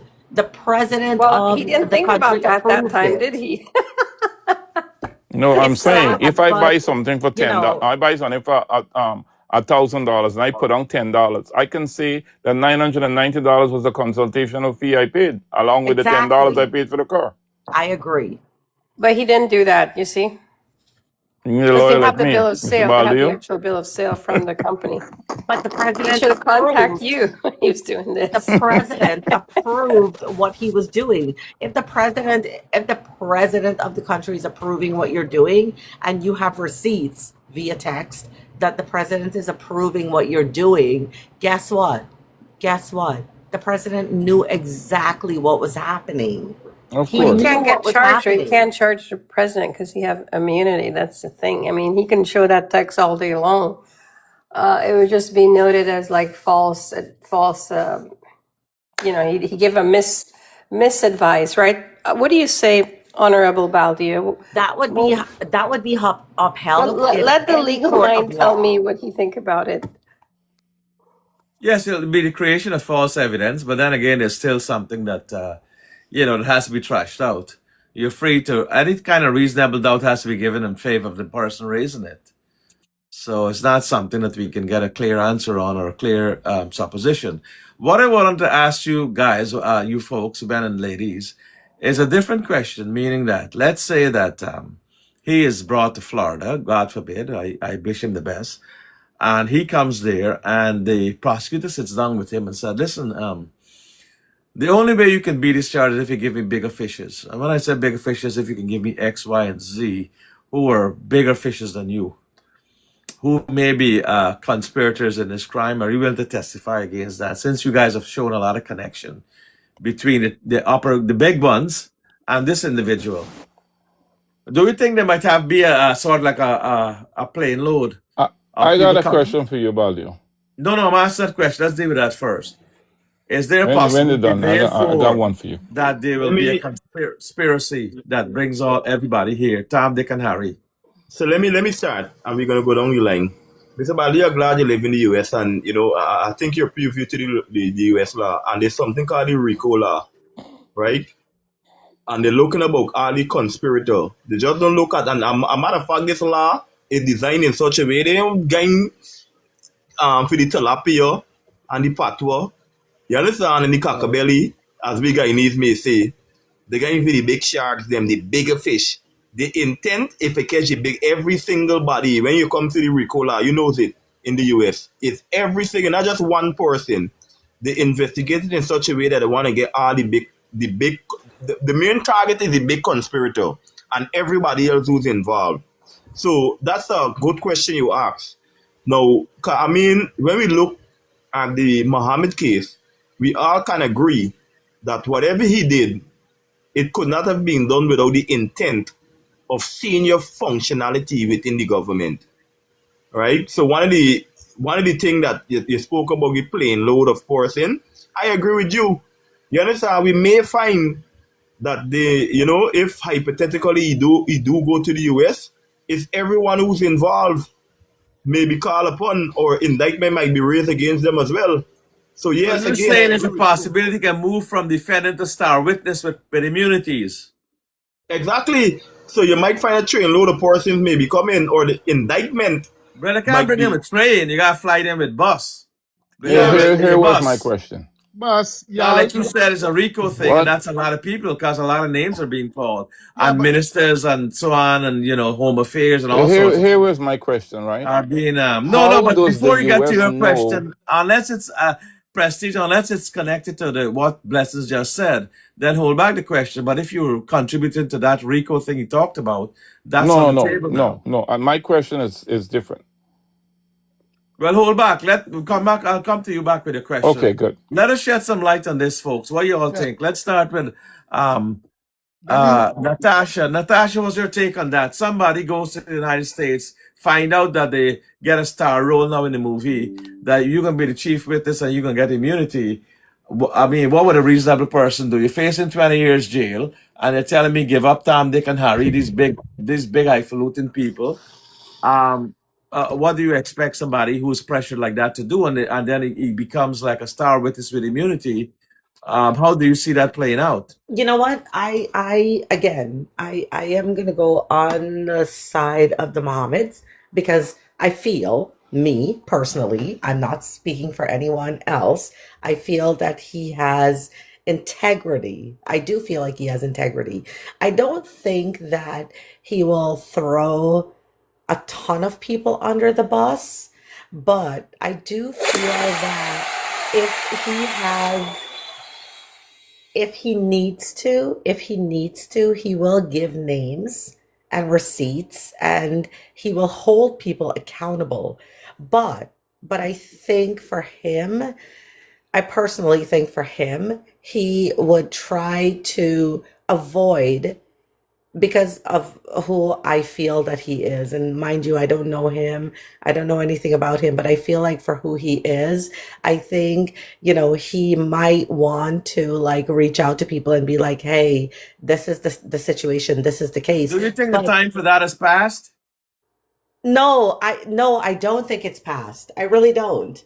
I don't Do think you it's really passed. think a man who's been harassed to that extent will go back and say, No. let me have mercy? No. Like I said, I feel like he has a lot of integrity. I do. I believe he does, and I want to believe in him. No, this is And not about integrity, This is about him facing 20 years jail okay, and which is or understandable. telling them what he knows about No, other folks. understandable. He's facing 20 years of jail, but I'd still believe, You can take regardless the of 20 20 years years, jail. yeah, regardless of that, What, I do believe he still has Mr. integrity. Baldeo, Prestige, what do No. you think about that? Mr. Regardless of Baldeo, 20 what years, I offense think did he he still commit has that he can get integrity. 20 years Preston, jail? what do you think about that? We're going to get to that and so on. I'm not saying he committed on the offense. What do you think? Somebody will so magnanimous to say, you know what? I forgive you like Christ and God. Forgive them for they know not what they do. I am the Son of God. They crucified me. And hence just forgive them. Which American system does not recognize. There wouldn't be no forgiveness at that stage. Somebody got to go down for this thing. can I ask What a they claim. question? So the point is, hold on before we get to that. Simple question, Prestige.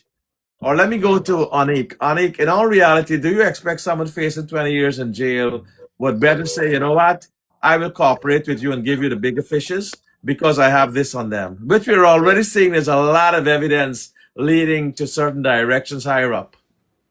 If Azarine Mohammed were extradited to the United States and offer incriminated information on President Ali and the Minister of Resources, let's say, I believe it would trigger a massive legal diplomatic shift, turning this whole corporate smuggling case into a geopolitical crisis. And the U.S. federal system know this as something called, you probably would know better than me, I think it's called pro-profferent or something like that, corporation. Oh, proffer, yeah. Proffer offer. Yeah. Yeah, that's a proffer they make. Yeah, they will make that to him. So when a high-profile defendant tries to exchange information on bigger targets, such as President Halley, who is a figurehead, of course, to secure a plea bargain, drop charges. This is basically like it's so many different facets of this. So as this case continue, even if he get extradited, we're going to see how it plays out geopolitically. Thank you. I disagree. I'm going to tell you why I disagree. First of all, this is not an American case. Okay?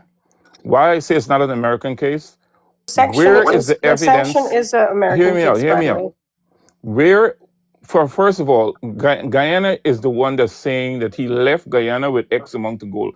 America don't know because they did not seize any America gold that is he worried brought in. They did about not hold him him up at the airport with the concealing. gold in his hand and said, He I used a got you. You seal. got 10 pounds of gold. No, the legal part is you have to go and read the case. The seal that was reused Mm-hmm. is where the problem falls in the America. How America was able to arrest him is because the Mm-hmm. gold that they have right now in their possession was Mm-hmm. brought into the country with a reuse seal. So it's Mm-hmm. kind of like a system, and he's not the only person that do this. A lot of exporters do this, where they reuse the same seal so they don't have to keep on paying export taxes. So that's Mm-hmm. the problem. That's how they become involved. And I think this is what Guyanese needs to understand, because they're But like, those offenses are just fines. They're not jail time. You pay a like I fine. said, You either pay you back the gotta go money read it. in taxes that Go you owe. read the evidence that they It's have, jail. It's and jail in then the state. research the No, American no, it's law 20 on that years on and the why table, they. Prestige, from their law, mail fraud, and all these different Prestige, you gotta things. understand. Yes, it's a It's U.S. 20 years offense. Prestige, I think maximum. you're missing it. Even though it originates from Guyana, it's a U.S. offense in the sense that the U.S. system, was utilized for which this act was committed. Because yes, Exactly. the gold was smuggled through the U.S. According to the indictment to go to Dubai. Yes, they seized the gold as Onik rightfully said.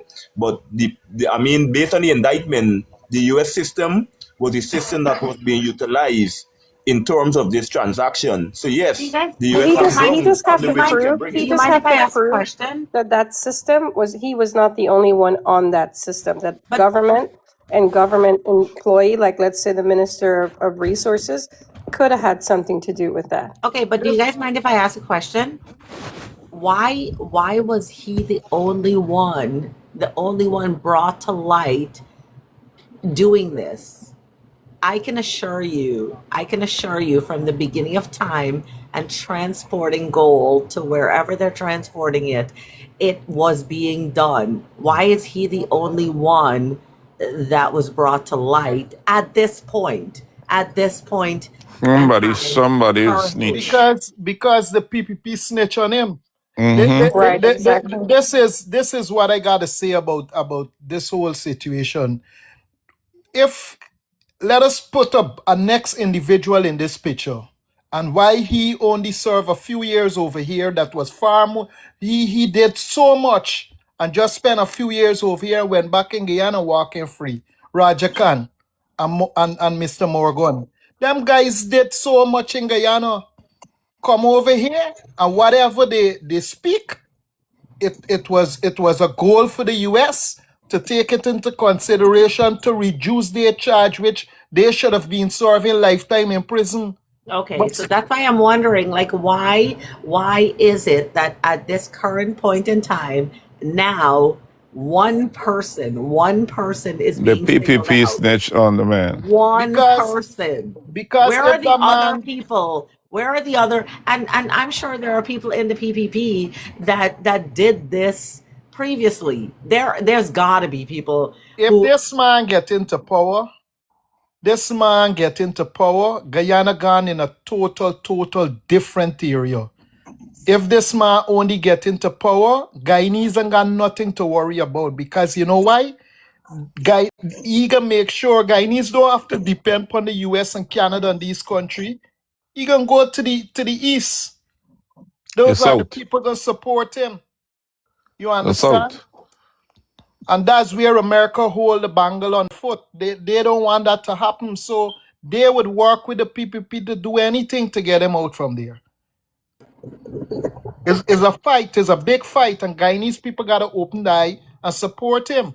So that's why my curiosity is the way it is. Like, remember, you guys have to understand something. I'm an American. I was raised in the United States, so I can't understand why are we singling out one solitary person in Guyana. Are you He like, do you cannot be mean to tell bribed. me? Do you mean to tell me this one man is the only man who ever did this, what they're accusing him of? It's a next Walter Rodney we Asradine said have. it himself. He said why. He said once he decided to run for office, he was called into the Attorney General's office, and he asked him to step down. And then Jack Dio called him, and so on. And he decided that he's not going to do any of that, which led to, I guess, allegedly, if somebody did snitch from the government, But the bottom line, I think, what we're discussing tonight, though, is to kind of figure out his situation right now in Guyana, and what the true evidence that he's going to be able to present in court, and what the true evidence the government have, the prosecutor have. So those two things are kind of is going to be interesting, especially the boat chase, because the video that they put out, I don't really see, how they're going to determine that that's his boat even, right? What do you say, Albert? What do you say? I agree with you, and also the point that Natasha is making there, because I think there was somebody equally coupled, ministry May something, May Williams. What's her name again? The minister. The Who Minister of apart, Home Affairs. yes, she was equally culpable, and yet he's the only one holding the buck. So the problem there is that the American jury system would like to see fairness, and if they don't see her, May Thomas, or if Samuel You're Clifton talking about said, May thank you. Thomas. She was also Yeah, if part of May the Thomas is yeah. subpoenaed, if May Thomas is subpoenaed by his lawyers and she doesn't show up in the Florida court, I'm just saying that 2 minutes thing goes to the tragic, and we're hoping as a fellow guy, and it doesn't go to. There'll be a problem, because I say, where's this woman? Why isn't she in Bangles too? Why isn't she indicted? We have a problem with that. Why are you picking on this one man? And especially since he's so young and everything else, he looks like he's being made a scapegoat. Our jury will acquit him, or a judge may throw out the You know case. what? Scapegoat is the word. That is the word of the day. Scapegoat. Because personally, I think that he's being picked on because he wants what's best for the country he was born and raised in. And to be honest with you, I don't think everyone has Guyana's best interest at heart. I really don't. Like, I've watched a lot of things about Guyana, and I don't think everyone has Guyana's best interest at heart. They do not Self-enrichment. care about the country, and they do not care about the people, because you see the economy. Okay, fine. Can you guys tell me how? Can you tell me how an apartment in Guyana is $4,000 a month when your average Guyanese does not make more than probably $1,000 a month? I would love to know that. And why do people care? They don't care. Nobody is doing anything about certain things like that. So that's why I'm telling you, like, this man is looking out for the best interest of the country. And to be honest with you, would I vote for him? I don't know. I'm not a Guyanese. Like, I'm Guyanese. Oh no, God, please forgive me. I'm Guyanese, but like, I don't live there. Would I vote for him? I don't know. But do I respect everything he does for the country? I do. And do I disagree with what's happening with him? I absolutely, from the bottom of my heart, I don't like what's happening to him, because everything he's ever done for this country so far that I've seen, and mind you, again, I don't know his history. And he don't have the kind of money that resource. He's not using the government money. He's using his own money. Even if he did something wrong, he's paying back. He's paying back. You are absolutely right. What he's doing so far for this country, he was donating to schools, and they made a stop to him donating to schools. How do you do that? Like, why do you stop somebody from donating to school children? Why does the Minister of Education, I think it is, why do you stop someone from donating to schools? Like, how do you do things like that? Like, you can't. You can't do things like that. I'm so sorry. I'm a very passionate speaker. I think it's the worst example of that. He had said he's going to bring up the unalive persons laying at the bottom of the ocean being eaten by sharks, fishes, and piranha, and then he was turned down. So that's an even more gross abuse of a citizen's right to offer his They're services to stopping the him from country. giving to the schools, but none of them are doing it with the government money, and he's doing it with his own money. And it's even worse with the MV Barimi. He was not allowed to bring up those bodies, and it would have cost him $10 million. He wouldn't get no benefit for that money. He can open another business with that money. But here he is given to the people to bring up the bodies, the unalive bodies. And why do people take him up on that? So I think that the road that he has traveled is taught us a lot of lessons. I think his star has risen. I believe that he has won a lot of support, and there's this thing that he's facing has solutions in many formats. The charges and the end of it all. The only thing, what surprises me and what impresses me about such a young individual is that he has not lost steam in his journey to empowerment. He has not stopped. He has not hesitated. He's come forward and taken his blows. He keeps on his feet and he keeps going. But I history, don't think we've seen anybody like that in but, Guyana's history. but history got a way in repeating itself in Guyana. I look at Tazadine as a next Walter Rodney, and that's why he got to pay very, very much attention to his security and surrounding his life in the daily base that he's going, because these people would do anything to take him out. You just got to be careful, very, very careful with the people that surround him. Those who do not remember the past are Are condemned to condemned to repeat repeat it. it. The thing is, that people are making that claim, and a very credible claim, that the last episode on the high seas, that could very well have been an aborted attempt to take To him take out, his life, correct. So whereby there he would have had been to no flee because witnesses and all it's him that. alone out there.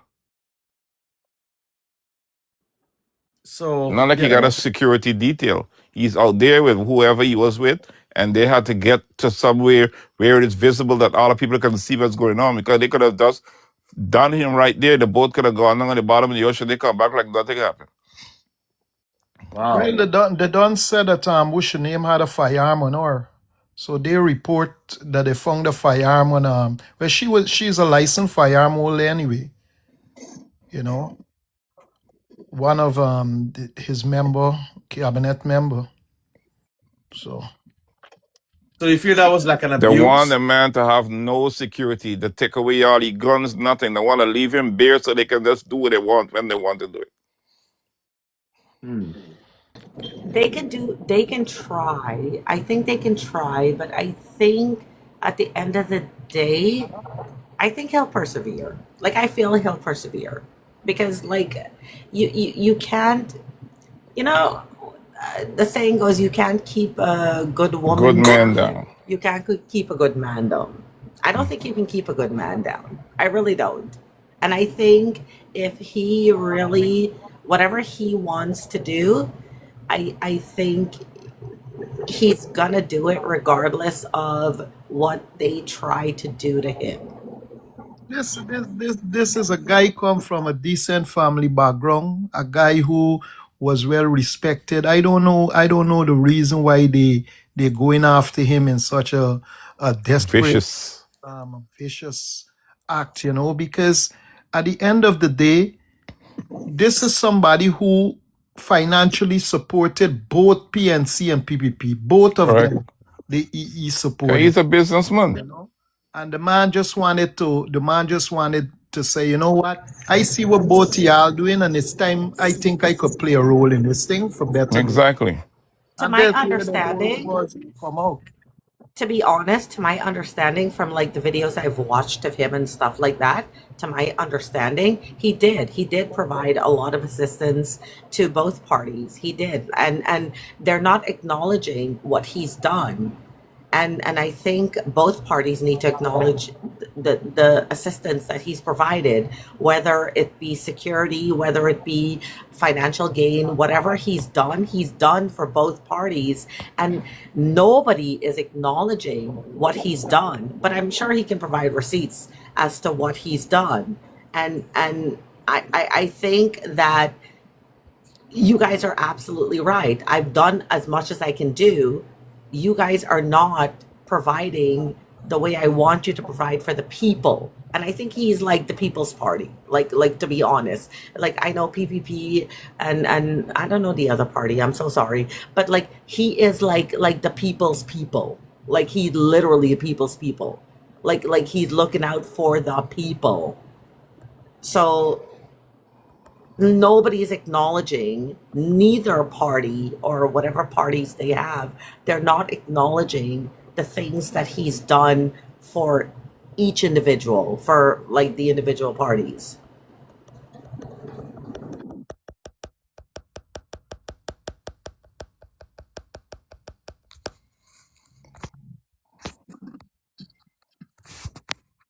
Look, somebody said the government is threatened. They cannot match his energy. You know what? You're absolutely right. They can't. Are we You closing mean off they for tonight cannot? so we can give our final statement? Yes, so let us Yeah. do that. There was somebody who want to come on called Teddy, but I don't know if I can have more people on. Teddy Yeah, something. John. Huh? John, good night, good night. Monday Good night. morning, no? Yes, Morning, yes, good good night. morning. Yes, I see you were Look, I trying to got get one on. You're the problem. number one I viewer. got one problem, you know. One problem I got. One of the calling about Walter Rodney and trying to put Walter Rodney, a general, right? A historian, a real warrior, come to the Pan-African system, right? I pump on next to the leopard by and put in the same shoes and boat. I got problem because I's a GT man. Now hear me problem. Now, me nga no beef with the boy other than two things. Now, since you turn to the opposition leader, right? You ain't asking for biometrics and you ain't asking for a new CEO at GCOM. We're causing a lot of things going on in Guyana 2020 election. Still they in the court running, right? 2025 election, they give the people pencil and tell them vote. Well, I went to school, I know you could rub out pencil mark, right? So I got problems with that. Yes, I bear. So now if this boy is making no move on the street, at no time at all, this is 2026 we in. You think that one day you ever see he go and stand up out there? I see a You lady want to named tell the Randall man how Ladies, to but run hey, his humble you his said, don't say nothing because I don't get paid for no buys. No, I'm You ever saying, do tell you you want as to a tell Guyanese, I don't. Azadine how to You ever run his say none of political y'all party? can pay me in Guyana for represent Guyanese. Now, hear what he's saying. Mr. Liar, man, if you go GT, I follow you. I come home. In the camp, I coming home. Because brother like you is legitimate belly dog. Ain't got no cockabelly in the kingdom of the cockabelly kingdom, right? That I scared of then. I And don't know if GT that's got a get real, compliment real or soldiers. I don't know if that's a compliment or a detriment. Man, I tell you, I would come home. I would like to see you go alongside the lioness Amanza and start a movement by. You know, if we get 6 seats in parliament, boys go be cooking them, you know. Cause look, as a little youth, one of me past time Abby when I was a little boy, it's gonna catch cockabelly, take a magnifying glass, put them in the sun and roast them. You were telling you, and You're what they cruel. doing the people in Guyana? Cruel. More by if you come home in GT, you'll see cruelty. Let Cause me I would ask have you this seen though, a home Mickey. there. Mickey, what your name? Mickey, Me is Teddy, Asmon. I is Asmon. I is Desmond. Asmon. Desmond, you've I is impressed me Asmon. as Osman. You have impressed me with a Yeah. man with a lot of energy. Do you think you can start like a picket line, a sort of a resistance movement in Guyana? It seems to I me. tell you what, He's once I not get in with the Guyana, right people, Wait once I there. get with the right people, right? Cause it's how these by polishing leopard by this a leopard by done. You won't even ask him for the CEO which come out of GCOM. I have no respect for your boy. You And ever you will telling see you? the He man probably when ain't reached there the yet. The man, what the the You man ever man telling you? protest just, ask him for the yo, lady to Zero be respect removed. how if you much can't thing you even want a man do if you one can't time, even man? ask for biometrics.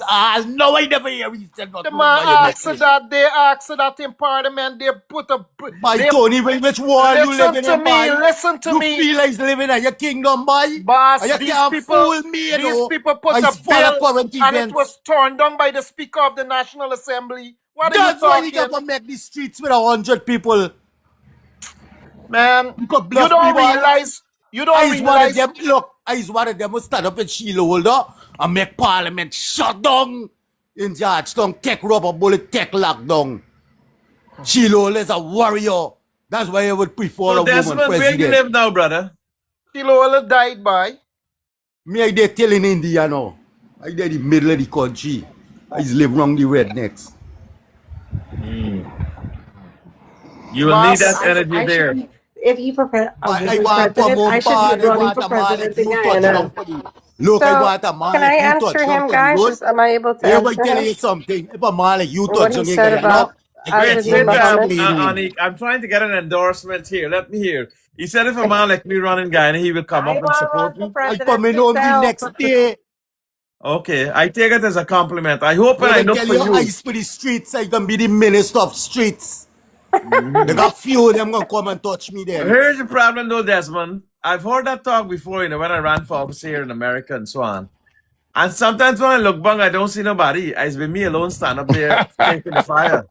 Why you look, you get 5 more Mickey Teddy. Look, 5 more Mickey Teddy like me. We don't talk them. Me sit down on your desk, easy, no cameras, nothing, and you say, and we do. But you're gonna run back to Indiana if that were to happen, would it? Man, they want to go home, bar, they want an Indiana excuse to Jones. go home. I I want an coming to run excuse, I for want a president in man like Guyana, you by the go home. way. I want a man like you go home and let me stop the talking.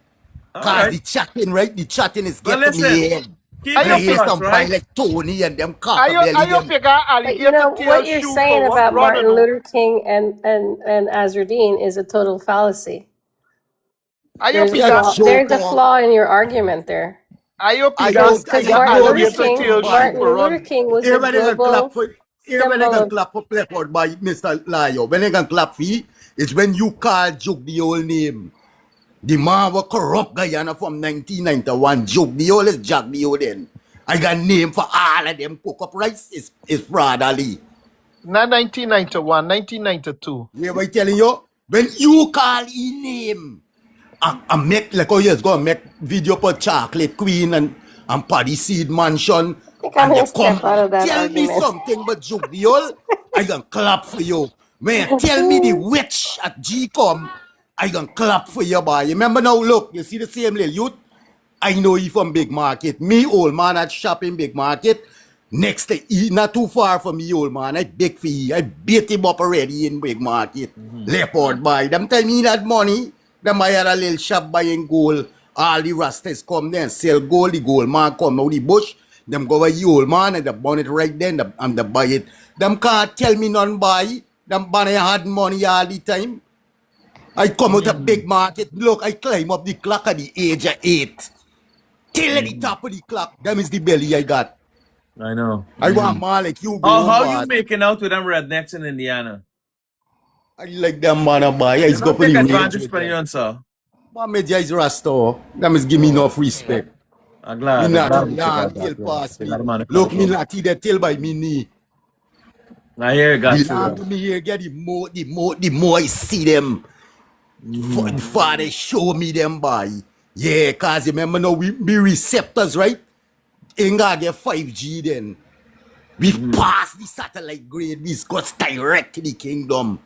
Because we believe in the one king business, one kingdom I business. understand. Don't bring your Bible, your All right. guitar, your Quran and them things. Well, here, Me Desmond, I nah got to hear run for now. that. You hear? It was nice having you on the Respect show. though. Stay well, Yeah. brother. One love. God But bless. look, just program the buy for make them two change. Talk about Jack Dio, talk about the Witcher G come and ask for biometrics. Then I can clap for you, boy. All right. We can As take it long as on. you can't do the mean clapping for you. All right. All right. We can try and get there. We can land the plane there. Don't worry. Take care, eh? Be careful with them redneck, eh? Yeah, so he got a lot of energy though. That's the kind of energy we need in Guyana. Sometimes our people have a misplaced energy and misplaced direction. And sometimes they talk and they don't do. If you can do half of what he talks, Guyana could be a better place. If they stand up and tell a minister, tell somebody, I disagree with you because of XYZ. But from my experience, I find a lot of these people talk to a closet or a toilet bowl, and they don't really come out and do anything for the community. I mean, this with all great respect to him, and they don't really channel their energies in the most positive direction to achieve maximum results. And this is a problem we have. Well, So So God when they bless him. talk to toilet bowl, what they talking shit? Well, they're feeding into that system of biology. no, because if he was in the same big market with Azadine, and Azadine was buying and selling gold, he should have put himself to do the same thing, and maybe he would have there with Azadine there today. Yes. I Instead of don't know. climbing on the clock, he shouldn't have climbed on the clock. He should have there right there selling and buying. Yes. He's He tried probably to very like quiet as a mouse in Indiana, And then he would come on forums like these to let off some steam and then go back to a humble existence amongst the people he's with. And sometimes you find that kind of problem with our people. They don't speak up when they're supposed to. It's yeah, a he pity, get though. But he's a good man, and I hope and wish him well, and I hope he brings the energy, Desmond, to furthering the cause of democracy. So we can wrap up now, but let's continue with a closing statement from everybody. I think we've covered a lot of ground today. I think we gotta you say you steam a chalice, Mr. Lawyer. Go, okay, brother, have a good night with the chalice. All right, I understand. So what we gotta do, brothers and sisters, we gotta continue to refocus the minds of Guyanese, refocus people. We're not looking for money here. We're looking for democracy to be restored in Guyana. We're trying to empower our brothers and sisters. Like I said, you might cook some fish for somebody, you feed them for that day. But if you teach them how to fish, they become their own people to feed them. Because I guess all of us have successful lives over here, most of us. And who would want to go back to a country where you got blackout or you got water like a lot of people say, it's like tap water and brown and disturbing. We have problems there, and it's a big sacrifice to go there. People have protection here. You have your children here. You have your wives and so on. So it's not an easy thing to uproot yourself and go to people. And when you go there, they don't even want to help themselves. It's a hard thing to do, especially for people like myself who've been doing this over here and find that pushback when you try to spend all your resources, your blood, sweat, and tears. And your people themselves, they want more. They don't come out and vote. And like somebody said it here tonight, you guys said, well, let it go bit by bit, attrition. Let's chip away at the beast. And eventually we'll defeat the beast, But a lot of very good things, especially the legal semantics of this case, have been discussed here. And I hope that Mr. Mohammed's lawyers have been listening, because in that whole thing, we've shown a lot of openings whereby the case can be won, and whereby his problem, if he wins the presidency, is won, he'd get immunity at that stage. Secondly, if he defeats the indictment over here and the judge says, this indictment don't have enough evidence, I don't see where the other co-conspirators are, or three, if they call upon him, and they will come to him and said, we got a deal for you. We need bigger fishes, like somebody said, sharks. If you can give us the Well, what sharks, about the we're statute of going to... limitation in America for his case? Well, as long as the indictment is being brought within the statute, which it has been brought, they can always bring it back if it is defective, it is dismissed. But again, time is running against that indictment, yes. And if the indictment doesn't have the meat in it, then the case can be thrown out. And federal judges in America do throw out cases if they're weak. No, if they keep updating the charges, Well, they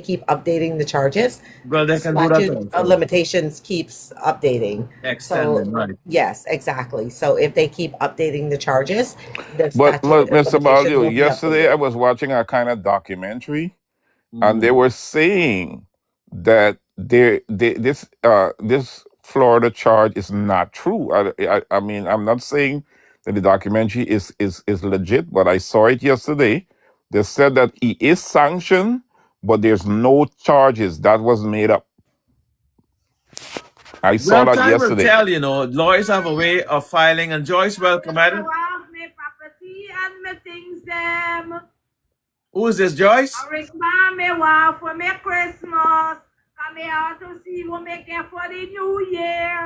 This is Joyce Harris. She is a very famous singer. I know her from Richmond Hill. Joyce Harris, you all know her? They got to invest on my property. Very investment me want for my property. Who the Joyce? Who invests on your property? So this bare investment I want. Ladies, want investment. Oh, okay. Rich man, me want for me Christmas. Okay. The broke men, them stay far. So Joyce, how you doing? On the property. You know Joyce on Miller Harris? She's one of That's the what top we singers from needed. Guyana. You want me to use them singing? What to me, I got sing too. So Joyce, tell me something good now. I mean, you've been singing and so on. Hello. You take your time with this song. Hello. Tune it in and tune it up. Good. That's it. Good. Tune. That's where we needed a little bit of break. Me want for me Christmas. Tell the broke pocket men stay far. Me have to invest for me little property. Because me know me get a nice hole. A rich man me want for me spare car. Because when the men's car broke down, we have Honestly, a reprieve from the serious conversation is nice. bring money for the little Joyce, they got a lot of single big politicians in Guyana. You ever thought of that? Me not trust nobody. I bear money me want for me property. And if you don't have money, don't come. This shop not trust, this shop not trust. We needed this reprieve. Everybody, Well, you gotta get in Guyana. You gotta go to Guyana and sing the song by the Ministries. Did anybody see that song that critics be singing? No, what was the song? I can't say it on this live. Okay, no We say problem. Bahama do something to he while he was doing drug deal. Oh yeah, I saw that. Yeah, they So talked finish your about close something. That is so I'm disgusting. hoping that so now that you've called that name, I'm hoping that all these contracts that have been given up, there's accountability for all of them. That Let is me so disconnect Joyce, disgusting. because what happened, gentlemen and ladies, Joyce is not so well now, but she is. If you Google the name Joyce Hormilla Harris, you will see that she's one of the most famous singers in Guyana. She got a lot of songs out there. She is a Okay. legend in Guyana, but unfortunately, she gets sick. She got old now, you know. Mm-mm. Poor lady. So Yes, we wish her the best. but Joyce, Joyce good gave night. us a good reprieve from Mhm. this serious conversation. Alex Chicana, if I hear she should turn on your mic. Yeah, poor lady that she ain't so well. But Joyce, all the best regards to you. You hear? God bless you. So coming back now, let us close off and let's get to the let's start with Natasha. Natasha, you can give your closing statements, what you want to see happen in Guyana, as I was saying. We're in this together. We're not looking for any kind of money or anything like that. We're trying to help our brothers and sisters. We have learned how you have to push yourself over here, how you have to grow strong. And I have to tell you, America has been good to me in that sense, because I believe I might have been like all the other folks in Guyana, very, introverted, very quiet, just going about my business, and probably not looking out for other people. Once you get your own, once you, so to speak, in Guyanese term, your belly full, I guess that's an achievement in itself. But now we aspire to go to higher levels and to help other people, So, Natasha, you can give your closing statement so we can wrap up, because it's 1:20. My And I thank closing you all for being on the live and for sharing your wonderful, inspiring, and enlightening views. my closing statement is, to be honest with you, I will tell you something that I don't feel like the country is going in the right direction. I don't feel like we're doing everything we can for the country. Um, I'm an American girl. I'm going to tell you truthfully. I'm an American girl living in the United States. I've been here for almost 50 years, but I love Guyana. I think Guyana is an amazing country. I think it has so much potential, and I think that on topic with Mohammed, I think on topic, I think he could lead the country in the right direction, because I think the country has the potential to go in the right direction, but I don't think we have the right people in office at the moment to lead it in that direction. So I I really believe, and honestly, like we thought of buying property in Guyana and stuff like that, but like that's a negative at the moment. But like I think that it has the prospect of being a Dubai, or it has the prospect of being, one of the greatest countries ever. But I think that it has the wrong leadership. And I believe that, again, on topic, I think the Mohammeds, him, his sister, um, they would lead it in the right direction. That's just me. I'm sorry, but no one will agree with me, but that's just me. No, not necessarily. No one will agree with you. I think that's a general sentiment now. I've talked, I was elected here to represent the people in Little Guyana and Richmond Hill, and I've been hearing a lot of that talk. I've been reading a lot of that talk, and I've been seeing that on social media. So don't think you're in a minority. The game has I shifted. A feel lot of like people I'm in don't the think so. minority because, No, I don't but think I you are. do feel like he is the person to lead us into what we need. I think he would do such an amazing job because I think what we've had, it hasn't worked, and I think he would be the one. I second that. And before we get to anybody else, I just want you all to like the live video on Facebook, to join my group, to join the group, like the TikTok, give me a follow on Facebook, follow me on Facebook, follow me on YouTube, and follow me on TikTok. So that way I don't have to repeat my programs and so on. I have limited time. I do work for the people here in Richmond Hill. That's my main portfolio, but I'm also helping out with Guyana because I see the need as a patriotic American Guyanese for people and all Guyanese in the diaspora. That's why we have with Anik here, who's on the panel. We have formed a group called Guyana Beyond Borders. Guyana Beyond Borders, and this will be a group that will advocate and pressure, if necessary, for reforms in Guyana, protection of human rights, and the advancement of fair electoral processes and respect for fellow Guyanese who may be facing whatever sort of discrimination or injustice that is going on in Guyana. There, we will try to educate people and take it from there. So we'll go to Tony Noel now. 97. Tony, Okay. you there? Yeah. So you can give your closing thoughts, whatever you want to say. You can sing a song too, like Joyce or Miller Harris, if you want to, or just give a regular closing statement. Yeah. My vision for Guyana is what I always imagine Guyana as a wealthy place, a happy place to return home, and a place which will become one of the major destinations in South America and the West Indies.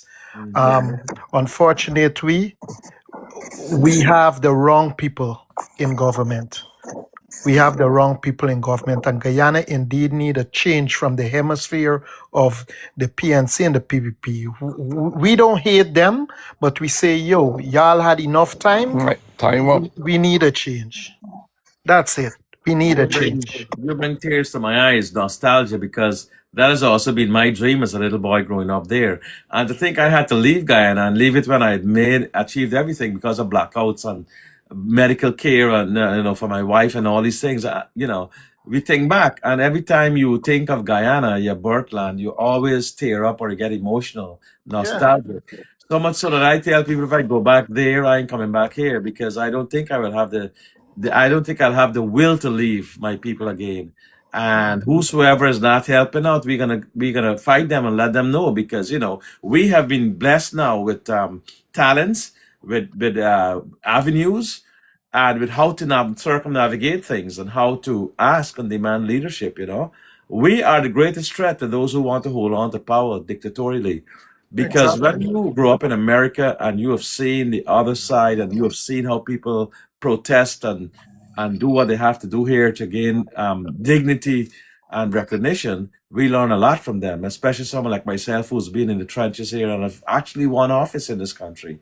And you tell yourself, why am I serving people here when I have my own people I grew up with? I'm not even like there for them, you know what I mean?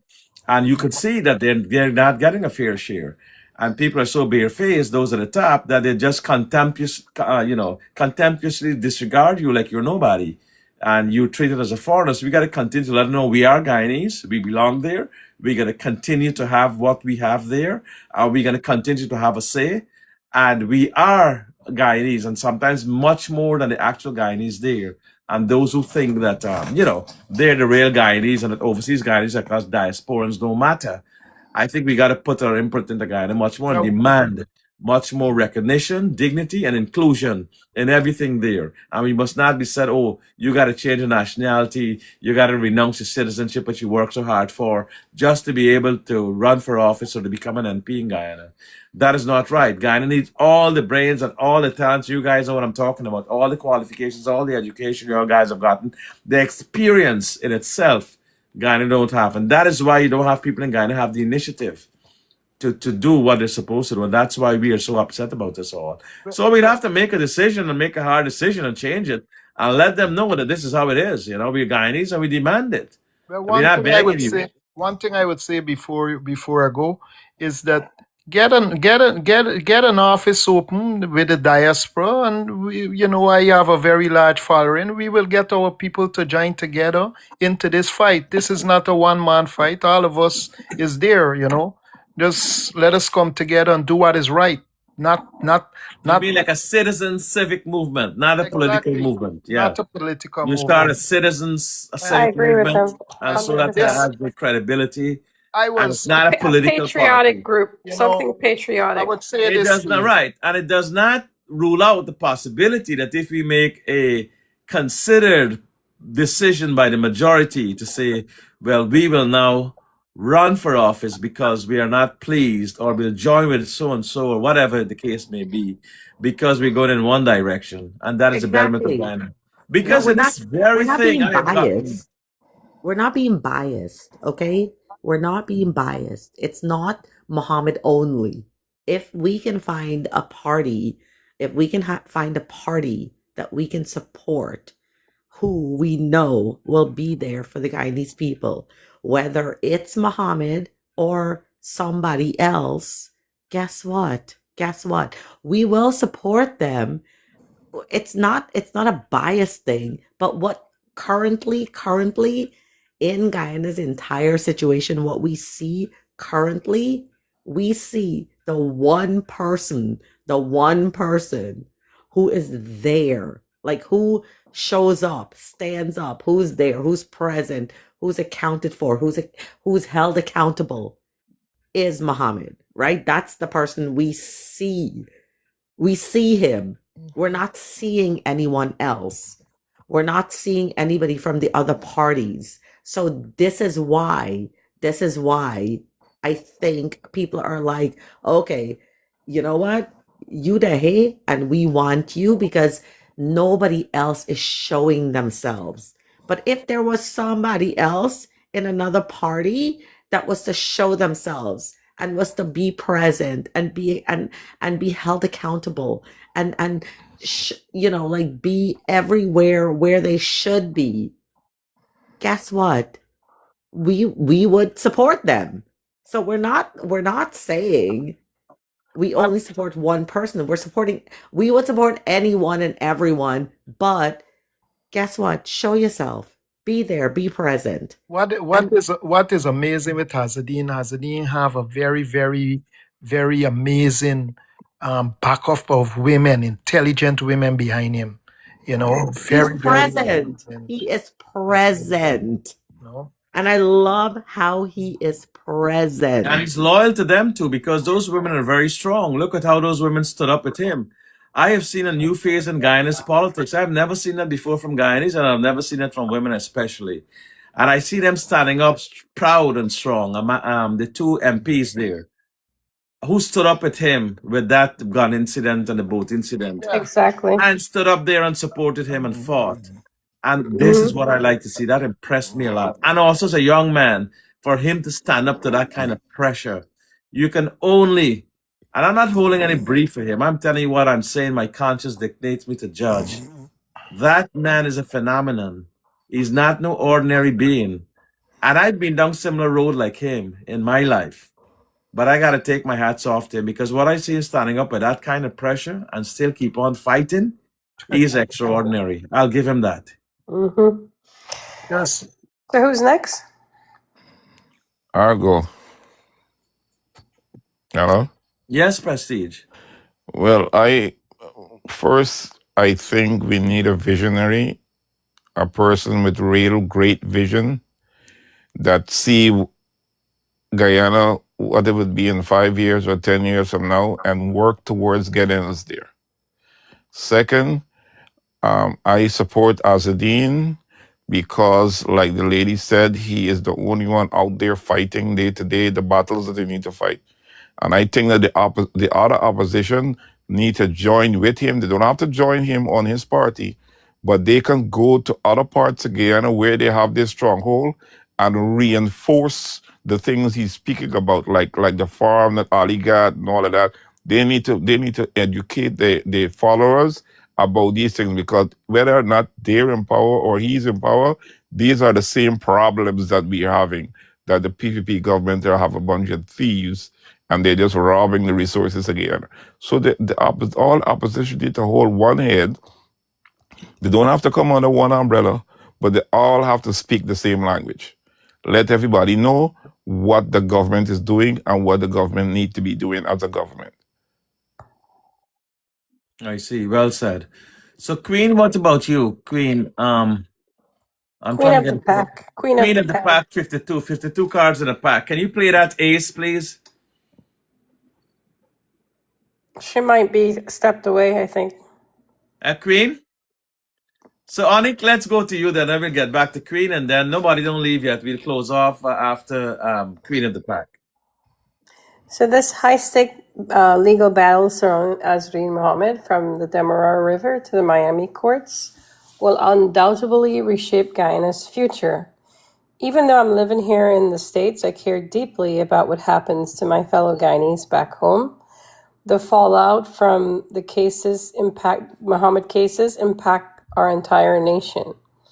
So until next time, do stay safe, look after one another, and take care.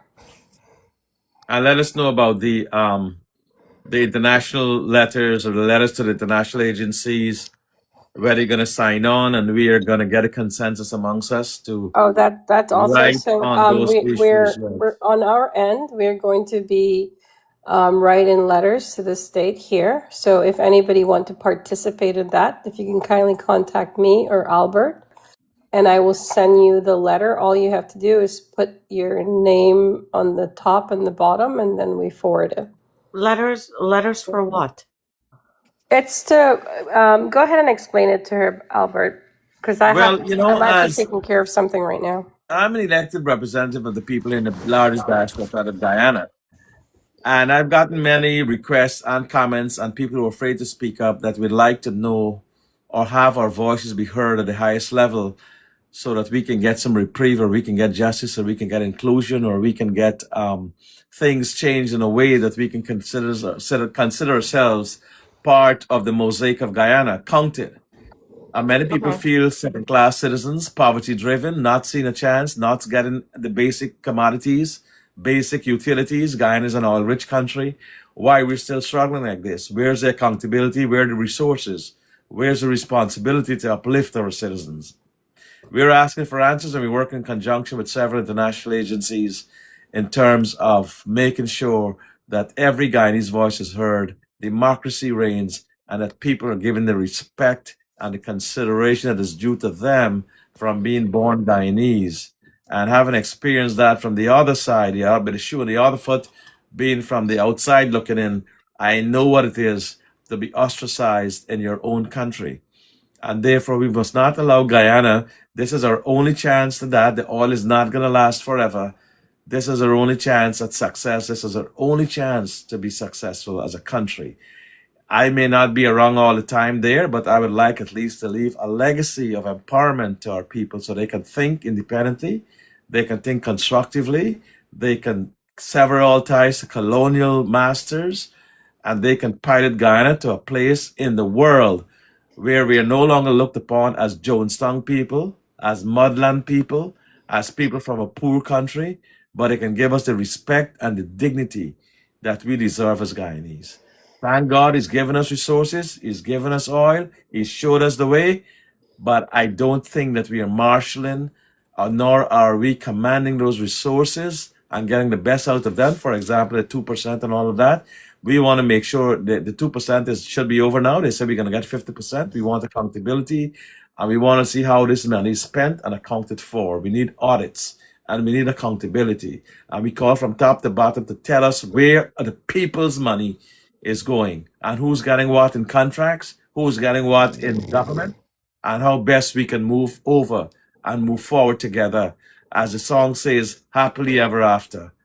That is all we care about, and that is all we ask for: basic democracy. And Guyana Right. is lacking in that. Okay, I'm gonna, if you can get in touch with me and share that letter with me, I'd appreciate it. Because no, I agree with you. The Guyanese people. Actually, you can just message him or I, and we'll send you the info. I shall. Okay, thank you. Yes, do that, and we can get that done. So let's Prestige, who already spoke, right? Yes. Yes, and Onyx spoke, and Queen, you there? Did you wake up? Queen of the pack. But let's disconnect her because I heard some snoring in the background. I apologize for that. We went over time. We're 1:38, but I want to tell you all this. When you all I see me, wanted to say here the snoring too, but I keep quiet. Yes, apparently, Queen of the pack, she was having a good snooze. That's okay, no problem with that. I tend to think that's a lot of ministers in Guyana tend to do that, especially after a wonderful lunch and probably don't go back to work. Because, in these countries where we live, we have to buckle ourselves up and work hard. And I think, Guyanese leaders need to do that or, go into their own private businesses. That's a democratic right of them. But if you can't serve the people, then you shouldn't be in public office. That's my simple take, having been exposed to higher systems of learning and an industry in other more advanced countries. I would like to bring part of that ethic back to Guyana, or to inculcate that sense of responsibility, that sense of duty, that sense of pride, of loving your own country. For too long, we have served other people's countries. And it's time that charity begins at home and we go there. So on this score, brothers and sisters, I thank you very much. When is your next fireside chat? Well, I don't think I'll come on tomorrow night. But you will get notification. Are you part of our group, ma'am? I don't Natasha? know. I don't know. Let me see, Natasha. Let me put you up. You're part of Follow Back. I'm going to follow you, so I'm following you. Okay. And therefore, when I come on, you will get an automatic thing that Albert Baldeo is on. And you'll meet all these wonderful folks back again. Okay. And you can prepare, because I find you've been very enlightening and very helpful in your discourse. And we'd love to have you back to continue the conversation. No. Your fireside chat is amazing. It really is. It's truly interesting. That's why I'm asking, because like my phone gets no notification. I don't get notification when it comes to social media, because if I don't open my social media, I don't get notification. So that's why I was asking, it's like, do you have a set date? When is your next fireside chat? Well, let's put it in. I'll see if I can come on tomorrow being Friday, and we can have that continued dialogues. Because I'm telling you something turns up every day. And Guyana is very hot right now. There's also some issue, for example, these legal issues, all these, the indictments and all that. Guyana is a hotbed for activity right now and discussion, intellectual discourse. It is. And I know that AJ has joined us, and I would like him. I think he might have followed what we were saying, but I'd like to give him a few words in respect for the fact that he's always supported us. So, Dr. AJ, you can say a few, Oh, I wasn't here the whole time. I came and I left. And But tell us what you feel, what you experience, what's the update. Actually, I just I want you to listen to something, right? This was on Prince Live. They have your photo up. They are name dropping yourself, Honorable Supadar, Anik Prasad. Can we do that tomorrow with Anik, please? Yeah, let's not show that. Stay away from that. As a matter of fact, I think even Anik has sent that to you, because I already sent that to her. Actually, to be honest with you, I don't look at them, because what's the point? Yeah, but send it to me tomorrow, AJ. Let's deal with the bigger issue of how we help Guyana how we refocus, how Oh, we bring those to bear. if you Yeah. can get word out to It's just these are just Mr. petty things. They're being petty. We don't even. That's Yeah, not if you can fixing get anything. You know word what I mean? somehow, yeah, if They're you can entitled. somehow get word out So to AJ, listen to me for a second. These people are entitled to their perspective. They have free speech. We can't control their behavior, but we can control how we react to it. And I who's choose to snoring? ignore it. Yeah, that's why AJ, we got to wrap up now. Somebody snoring like Pumbaa from Lion King on this panel. Yes. But that's okay. It's Hakuna been happening a Matata. long time. But you know the time is there nearly 2 o'clock. So you want to wrap up, AJ, on some thoughts? No. I was just going to say, people, but I had to wait on Anik. If someone can get word out to Mr. Muhammad, don't start up any protests yet. Okay, remember, you got to be strategic. The PPP, especially Jack Dio, is a very strategic man. He's playing chess while everybody else playing snake and ladder. Oh my God. Yeah, playing snake and ladder. And Here, Prestige, wake can up, you hang man. up on Mr. Prestigious? Prestige, Mr. wake up. Prestige, hang See, up on AJ, I'm him. sorry, they're like I He's trying the can't every one even that's focus angle with to snoring. take out me Pumbaa's and prestige. Honorable Baldeo because they see us as a voice for Azzuddin I gonna say Mohammed. it But the tomorrow, man. I problem gonna say is, it tomorrow when I can can you focus give me more. 1 second, All AJ? right, 1 all second. right. So let's 1 close second. off now, folks. Good The night, thing I good want to tell morning. AJ is this. They see us as a threat because we're speaking out about the specific case and we're given all the legal information. So they see that as a threat. Not only that, We can't. not So the only bottom that. line I'm making though, this is a known tactic. They like to sabotage, oppress, and gatekeep. That when you see those things, you automatically know what you're dealing with. You don't see Yeah. us talking about them, right? We don't even say whether it's a lie or it's true because we have to stay on solutions. We can't keep looking back. If we keep looking back, we don't fix anything. So right now, I don't care who says what. Azzuddin Mohammed is the main opposition of Guyana, and the 109,000 people voted for him. Now, do I want him to work with APNU and Forward Movement Guyana? Yeah, I think they should come together, and I think they did because we've been calling for it, and they did meet together. So that was a win, okay? So now we just got to keep moving, right? Yeah. Right. And ignore what anybody says about us. We can't focus on that. All right, so let's see if we Yeah. can come on back Okay. tomorrow night. AJ, you will Yeah. resolve the issues and come back on about 8:30 tomorrow evening. 8:30. Which topic? Which issue you want me to research in particular? Well, nothing really. I think we're Super. well informed. We're just keeping up to date. There's always some breaking news coming out of Guyana, and we just try to follow up on that. Or, just follow up on current news and what's going on. So stay well, folks. God bless you all. Good night. Good God night, bless you. God guys. bless America. God bless Guyana.